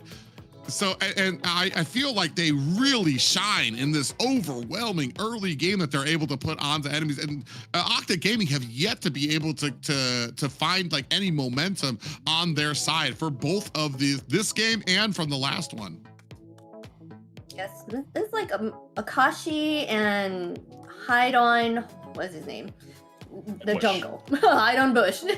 They have been a dominating factor in this one for sure. They started off strong, like each of them 5 kills, 0 deaths until the 8-minute mark, right? So I feel like them as a duo, them just working well. They work really well together for that fact. So. So say the difference between the kills of Octa and Entity7 is Octa trying to pick something I can do, and the difference between, like, we see Akashi and Bush with 5-0 kills, so it's totally different, so it's totally better this way. So now back to the game. Let's go to the second Lord. 40 seconds. Yeah. I'm trying to look at a win condition for Octa Gaming, but I feel like you've got some good scaling on the side of Entity7. Yeah, and then you've got V2, but you've already got Doom that you're competing with. You know what I mean? You've got the late game there. Shin's going to be doing a huge amount of damage. Hide on Bush isn't at a point where he needs to stray away from fights either. So V2 has to be very, very careful before. Oh, we're already at that. It already has that. Has the 3 items that they need, but they still are lacking that the Malefic gun to give them the range that they want. Because right now V2 has to get just a little close to some of these fights to really be a factor. Speaking of which, Vagrant taking a heap of damage from this entire team. Is it going to be enough? Out comes the Fury of the Phoenix. Segan able to find himself a kill. Rest of the team looking for a fight as the Black Dragon is out. Saber in a little bit of trouble. Has to get away from inside that bush. Turning around. Rest of the team has been engaged. Shin in trouble, has to find himself a disengage, but Thanatos TZ comes in with the kill. A double kill for Thanatos TZ as Doom turns it around in reply, able to find a kill of his own. But Octa Gaming with 3 unanswered kills finally on the board. Saber plays so well. He just used the ultimate to Vagin, then he executes him, and then we all know the ultimate of Blue, when he picks up a kill, resets, and then he pick it up the Hide on Bush, who's also is just dancing in front of him. Oh, wait, V2! Yeah, V2 has come online. The rest of his team being able to try. Oh my God, as I say that, Segan is down. Segan actually might be in a little bit of trouble here. Doom laying on those rockets that he is kicking at them, and they have to back off. 15 to 22, a Lord in the pocket of Octa Gaming, now going to be crashing in up at the top. Maybe this is what Octa Gaming need to get that breathing room to be able to even the playing field on the map. We are back into the first game. Maybe, because Octa Gaming now has the on one Lord, and remembering, one Lord difference makes a lot of difference to Octa Gaming just win the match. And then we have 3.4.0 in gold difference. Let's see what this Lord can do. A great zoning ability used there by Lucy to get to the back line. Didn't even land, just wanted to push them back. Now we have the Fury, the Phoenix goes out. Another charge into the high ground tower of Entity7. Are they going to be able to get to, oh, they actually lost. And this is something when you have the advantage, it's so important not to lose your head over it, because if you had lined up minions, I believe they tried to, but Hide on Bush understands this game to such a level that he knew, I need to push mid lane. While the entirety of Octa Gaming is up at top, I need to push mid lane, I need to push bottom lane. Now we have another engagement here at the tower. Shen in trouble, finds the kill onto Lucy on the back end here. Bagwin trying his best to tank all the damage coming out from Octa Gaming. Thanatos Teasy in trouble, Shen from the side finds himself a kill. Sigwin gets pulled back as Hide on Bush scoops up a kill. We could be looking at a full team wipe. V2 all the way on the opposite side of the map. It doesn't look like Bagwin is going to let him get away. We could be looking at a clean game 3 for the side of Entity7 as they take their second victory. My God. Also Octa, okay? Also close. Wow, Entity7. They are a force to be working with. Entity7 taking full objectives going into the late game. They finally got one Lord, but didn't make do with it because of the fact that Hide on Bush was able to clear the lane and keep map control. That was amazing. The Entity7 are just spot on. They know what to do in the time, those dire moments. I think wave control is not so difficult, but I know Octa Gaming was suffering a lot, but they don't need to be 5 players with the Lord to just win against a second tower in the game, okay? Not judging, but also judging, okay? I don't want to say this is a normal day in Brazilian way, okay? But I have some issues. I know this is not, we're not perfect. The players have get a little bit nervous, and I can say what is nervous because I'm doing this right now. But I felt I needed to see more about them. They obviously just do best than this. So it's a sad moment, but also Entity7 win, and they are good. Yeah, you could take a look here at some of the stats here as well. 6-3 and 12 for Akashi, really kind of proving himself in that XP lane. 7-2 and 5 for Hide on Bush. That's good. 3, 5, and 14 for Bagwin. I feel like that duo right there really kind of enforced that early game, while Shin was able to come in and really provide that suppressive fire. But the man of the hour here for the side of Entity7, it has to be Doom. 6-0 and 10. Took him a little bit to kind of get to that point where he was just dishing out this huge amount of damage, but definitely allowed by the rest of Entity7, who had such a huge early game that even when Octa7 was able to kind of turn it around, you were still dealing with Doom, who was just throwing boulders at you. That's our highlights. And what we see about the private saying, the beginning of the game, is just how in 1 minute game they are just fighting again and losing, and I'm not really happy with this again. Just the fact that Doom did not die at all as a marksman the whole time, that is amazing to see. Just he lasted that entire time, not dying, and then was able to come back, get those kills, and get those assists on the team and do wonders. And actually, like you said, that he would totally be MVP in my opinion too. I feel like that speaks it not only on Doom's ability, but the pressure that Entity7 was able to exert with Hyde on Bush and Vaguin constantly rotating, Shin joining them sometimes as well. If you're constantly answering attacks that are happening to you, you're not going to have time for a lot of ganks to even be able to get the Doom. And that's what this composition allowed them to do. Such ferocity in the early game, so many kills that Entity7 was able to get. And that wasn't even really all on the bottom lane. Doom was just kind of left alone to get that farm up while his team was dominating here, and did such a great job being able to be that caretaker in the late game. Yeah, that And focus. I'll say about the lizard, right? Mm-hmm. The lizard? Remembering What? The greatest dragon in the early game came to a lizard. Oh, in the I'm middle like of a fight. lizard. Okay. He's a lizard now. Okay. I'm like, there's a lizard in this game? Because what we can say about this game is just like this. They don't need to improve the early game against the Entity7. They just like switch some kills, but the kills of the Entity7 goes to good hands, to marksman, to obviously Doom here is the good player, but not in the Octa Gaming. Yes, and that one player or that rose above the rest was our MVP. We saw it. We got a little snippet of it. Doom. It was Doom 6-0, 6-0 Yeah. and 10. Yeah, I mean, I don't think there was going to be a question of who that was going to go to, especially like I said, he was able to kind of sometimes I almost feel like it kind of negates what got them there, because Doom really wasn't on the board until like the mid game when he was able to start really dishing out damage, which was allowed by this just blitzkrieg of an early game that Entity7 had, where you're so, as Octa Gaming, you're so far on the back foot, you're always replying. It's like, now they're at mid. Now I have to watch out for jungle. Now they're pushing on our mid. Now they're at the top again. And meanwhile, a Doom by himself is just like, just getting the minions, getting the farm that he needs.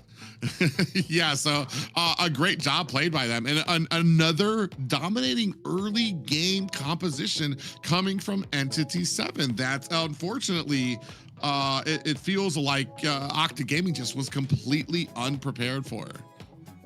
Yeah, I don't think they were prepared for it at all. Like, and that aggression in the early, it's like you think they will be able to find an answer for it. They've been doing it every game so far, and it doesn't look like Octa Gaming knows how to deal with that pressure.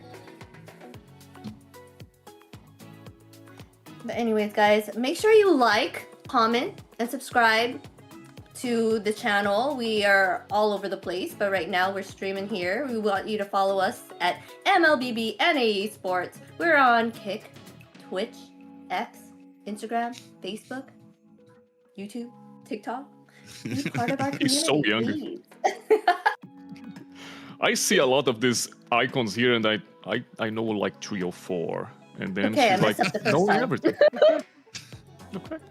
Thank you. I'll take that. I'll take that. Yeah, big shout out to our international community too, joining us as well, the PH and Indo community, watching and supporting as well from across the Atlantic. So big hello to you guys as well. Terima kasih. Please send all complaints to @ZenaLily @exe dot to your socials right there. But cover that up real quick. And remember, guys, we have some diamond drops, so be sure the longer you stay in the chat, the more time you can the more chance you have for these diamond drops. So chat, stay in, watch us, keep up with us, and you will get these amazing free diamonds. Yeah, the more activity that you guys have in chats, when we take those breaks, when we have pauses or things like that, you'll have more times to be able to kind of claim some of those prizes, and just a little way for us to be able to kind of give back to you guys for your viewership as well. So make sure you guys stay tuned for all of those little drops and everything that you can get. And as Zena kind of mentioned, yeah, if you guys check out our socials below, you can check out all of us and our amazing casters. Like we said, you can even check out, especially if you're not native when it comes to English speaking, you can check out Henrique of tearing it up in the Portuguese section of the casting as well, who's joining us today. Thankfully, and like I said, we've said it before already, just thank you for being able to join us to fill in for the spot in the desk. You've been all over. You worked Thursday and Friday, joining us on Saturday as well. So he's putting in a lot of the hours to kind of make sure that we keep that quality up here at the casting desk for the AMER region. He thought he would have to handle it all by himself. Maybe. But thank you so much for coming, for sure. And it's great to have you here for both days. As I say again, thanks for having me here. It's how can I say? It's a surprise for me being here, but I'm also here to help as I can. So let's go to our fourth game. Now we have a zone match point, Entity7 to a 3-1 here. It's afraid from Octa. We need to see them playing again. I see all these bands. Look at all these. I love this. There is a warm and fuzzy. There's a warm and fuzzy feeling I get when I see that second row of heroes that you're not allowed to pick. I'm like, ooh, now what are we going to be going with here now? I mean, I can only hope for a win from Octa Gaming here to kind of tie it up so we can get to that fifth game and really see where a lot of these hero pools come at for some of these teams. But I want to say, though, Octa Gaming really needs to, there needs to be some type of security in that early game. Yeah, they have to figure out a way to deal with that aggression. Maybe even just play it a little more safer in the beginning to kind of like clear their side, clear the farm, claim objectives. I don't know. They got to figure something out for sure. But we're seeing a Marcel and Harith here banned, as well as Foxia and the 100% Freya ban here in the south. Valentina's getting banned out as well. This is going to be fun. And that's the way, the difference about Octa banning Harith because Entity7 can't. We didn't want to bring No, it's okay. No, that's not. That's right. That's right in the point. If Entity7 tries it, it's hard to just doing this. But now it's normal because the Entity7 don't use the heritage for the games. Now it's okay for letting him get banned by Octa. So let's see what we can get for now. Marcel, no, okay, it's banned by Octa. We're seeing the box is not passing through. Zuchin have already picked it up by the two teams. Let's see Brunos what have been banned. So there's no Bruno, there's no Harith right now. What else? I know Carrie was banned on that side, so Carrie can be picked up on the side of Entity7 here still. True. We get to kind of the point where when all of these bans are out there, I kind of stop trying to predict, just because I'm just like, man, this, as exciting as it is for us casters, I'll bet this is just horrifying for coaches and analysts who have to like do this for their team because you want to kind of pull out something. Fredrin as a first pick. And especially because we still have some picks open on the side of Entity7. You've got the Uranus. I believe Terizla is still an option that you can build around as well. This is very interesting from Octa Gaming. And this is what we're talking about. You're at game 4 right now. So many picks taken off. And I feel like you're kind of forced to pick up something, or maybe it gets banned out again, and you're kind of starting to run low on that hero pool. So here on the side of Octa Gaming, they're like, we need to scoop this up before it gets taken off the board from us. Yeah, and an answer immediately comes out to carry. The Shredder. There she is. I'm gonna call her Shredder. And then Farsa. That's With her remind me mobility. something I remember now. That is, Latin likes more to pick Uranus than Brazil. Brazil have more Uranus in XP lane because of the meta, the tank meta, but also when the fighters meta comes in, they never picked it more about Uranus. But the Latin gains the MPL Latin, besides the MPL Brazil, I'm saying, but when we came to MPL Latin and we see all our Latin players against our Brazil, they love Uranus. So they put Uranus in mid lane. That's a strange thing we've seen because we've not seen Uranus in the That is normal way, but different. they just put Uranus in the middle lane. So, and also in North, we've seen Uranus jungle also. I don't remember now the team, I will pick it up later, but we have the Uranus jungle. Yeah, Uranus jungle is a huge problem for Fredrin, which is why I was kind of wondering why you would pick up the Fredrin really early without the Uranus being not an option for Entity7. They still have the ability to pick it up here, but it doesn't really look like they're kind of gunning for that here. Oh, yeah, there. In answer to Terizla pickup by Entity7. I was thinking about glue because of this potential of tanking and being a boring thing around the map. But also they have the second laning, the second phase of this picks. Don't know if they will bring it. Yeah, they still have glue. They could still pick up the Uranus jungle, like you said, on the Entity7 side. Who knows what they'll have right now? There's so many things that they cannot choose. That's probably why they're taking a while to figure out what they want here. But like you said, maybe Lucy, or not Lucy. Well, the Fredrin pickup for, you know, Thanos. Tizzy was the fact that he does not have a lot of hero pool, and that was one that he's like, you need to pick it up or else we're gonna struggle. I don't know. Will soon be your burial ground. I wonder if you're right. If they, I know we've seen in the South, we've seen the Uranus jungle against Fredrin, and I'm actually so curious as to why that's just not. It hasn't occurred, or maybe Octa Gaming just don't fear it as much. Because like it's been a huge counter. It's not available for Octa Gaming. They're not even able to pick up the Uranus as like a counter pickup. And it is available for Entity7, and they're gonna take out the Cho. So that's gonna be very interesting.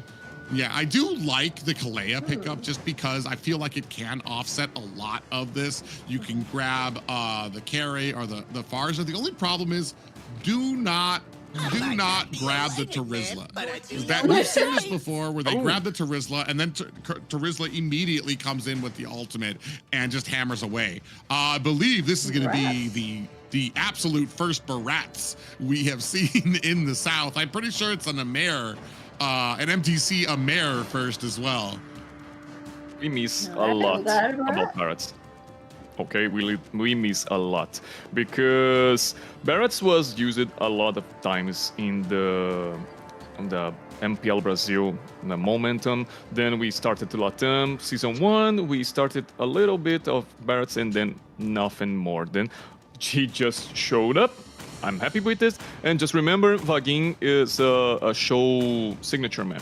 So the band is for him, I guess. And let's see. CC and Lady. Okay, good. Let's see more. I don't know. I don't have much CC on the side of Octa Gaming. Yeah, just I like the Lilia pickup here though, just because I think against the Barats, against the Terizla, it'll be able to do a good job. The big thing for me is that CC it's for Octa Gaming, it relies a lot on CC to be able to kind of get to the back line, unless we're leaning. There's how do I say this? Octa Gaming, there's parts of their composition that succeed at different things that aren't necessarily together. Kalea wants to grab somebody and bring it back to the team. CC wants to access into the back line Same thing with Claude as well. Wants to kind of get to that back line as well. But ladies and gentlemen, we are settled on the draft for this game. Yeah, I'm saying that they're banking on, sorry, but I feel like they're banking on that early game as well. As Entity7 are always great with the early game because Chip right here is able to teleport around, right? So kind of help the team get around places. Mainly. Side we see Octa Gaming with this pick-off composition, and Entity7's like with the team fighting mode. That's good because we have Farsa, we have AoE damage, about AoE control, and it's good too. And Heidelbush, we know against all the stacks he can gain, and he just transforms into literally a monster doing all the auto attacks, gain AoE, and this is good for them. But the pick-off stays in the individual consequences about the starts. So we have CC who focus one enemy, two if the ultimate picks up someone. We have the Thanatos who also have a large ultimate, but we know the line of the true damage is too short, and sometimes we hit only one enemy. So this is about the difference, and this is the same way we see the first game. The first game was almost like this, and not necessarily because now V2 here have an ultimate, got good ultimate to do the AoE. But well, why Shin just drop it to the bottom lane to the mid like that? What happened? Yeah, but ladies and gentlemen, this is going to be game 4 for Entity7 taking on Octa Gaming. Entity7 sitting at game point here, ready to wrap up this series. It is a pick-off composition versus an ambush style composition. We're going to see which one can prevail here. Up at the top, a little bit of an engagement there between Chip and the Fredrin. I can see, I don't know if we're going to be, Thanatos TZ is able to dash his way to safety, and you can see Entity7 actually took a decent amount of damage. Big pop-up there lands on the Shin. Gonna have to use that wings by wings to get away. Just kidding. He's gonna swoop back in, find himself a little bit of a dash to get himself back to mid lane. He's fast because of her husband, the bird, and you're seeing the 2v2. It's strong, needs to know about Saber having the also individual focusing, and Regain about all the composition of Octa Gaming. It's good because we have Thanatos, Lucy, and also Saber who have some regeneration from his team or also for themselves. And start for the first turtle. Let's see. Ooh, you saw Shin try to get that stun onto Lucy, but Lucy was able to disengage from it. He tried. Big pop-up lands, and Thanatos TZ able to scoop up a lord. They're able to reply in kind immediately to bring down Saber. Down comes an Appraiser's Wrath that takes down Hyde on Bush. Vaguin is the third one to go down for Entity, or actually that was the second one to go down for Entity7. And man, just like that, a turtle for the side of Octa Gaming and 2 kills in their pocket. It's the beginning start of Octa Gaming and this series, and that's good. Remembering they are suffering a lot about this early kills, they are suffering about Entity7, and now they have an impulse to just do the composition works.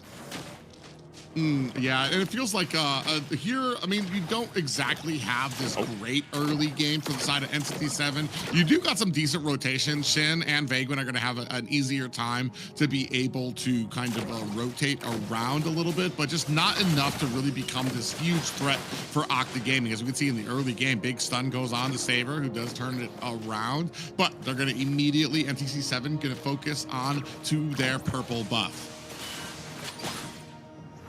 Let's see what more we have, because V2 is also free to get his farm. Also Doom used his ultimate of Vagin just to came through the team fight, and he can't just go back to the lane because Fredrin and Sagan just watching the portal just to not do this. So he needs to give the base button just to walking around the lane, so he waste a lot of times. So also we've seen the V2 6 and Doom 5 in this moment. Shin immediately flies back to his lane when the minions are about to crash. Ooh, Bagman gonna go ahead and check up on these bushes, trying to create some distance from Octa Gaming. First, a turtle. Looks like it's about to land here. You can see it popping up, but crash up at top. It's going to be 3 members of Entity 7 immediately onto Lucy. Down comes the feathered airstrike and the portal. So they're immediately going to come into this turtle fight. It does look like Octa Gaming were able to scoop up the turtle. V2's going to be able to get away, finds the kill onto Saber, but Doom finds a kill onto Thanatos TZ. That is 3 down for Octa Gaming, and immediately we are starting to see the value of Vagwin on this chip.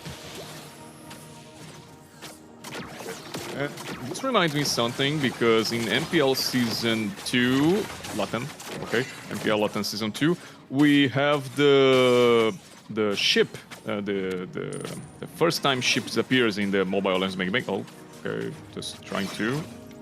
Maybe. Yeah, there's a pitter patter, a little bit of hellos between both. So how can I say the first time hero appears in his launch? Is a launchment? I guess you could just call it a launch. The first time a hero comes out, it's okay.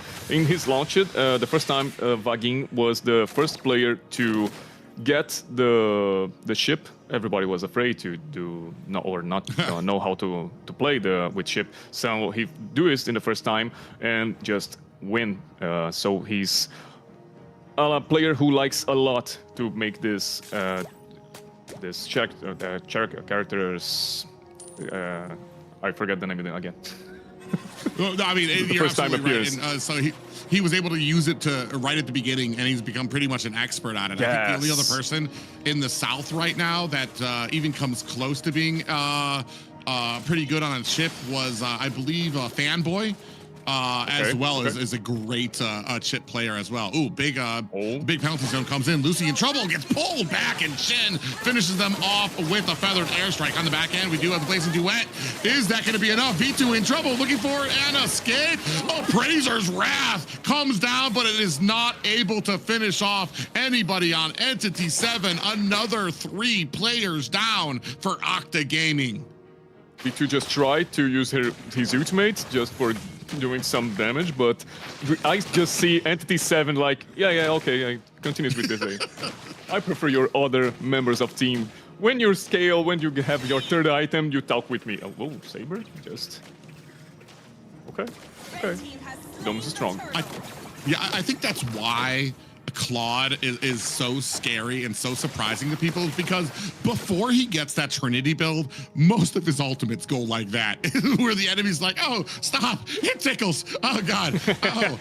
The moment he gets that Trinity build, though, it's a completely different character. He shreds them down in 3 seconds. Talking to which, you do have a pop back. It looks like a little bit of trouble here. Thanatos TZ in trouble. Oh my god. 5 members immediately hide on bush, finding another kill, bringing this to a 2-8 lead for Entity 7. I don't know why they appeared so fast. He don't get the ultimate already. Just like the 2v1 situation. Okay. He will tongue me. It's fine. It's 4-5 for me. My team is coming. And then Octa Gaming see 5 people versus the Fredrin. Oh, no, let him hit. I'm okay with that. Then first tower, I guess. Yes. Oh. Yeah, immediately, first tower comes off. Bagwood actually in trouble as V2's trying to fight on damage in the background. Down goes Thanatos TZ Akashi. V2's trying his best to get some of this poke damage onto them, and they're just kind of walking past him as he's not doing enough just yet. Segan and Thanatos TZ regrettably going to be the kills here as Entity 7 claim that mid tower. Only the tier 2 and all the way down to the tier 2 tower is Octa Gaming right now. That's good for Entity 7, just in a 10-2 in the score. That's good. We seen about the items. Doom have his going to the third item. Oh my god. Be careful, Lucy. Lucy just came in with a big kill there too. Shen comes out. Oh, Thanatos TZ does not want any of that. He has to unfortunately kiss away his purple buff. While Entity 7 go ahead and claim that up quickly. Lucy can now ping the teammates, just, guys, where are you? help me, I guess, because I don't see the answer about Octa Gaming, about all this. They just let this all happens, and it's good. Now it's Lord came into their base, and they're just like, we need to farm, but how? They don't have the jungle anymore because they have the pressure on Idle Bush and the system bugging all the time, have the potential of the ultimate to bring all the team to a fight, and Thanatos need to farm some way. Oh. What a great tsunami slam, but Hide on Bush immediately uses that ultimate from the back end. V2 looking to try to find the kill there, but he is not able to. How is Hide on Bush alive? Shin with the suppressive fire, that feathered airstrike to rain down, covering the escape for his team there.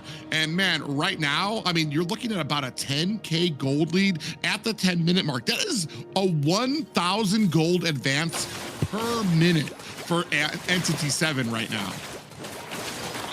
For me, Barrett's using ultimate to pass through walls is nonsense. No sense, he just do it. But he can pass through walls, okay, but he needs to break them, because don't make sense, he just jump. It's a later one. But okay, he makes the turn. That Lord came out. Focus on Thanatos. Yeah, we do have a tsunami slam that lands on the God. back end. That actuates Shen, who's going to go ahead and lay down the suppressive fire with that feathered airstrike, trying to look for a kill. Segan is down, Lord at the core. Akashi finds a kill on the Sabres. Thanatos TZ is down. 4 players, 5 complete team wipe. Ladies and gentlemen, your winner of the series, Entity7.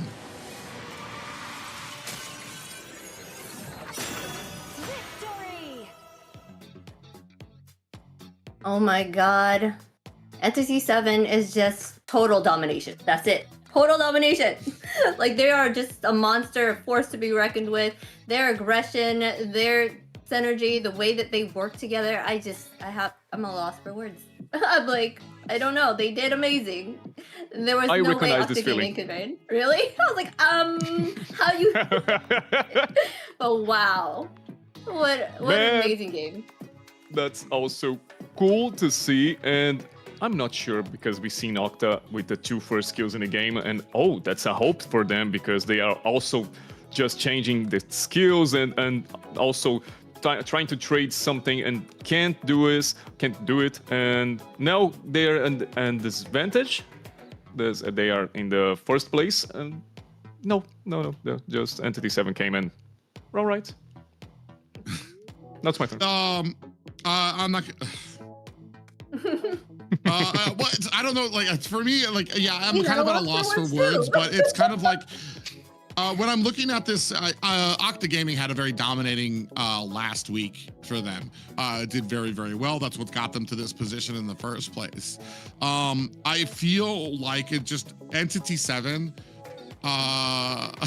I almost feel like the first game lulled Octa Gaming into this false sense of security that they thought, bro, we got this. That early game, obviously, Entity7 cannot control that early game. And Entity7, I feel like just was such an overwhelming force in the early game that Octa Gaming, for some reason, just was completely unprepared for.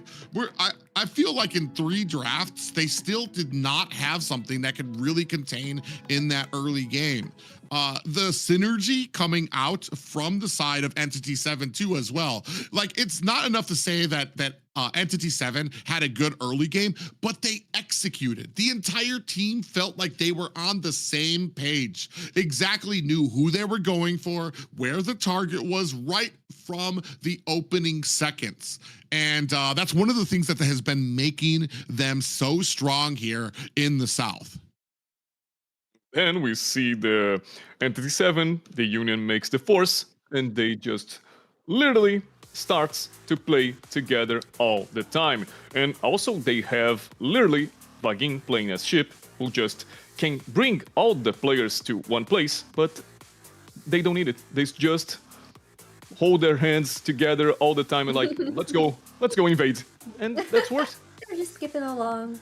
This worked a lot for them, because the Octa Gaming just not prepared for seeing a dinosaur with the Farsa and his husband birdie things and all the Entity7 things just for the jungle, and pick it up Thanatos out of position, and then Sagan, and then Lucy, and start to do this like the 7 minutes to a roll, and that's over. That's over for them.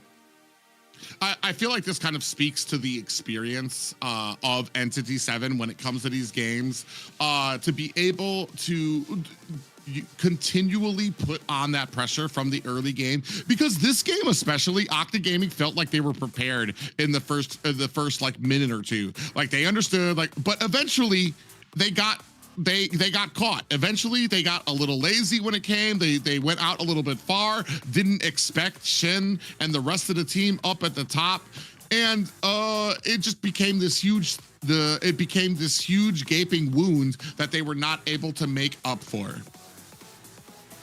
Right in here, big play, smart decisions, and perfect timing. Doom is our MVP here with, again, no deaths, 608, 42.4k total damage. He was able to do an amazing job towards the late game and help the team get that win. He also can't die all when the enemy team's also spread in the ground. So, okay. Okay. He's also have a good fight with his team, and as I say, they just hold their hands and let's go united, invade the jungle enemies and just search for some fighting. And they did it, and they did it so well, and don't have any answer about Octa Gaming. And one by one, the domino effect sounds something for you guys? The game domino? Yeah, that sounds about right. Dominoes, where they just kept that one after one another. by one, they are falling, and the game was for Entity7. And nice seed 1, boys. Yeah, I mean, Bush was an amazing. He was able to, in every hero he chose to play, he made sure to dominate the early game for his team, and that helped them secure the win for sure. Like his rotations, the way that he initiated, and all that was like a big factor in gaining that early game for the team. It also kind of shows, I want to say, the flexibility of Hide on Bush. I mean, we're talking, we had a Nolan out there, we had the tanky Barats, so just all these different types of styles that he was able to be successful with, and that his team allowed him to be successful with. I think one of my biggest critiques, why I grimace when I see a Nolan pickup, is because, like I said, your team, the execution needs to almost be perfect for a Nolan to be successful, because the moment you fall behind, the moment the enemy team kind of gets the advantage, it can be so hard to pull yourself back up. But here, especially on the Nolan pickup, they were able to just answer back. They were this wrecking ball right from the beginning and didn't let up. And unfortunately for Octa Gaming, they just never had any room to breathe. They were always replying. They were always, they were never enforcing their own will. It was always, oh my God, they're at mid, we need to reply to this. They're at turtle, we need to get there to turtle. They're engaging us in our jungle. It was never an engagement that Octa Gaming wanted. It was an engagement that they were responding to. And to be a successful team, Entity7, they did what they were supposed to, and that is enforce their game on the other team instead of responding to the other team's game. Yeah. Being reactive. Yeah. Also, I feel like they are not prepared for this new Entity7 they found out, because remembering the Octa Gaming just like lost nothing to came here with the 4-0 games, and then just have this lost about Entity7, who also have I think one game they lost. Yeah, yes, they lost one game to 9Z Globins. They lost the first game here too. And the first game, like I said, completely different team. I don't like, so it's kind of crazy to kind of count that first loss against 9Z Globins as well. It's like the rest of the games too. After that one game that they played against 9Z Globin, completely different team. It felt like they got all the kinks out and they understood, okay, well, let's not make that mistake again. And then they just powered through. Same thing that they did here. Yeah, I feel like they're good at learning. Like, if they can see what they did wrong really quickly and then implement it in the next game. And like you said, we've seen it happen here in this game and before in the other ones. And I feel like even if they lose the first game moving forward, we could expect this, that they will find a way to come back and basically sweep it. But it's a nice BO5, okay? I don't know, was the cheering, all the viewers cheering for the Octa? I'm sorry, but Entity7 was best in that moment. Always have the next week, okay? We have a lot of Swiss stage to showing to you guys, so just wait a minute and hope the Octa game for more strong than today. Well, all I know is all of my predictions were wrong. Okay. My predictions were wrong today. I stopped predicting South just because I have to relent and be like, all right, I've got a lot to learn, whether it's the players, the teams, and understand how they go around here. I'm just not as familiar with it, but it's been a great learning experience too, especially some of the differences that I've been seeing down here too. One of them being, I want to say, the chip usage. We don't see very much of that in the North as well. The fact that we have a plan in the South, I've been seeing where it comes to being able to use Marcel successfully. And there's certain teams in the South where Marcel is not a, let's use Marcel. No, it's we've got a plan, we've got a composition that Marcel fits into perfectly. Let's use that. We didn't get to see an example of that today. Maybe we'll see it a little bit tomorrow. Another thing too for the South, Zushin is, I'm not sure if this is a positive or a negative, but because I think Zushin, I think she needs to be banned with how sometimes I see teams allow it, and I feel like it needs to be banned because the game just, I felt it would have been easier for them. It didn't really feel like we had a plan, but the fact that they are willing to deal with it. But let's go ahead, Xena, take a look at what happened today. Let's recap what happened today. We had Influence Rage going against Dreammax, and that was a best of 3. They came up strong, Dreammax, the winner for that round. And we had Entity7 versus Octa Gaming, best of 5, and Entity7 taking the win there, dominating the field. So they're claiming their extra win there for sure. They're now, what, 5-1 in wins? Am I getting that? Yeah, 5-1. 2. No, wait, I'm totally wrong. 3. They're 3-0. Okay, 3-0 in the matches, and I think 4, 5, 6, 7, 7-2 in games, I guess. Yeah, Xena was not hired for her math ability. Mathing, what is that? So I want to say for Henrique, a half good day for Brazil. You got maybe not so good for Octa Gaming, but when it comes to Dreammax, very successful games for them as well. Sure. And remembering, we have a few Brazilians in the Entity7 too. As I say, Vaguinho is one of them, and I think we have more, but I forget it now. So it's good to see them together, and also when I say like having this twisted things about being a Brazilian with the Latam players is also good. I like it a lot, so it's good to see them winning. I call them cousins. And I remember now, when I start casting in Brazil and see the Latam, and I say, our cousins, so it's okay, let's be with that. So it's this.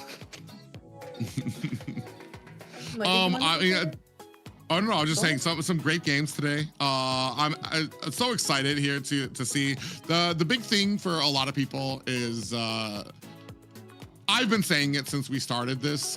When it comes to North and South America, there was a point before the regions got separated that we had a lot of matches, and South America used to do very well. It was very competitive against North America. I know North America, there was a lot of the lights and stuff that kind of came on from M3 and us being able to make it far. And for a while, South America has remained this, according as a North America, personally, South America has remained this kind of question mark as to what type of skill, what a level that they're at. Are they going to be, is this going to be competitive? And I can tell you already, I feel like there are a lot of surprises in store for a lot of viewers, for a lot of the competitive scene, to see what South America has to offer.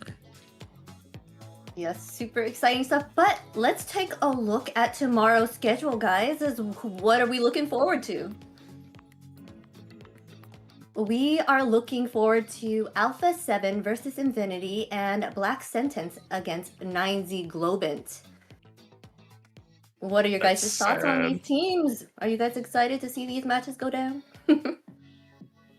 Obviously, I want to see this Alpha 7. Let's get it started. That's good for see our boys trying to revive that feeling about that burning side to being fighters against the world again. But I'm sad about Black Sentence in this Seed 8 zone. It's sad just because the Black Sentence in the last championship just was the top one in the Latin, and then we seen them in this position is, oh, okay. Sometimes happens. Yeah.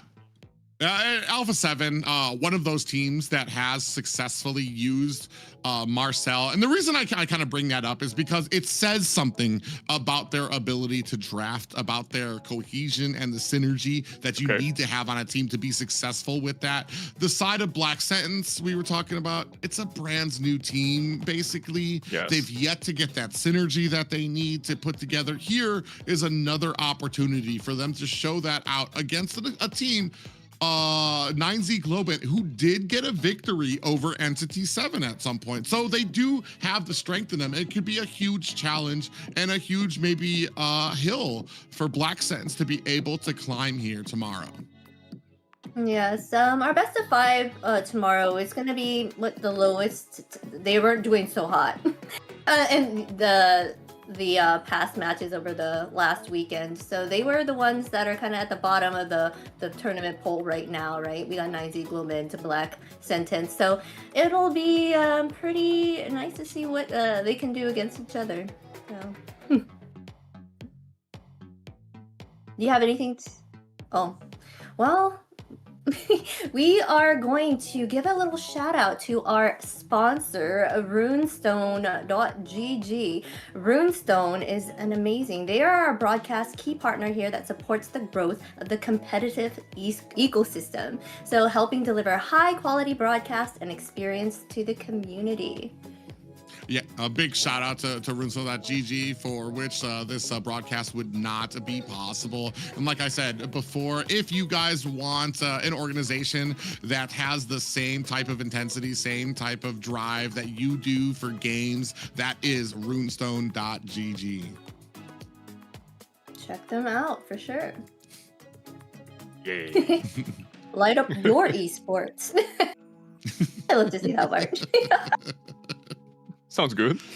Yeah, so, but yeah, been some incredible matches for this Saturday night. I know it's probably a little later when it comes for you, Henrique. But also, guys, in case some of you guys missed it, Xena, let them know where they can find us. Yeah. You can find us at MLBB Esports. Be a partner of our community. We are in all these channels right here on these icons. Do you want me to repeat it? I can. It's Kick, Twitch, X, Instagram, Facebook, YouTube, and TikTok. We are everywhere, guys. And there's a lot of channels here as well on YouTube. Check us all out. We're here. We want to grow for NA. Show us support. Like, comment, share, subscribe. Whatever you can, give us a leg up, you know? We want to grow. We want to be there. We're part of the community with you. That's good, because if you help the page to turn us more and more to the people, you can have more jobs to us. That's good too, okay? We like to have money.